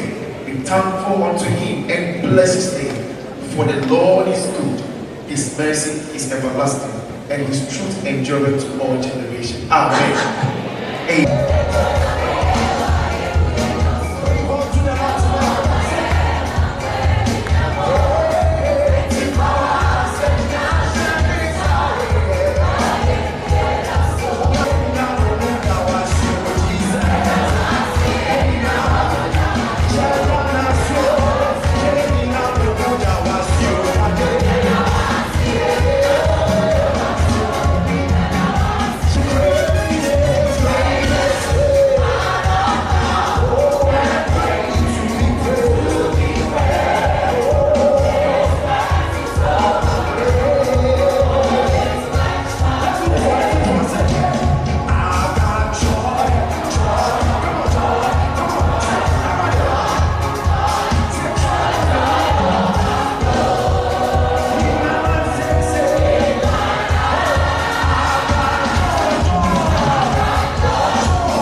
Okay, so a year went to maternity just finished their outstanding, overwhelming. First, I'm finished. Please, let's wait.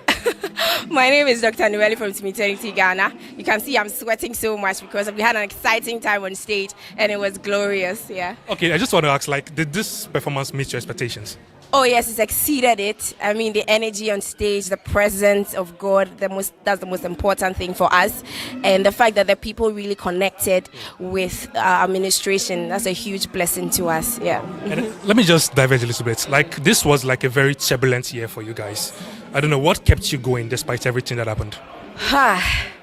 It's God's grace. It's God's grace. I mean, like you said, it's been really, really hard for us. We've had a lot of trials. But I think that is the thing about God. He tests his most.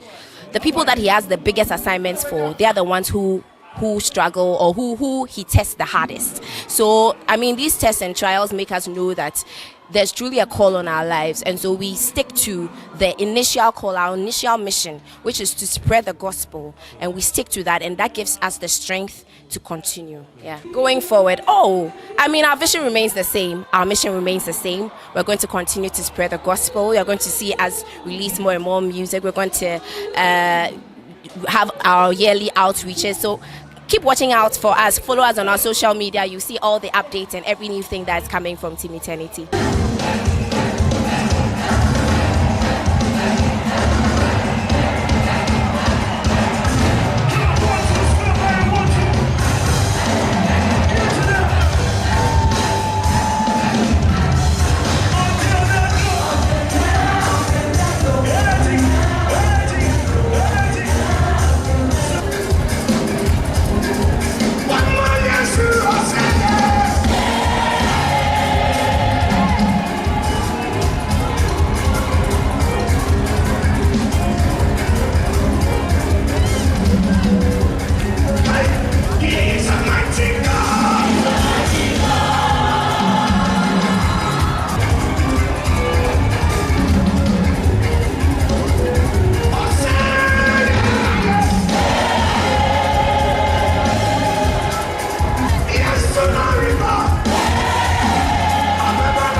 Mavis, how was your concert?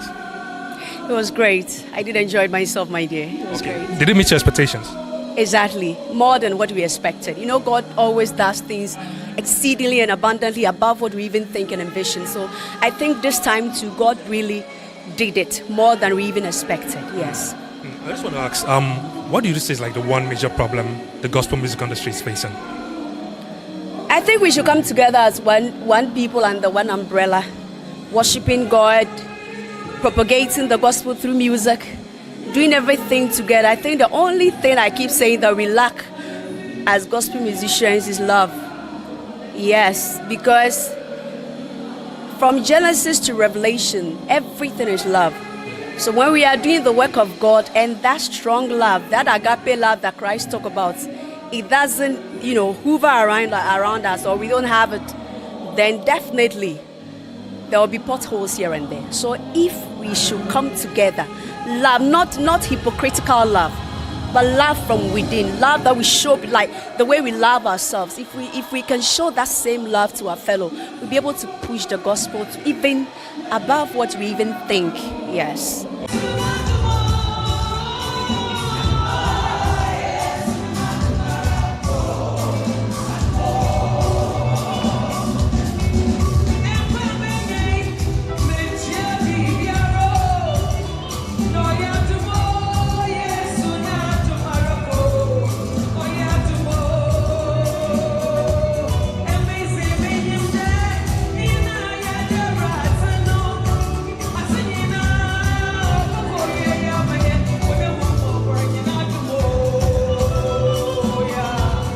How was your performance?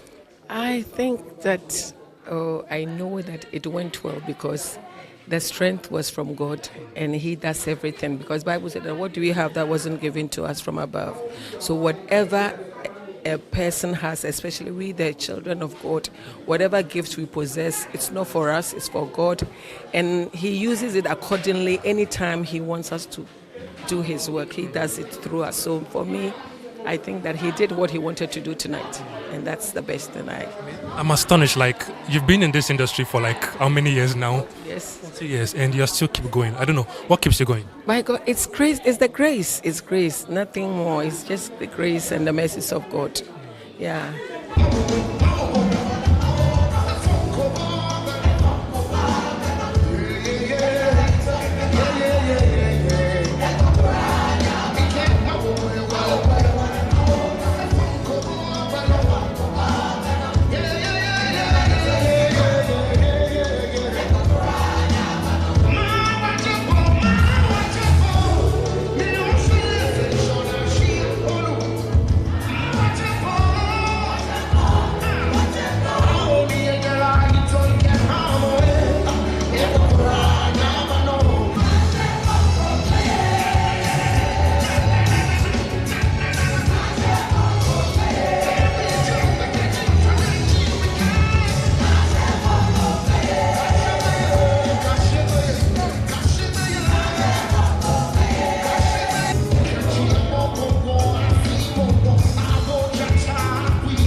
So compare your expectations before the event and right now.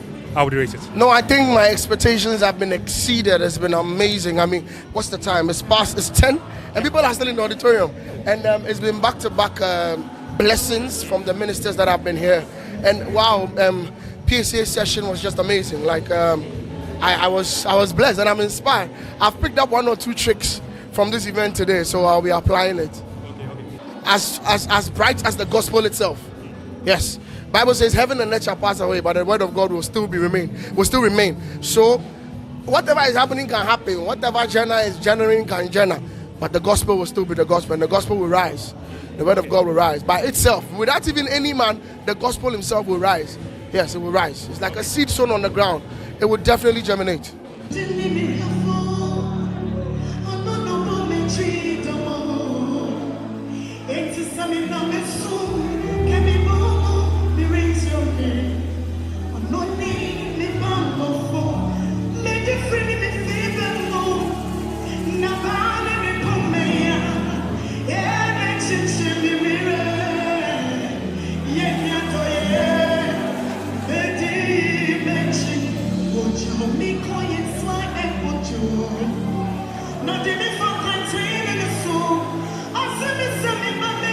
Not